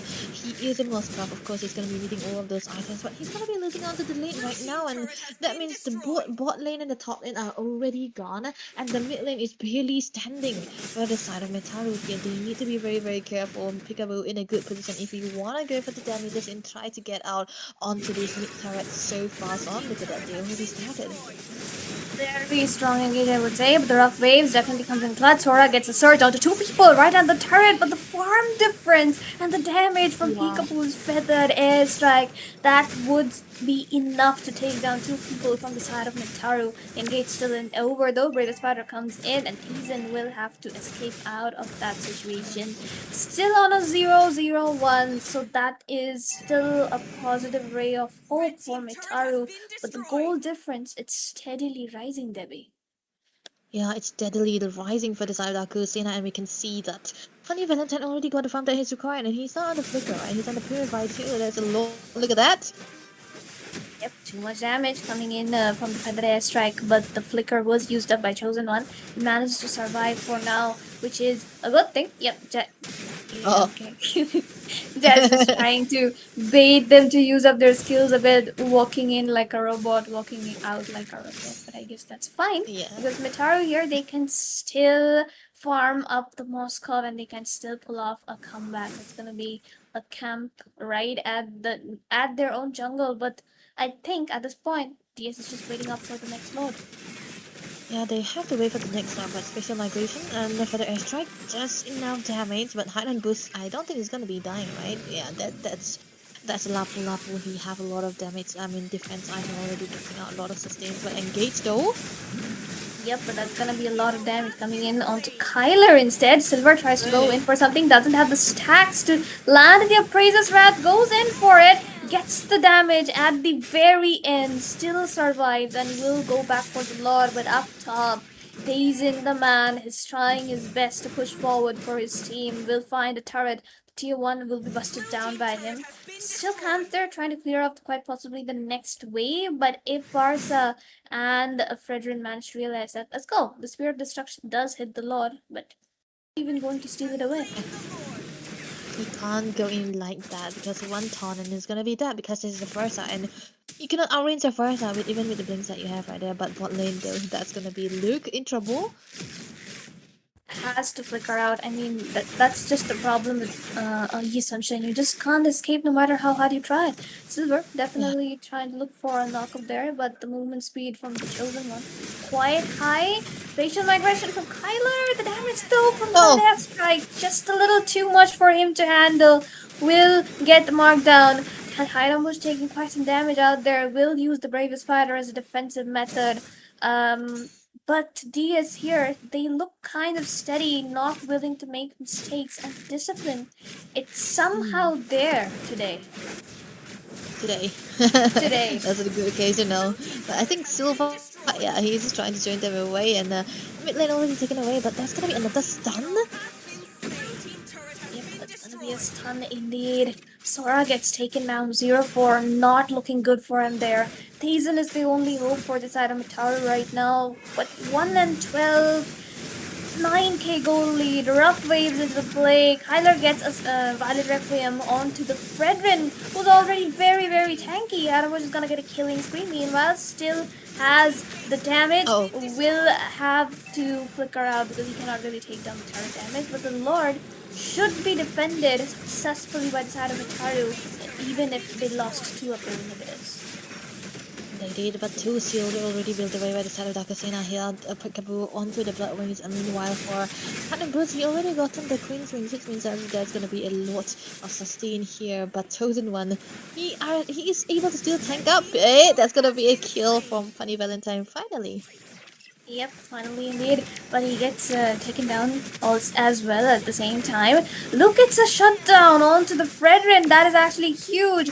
There comes the stun on two people, but the Moskov is kind of free hitting them right now. Teasen is still the ray of hope here. He can still deal some damage, but the shutdown from Luke onto Forza right into the backside.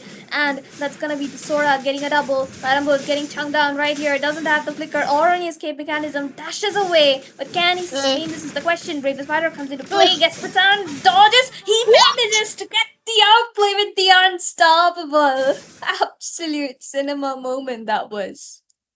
Oh man, that is Lapu Lapu for you. Hadn't was amazingly well done. He was 1 HP and he was trying to reset onto the passive so that he'll be able to get the heal. And by the time he got the heal, he already got the bravest fighter already up. And that was good. That's gonna be the saving grace for the side of Dakusina. Eventually, they are the one who are into the lead, but they did throw it out because of the kill that has been gotten by the side, by the Kadita, by the side of Metaru, and they have been trying to re-engage. And look at this, man, so beautifully well done. Well, the Moscow should have been very disappointed. He did have a lot of damage, but the amount of sustain that High on Boost already have is he's making him unable to penetrate through all of those sustain. And now the Lord will definitely be free for the taking for the side of Dakusina here. Spirit of Destruction just for the vision here. I don't think they will be going for the engage, and there we go. That's gonna be a lot taken. Yep, but Kyler misses out on the dash. Use of the Violet Requiem alone. There wasn't any backup for him because everybody just wanted to back off and try and defend the upcoming Lord. But Silver here definitely getting a lot of knockups. Mitaru trying their best to hold on to the game piece and try to clear the minions as much as possible. Appraiser's Wrath comes in right under that turret, deals some damage, but everybody's gonna recall, get their damage and HP back up. There's gonna be a surge onto two people, gets stunned midway, cannot really stun the rest of them. Silver gets a kill on the Chosen One for the dash strike, blasts everybody into the backside. Hanamush is gonna get a monster kill onto Luke, but Thiessen still standing strong, but the base isn't gonna stand strong for so long as Funny Valentine marks it down. Dakusena get the win. They got the win freely and fairly, and that was a pure domination since the start of the game that have been coming through for the side of Dakusina. I'm pretty sure they were knowing what they could do into the early stages of the game. They had the Friday, of course, who had 2 level ahead onto the onto comparison with the Guinevere, and you don't really win it out when you are a Guinevere who is very low on farm. She's not that tanky in comparison to a Fredrin, so you cannot really do that. And the stuns and the cancellation always coming through with the taunt is definitely going to be hurting them quite a lot. And I think Dakusina, they read their priorities straight. They know that if they have that early game, they will be able to have a good rotation. And if they want that early game, they have to win out onto the mid side. And I think Jazz and Peekaboo, they did really well with the Farsa especially because he had all the damages that he's required. And I don't think even Teasen, even though he had a lot of farm, he wasn't able to get the targeting because his teammates they were unable to sustain anything. That's the sad part because you know what? Team DS here, I mean, I don't know what they do, but it's like they lose one thing and they suddenly get their motivation back up, and that's kind of the situation they just pulled off in one of these games. But right now, this match, it felt like that they were actually trying.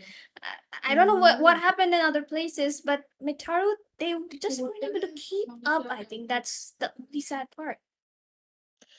And the fact that for Dakusina, they did not have the Valentina, right? Oh wow, that's gonna be the MVP. He dealt 28% damage and took 32% damage. That's the Lapu Lapu. 0 deaths so far. I think amongst Dakusina, he have the best KDs all the time. And I think the fact that he was able to go in onto the right timings as well did serve quite a lot of purpose for the team too.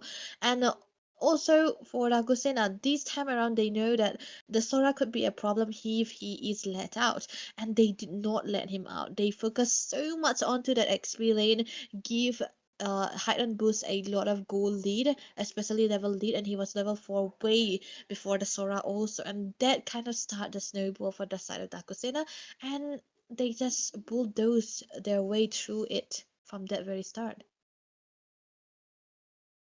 That's the thing. I mean, screenshot kind of moment for me, but I guess what works for them works for everybody. That's gonna be a 1-0 lead for DS into this best of three. Now, if they can keep up this momentum, it might lead to a 2-0. But if it moves on towards the third game, then Metaru has definitely good chance for comeback.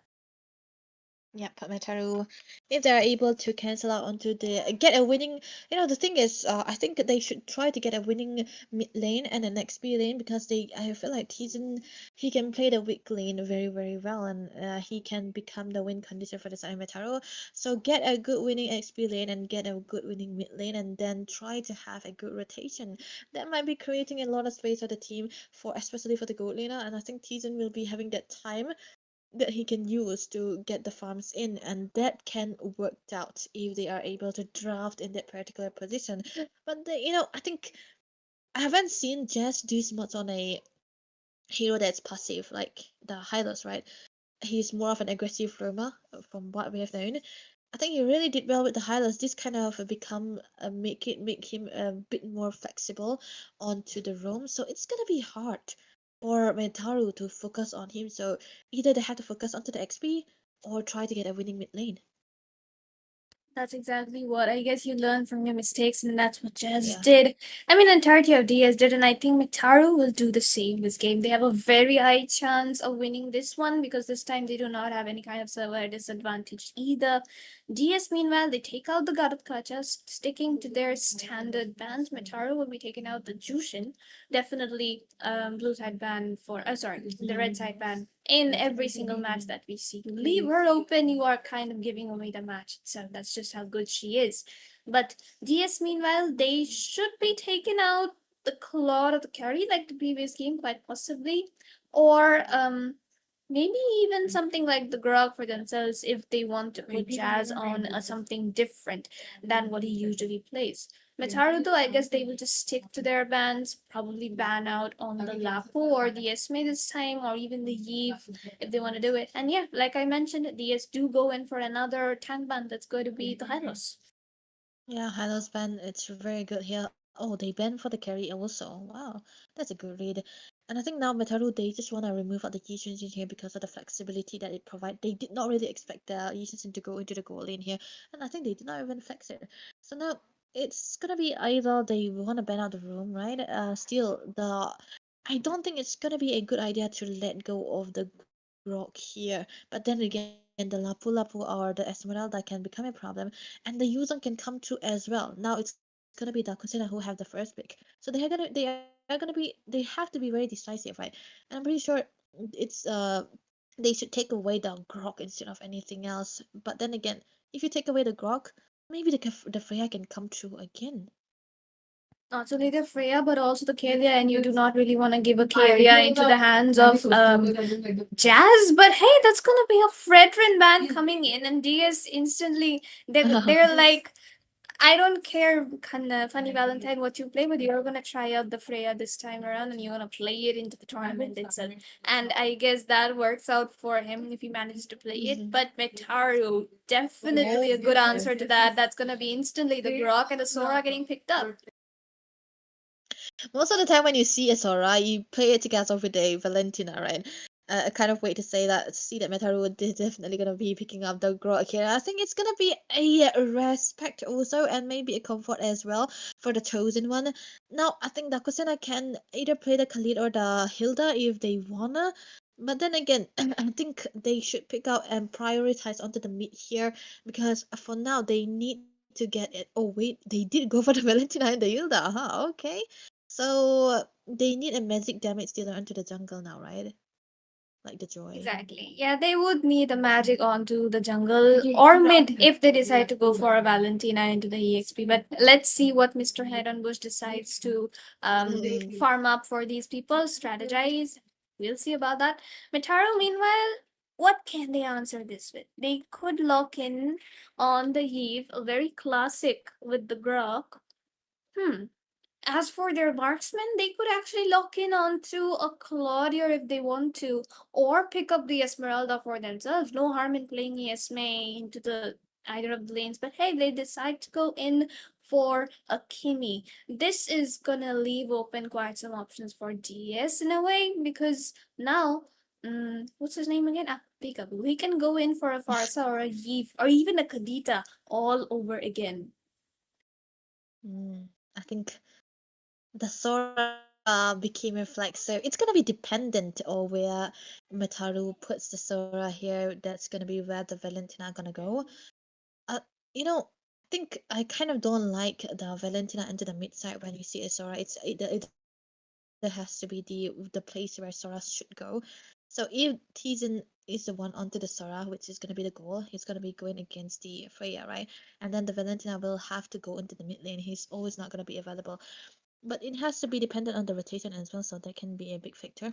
But now that they pick up the Kimi, the Sora became a big flex for their side. So Metaru, they can ban away the jungles here if they want. Okay, that's gonna be a Lancelot. I don't think a Lancelot should be an option for the side of Dakusina though. Can it be? Because they need magic damage either way. They need magic damage and they also need something ranged in this one. Mm, But I mean, if you just want to ban out Silver's comforts, then so be it. They take out the Baxia as well. That's a decent choice here. mm, You could take out on the Leomord as well up next just to deny that pick against the Kimi because the Leomord is pretty good against the Kimi. It does work out because of his mobility. But Metaru, what will they ban out here? Do they ban out the Joy? Do they ban out the Leomord themselves? Or do they ban something onto the EXP? Maybe the Phoveus, because the Phoveus works wonders against the Sora. yeah, true. That's why they can do that. And they have pretty much a good amount of damage also with the Freya as well into the early stage of the game, so they can create a spacing for their side too. Huh, okay. The Yuzong is actually gone. I mean, I don't think banning out the Yuzong could create that much of a problem here because there's always gonna be a lot of also for the side Dakusena to pick out into the lane. They have the Esmeralda, they have the Lapu Lapu, the Phobias as well. And I feel like, maybe Sora should be going into the gold lane here because yeah, they're just trying to trade out the amount of XPs that are available here. They are not risking taking out the Lapu Lapu also. So now Dakusena, I think they should go and ban away the jungle, no? They should be taking out the Leomord. It's like a no-brainer at this point into this draft, I mean. But what they decide to do is their decision. They take out the CC. Another Alice You EXP. see, Is that what they okay. are planning here? I'm not really sure. But they definitely need something with range if they want to play the Freya into the gold lane. Quite possibly, they could go for a Joy jungle, or they could go in for Yeah, an that's Alice right. EXP, or nah, the Kimi is gone, so Kadita mid, they're gonna lack range all over again. So let's see what they decided. Oh, Esmeralda into Lapu. the gold or EXP, of course, Freya gold. So Esmer maybe? Esme for Heightened Boost and Hayabusa for silver? I don't know. Leomar is still there. Oh wait, it's gonna be still the joy. Okay. Alright, there we go. We have a great amount of magic damage. This is what we were troubled about, and since the very start of the first few after we were expecting an Azuri and Esmeralda together. Oh Metaru! Oh my goodness, I wasn't aware for the game. They picked up the Fanny here for Kyler. Yesterday he was playing, I think that's the day before yesterday he was playing the Fanny and managed to knock away Johan, and I'm pretty having a mad respect for this dude onto the Fanny. So let's see how he will be able to perform here because I don't see anyone that is squishy enough for him to take it down. And on top of that, they have a Hilda. I mean, let's see how it works out. Our comfort pick is always better than studying the textbooks every time because, like they say, I am not afraid of someone who knows 1,000 things. I'm afraid of the person who knows one thing 1,000 times. So, technically, the Uh-huh. Fanny should be very comfortable for Metaru here.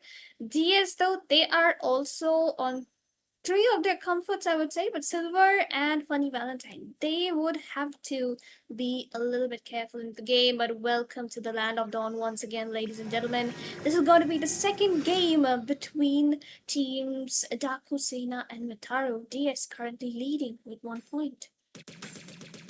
Yep, they are actually gonna be having a one match point here, so this can eventually be a clean sheet that can come through here mid lane onto the hands of Jazz. That's gonna be a lot of pressure created by goodbye Joseph dishing out a lot of damage onto the Hilda here, but a big steal coming through onto the other side. Funny Valentine trying to steal onto this small creep here, and as we said already, it's gonna be the Sora into the bot lane here because already they have good boy Joseph who does good when he's into the hero. That is the Canadian. I'm pretty sure they will be able to utilize him onto this hero right now. But the Fanny is gonna be the best deal for the side of Metaru here. That's exactly what the only kind of hope which DS can have to take down the Fanny is if they just camp up all in one place, like the Valentina and the Hilda, and then the Joy comes in with electrifying beats. And if the Fanny gets caught off guard, then it would be a pretty good situation for him. Onto the hands of DS as well, though, technically speaking, the Esmeralda does not have someone to burst him down, at least until the Kimi really gets his items, the glowing wand, and as well as the Holy Crystal, but that's gonna take at least like 6 to 7 minutes.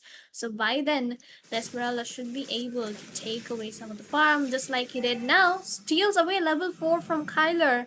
Not the best of situations for a Fanny to be in into the early game.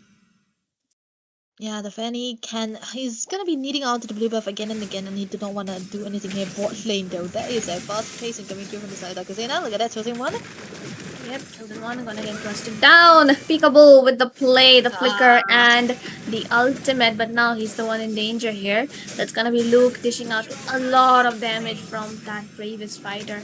But Adam was still trying to cut down the lanes. Meanwhile, the pressure created onto Kyler right at his buff. He's going to get taken down.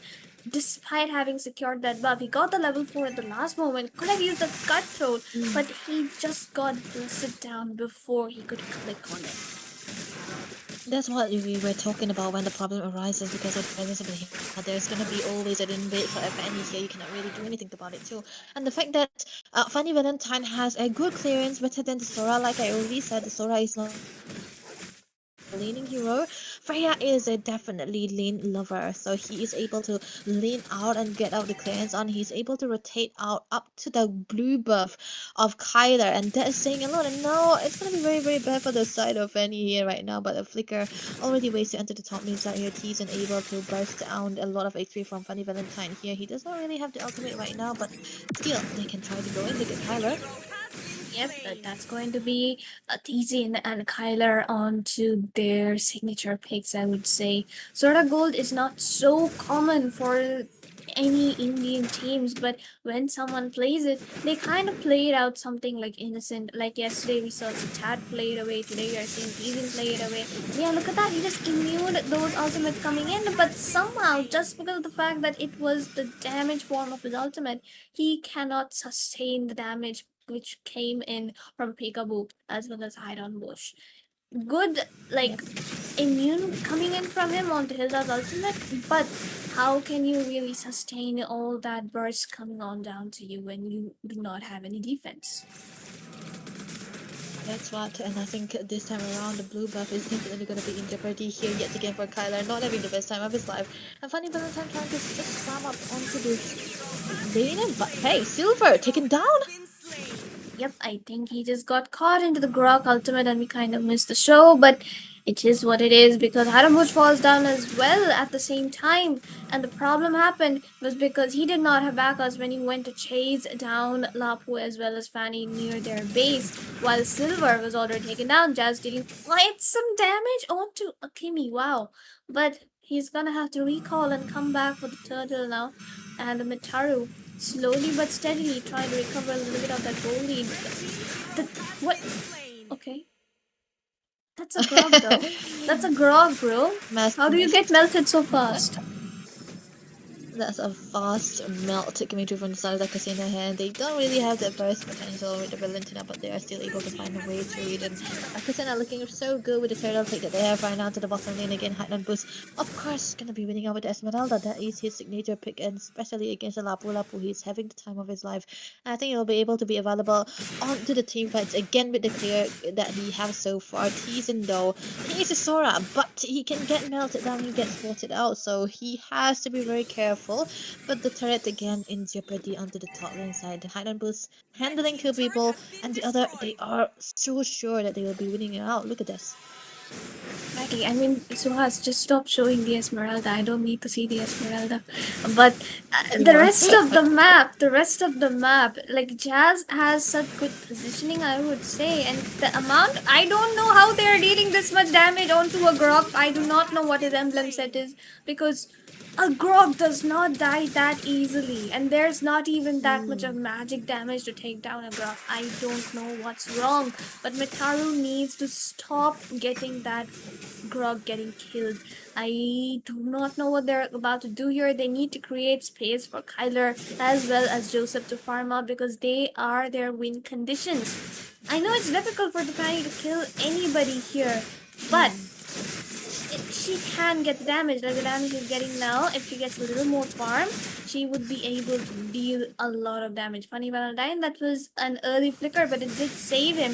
And Thiessen right now gonna be taken down very low, gets taken down. Grok gets the tech charge onto 3 people, but again there's no backup from his team. 3-man traction pulse, but where is the backup? Kyler nearly missed a cable, but managed to get in, managed to get out of the situation, and even Grok and Joseph have to back off far, far away. That was a fast chasing going through from the side of the casino here. They want to focus onto the mid lane again and again. The Fanny without the blue buff wasn't able to do anything, but now that he have it, everyone for the side of Dakusina is already tanky enough, and is just gonna be taken down when he gets spotted out. So Kyler has to be very, very careful of the way he sustains his energy as well. But the heal that Jess is so annoying with the way he's providing vision. Look at him. Exactly. So, and yep. Oh no, Kyler, bro.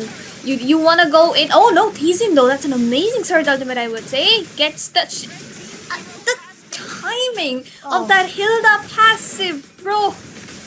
What do I even say here? Because right now, DS, they started off on a back foot. They lost a little bit of their members right at the fight near the bottom lane, but somehow they've been able to come back into this so properly. Their goal lead strongly at a 5,000 right now, and the target for them is to take down that mid lane tier 1, and they are simply bursting anybody who comes into their way. It's so overwhelming the way Dakusina is layering all of their damage dealing potentials, and the way that Funny Valentine goes in, and then Jazz goes in, and then Peekaboo goes in, and then Hannibus goes in. It's just creating out a lot of momentum for Silver, and if there's anyone who is left unchecked, that's gonna be for Silver to handle, and they make it so easy because of the level lead they already have, because of the goal lead they created for themselves. 6k is what they have, and these are all tanky heroes also, and even into the mid side, Valentina is one of the tankiest misses that we have seen so far, and of course he also have a always a survivability, and that makes it so hard for Metaru to even kill him down. And I think Fanny, Kyler, I don't think this is gonna be the good time of his life. But oi, flicker, peekaboo, not the best case, but that was obvious. He just wanted to kill, bloodthirsty. Yep, look at Jazz and Funny Valentine go. Funny Valentine flickers in. That's gonna be a tech charge. Traction pulse onto 3. Kimmy needs to deal some damage here. He's the only ray of hope. Kyler gets a kill on the Funny Valentine. Mitaru looking stronger into the team fight as Thiessen gets a shutdown on the Funny Valentine, on the Peekaboo Predator. Silver has to run away of the situation using the electrifying beads, but Thiessen is gonna get a double Grok with the comeback. Manages to back up, but hide on Bush. He's there though. He's gonna get a mega kill all over again, and now the members of the side of Team Metaru have got to flicker out. Grok flickers out of the situation, unwilling to give away any more kills than they already have. But Metaru managed to take that goal lead down to nearly 3.5k, which is a very good sign for them if they want to make a comeback. And all they need to do is to leave that target open for Kyler and Joseph. Yeah, Kyler and Joseph is going to be the main damage source that they have right now, and especially Joseph onto the Kimmy here. I mean, he did not die that much, but he did not even have that much of a great farm, so it's definitely going to be hurting him quite a lot. But this time around, Hannibal, so he wouldn't care how much damage that he's going to be taking. He's just going to be dancing around, easy. Exactly, but that dancing around will have to pay the price for it. He gets taken down. Peekaboo also gonna be taken down very low. Uses up the Sora ultimate just to escape. A little bit unnecessary, I would say. He could have just dashed out. But then Team DS, they need to figure out a way to stop making these mistakes, because you want to go in a 1v5, at least wait till you have your defense items, like maybe the Radiant, maybe the Brute Force. But Metaru, if they play it smart and if they play for the pickoffs, they have a very, very strong chance of winning out the team fights from here on. Interesting choice of build for Joseph here. He went for the Feather on 7. That's gonna be a basic attack control. I think he just wanna have a good hit onto the basic attacks as well. Now that he has stack onto the Sky Piercer, it's definitely gonna be important for the side back to stop making any mistakes, to stop giving out the kills, or even the go into the hands of the Kimi here, because it's gonna be hurting quite a lot. And I don't think Heidelberg will be able to handle him if we have the penetration already. And now Lord is already taken down here again. This should be a good Lord take for the side of Dakosena. They can try to take on onto the outer turrets here, but Kyler, he doesn't have any target that he could kill here with the Fanny. Yep, that's the only problem, right? The drop from the side of Mitaru is very good. But Yeah. the drop from the side of Dakusena is kind of an anti-Fanny drop. There's no CC, sure, Yeah, but that's there's right. like 3-4 people kill. just to sustain. You could try and take down Silver, but he's just not visible on the map. He's nowhere to be seen except for when you want to come in. Oh no, but Funny Valentine and Kyler gonna be fighting it out in a 1v1, but what in the world? Amazing little win from the War Axe as well as the spell vamp that increases with the Valkyrie form. Just insane at that point. But a mistake on the side of Mitaru, though. They should not have gone out like that. The Lord is going to be charging in and they need to find a way to defend this. But Peekaboo makes the play. Tech charge from Brock as well. That's going to be a 3-man stand right under the turret. Peekaboo gets taken down. And right now, they are still fighting it out. Tizen does have some lot of damage right there if he can get the damage output in. But Iron Bush is gonna sustain all of it now. Funny Valentine has to escape. He's trying to sustain it all though, and he almost does it. I gets a kill right onto Tizen, onto that turret. He's still fighting it out for more because there's no Kimmy to burst him down this time. But can he really push forward is the question, and I don't think he can as an Esmeralda. With the amount of set that has been created by Dakosena, I could have thought that they would be able to take an inhibitor anymore, but man, Hanan was just trying to lead onto the Lapu again, and that's not gonna be a punishment coming to him from the side of Metaru again. But Tyler, with the flashy cable, he could have had a lot of damage, but he isn't able to take anyone down. Look at that. Yep, he could have hit the cutthroat there, but he's out of energy. And Jazz would not die in just one cutthroat, and he would have had to spam on the walls right then and there. So that's, I guess, the disadvantage of having a Fanny. You could have gone in for a split push kind of gameplay this game, but even that he can't do because Silver is out there clearing the lanes every single time. So I guess even if I don't want to say it, but DS is kind of dominating this game. They are completely dominating it because already the 30 minutes of the game and they are just opening up a lot of pressure onto the map here. They are just forcing Metaru to be back onto their own bases. The only inhibitors are left again, and they're just gonna be waiting for the Lord here. They will just clear out a set of trees for themselves and try to stop from Metaru from coming in and get the Lord, try to take out the inhibitors, get the Lord again, do the same exact thing and do the Lord again, and then try to end that game with the inhibitor takes. And this is exactly going to be the game plan for the Star Casino here, unless they decide to go for their classic throw, which happened a few moments ago. This should not be happening again because I think Goodbye Joseph is, even though he is very behind, he already got the items that he's required, like the penetration and the sky piece, and he's going to be needing all of those. So Kyler tries to go in for the Lord with steel cables, but he's gonna have to force himself to back off. That's just a little too much sustain coming. Oh, look at Jazz though. Definitely gets the damage output, but the tech charge will stop them in their tracks. Jazz taking quite some amount of damage, will be forced to back off as far as he can. Iron Bush trying to sustain all of it. Silver tries to go in with the electrifying beats, will get immobilized by the Kimmy, and the damage from the Kimmy is actually hurting now. So they need to play it out. Save misses out on the blue for just like 60 HP. Otherwise, Kyler might just have changed this game around, and now the Lord is gonna be charging up top. He's so comfortable onto the Fanny, but it hurts to see that there's so many tankies coming through from the side of Dakosena that he cannot kill anyone, and without the blue buff also he's been doing a lot for the team. But now that the Lord is in, Dakosena should try to focus on taking out the top, the mid and the bottom inhibitors here. That should have been a good thing, but oh man, that's no blue buff Kyler, but still, look at that.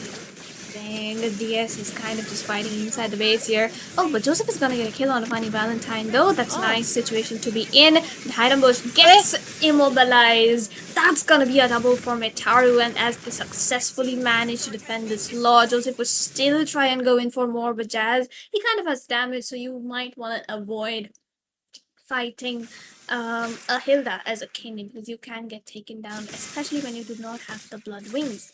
But other than that, I feel like Mataru they managed to recover a lot of their gold. It was around 89k and now it's only 6k. So technically oh. that's a killing spree for the Kimi. Things are looking brighter and brighter for the side of Mitaru.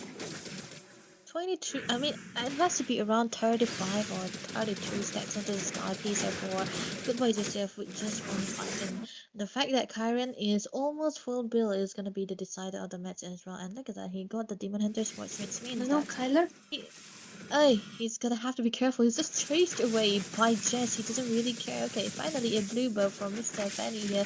I think he will be able to do so much more with the presence of the blue buff right now. So that was a regeneration that is gonna be able to get right there. But back to the point though, the Demon Hunter Sword is definitely built up by the Kimi here just because of the tankiness that is coming through from the side of the Kusina. And I think it worked well for them because they are able to hunt them down, especially Highland Boost onto this Oh, Esmeralda bottom lane as though. well as Bottom lane. Leander. Oh, Oh, damn. he's careful. He's careful. I mean, it's a fanny after all, and do not really have anything to stop the dashes. So technically, you can escape situations like those. But that was a good game strategy, though, coming in by DS, I Yeah. would say.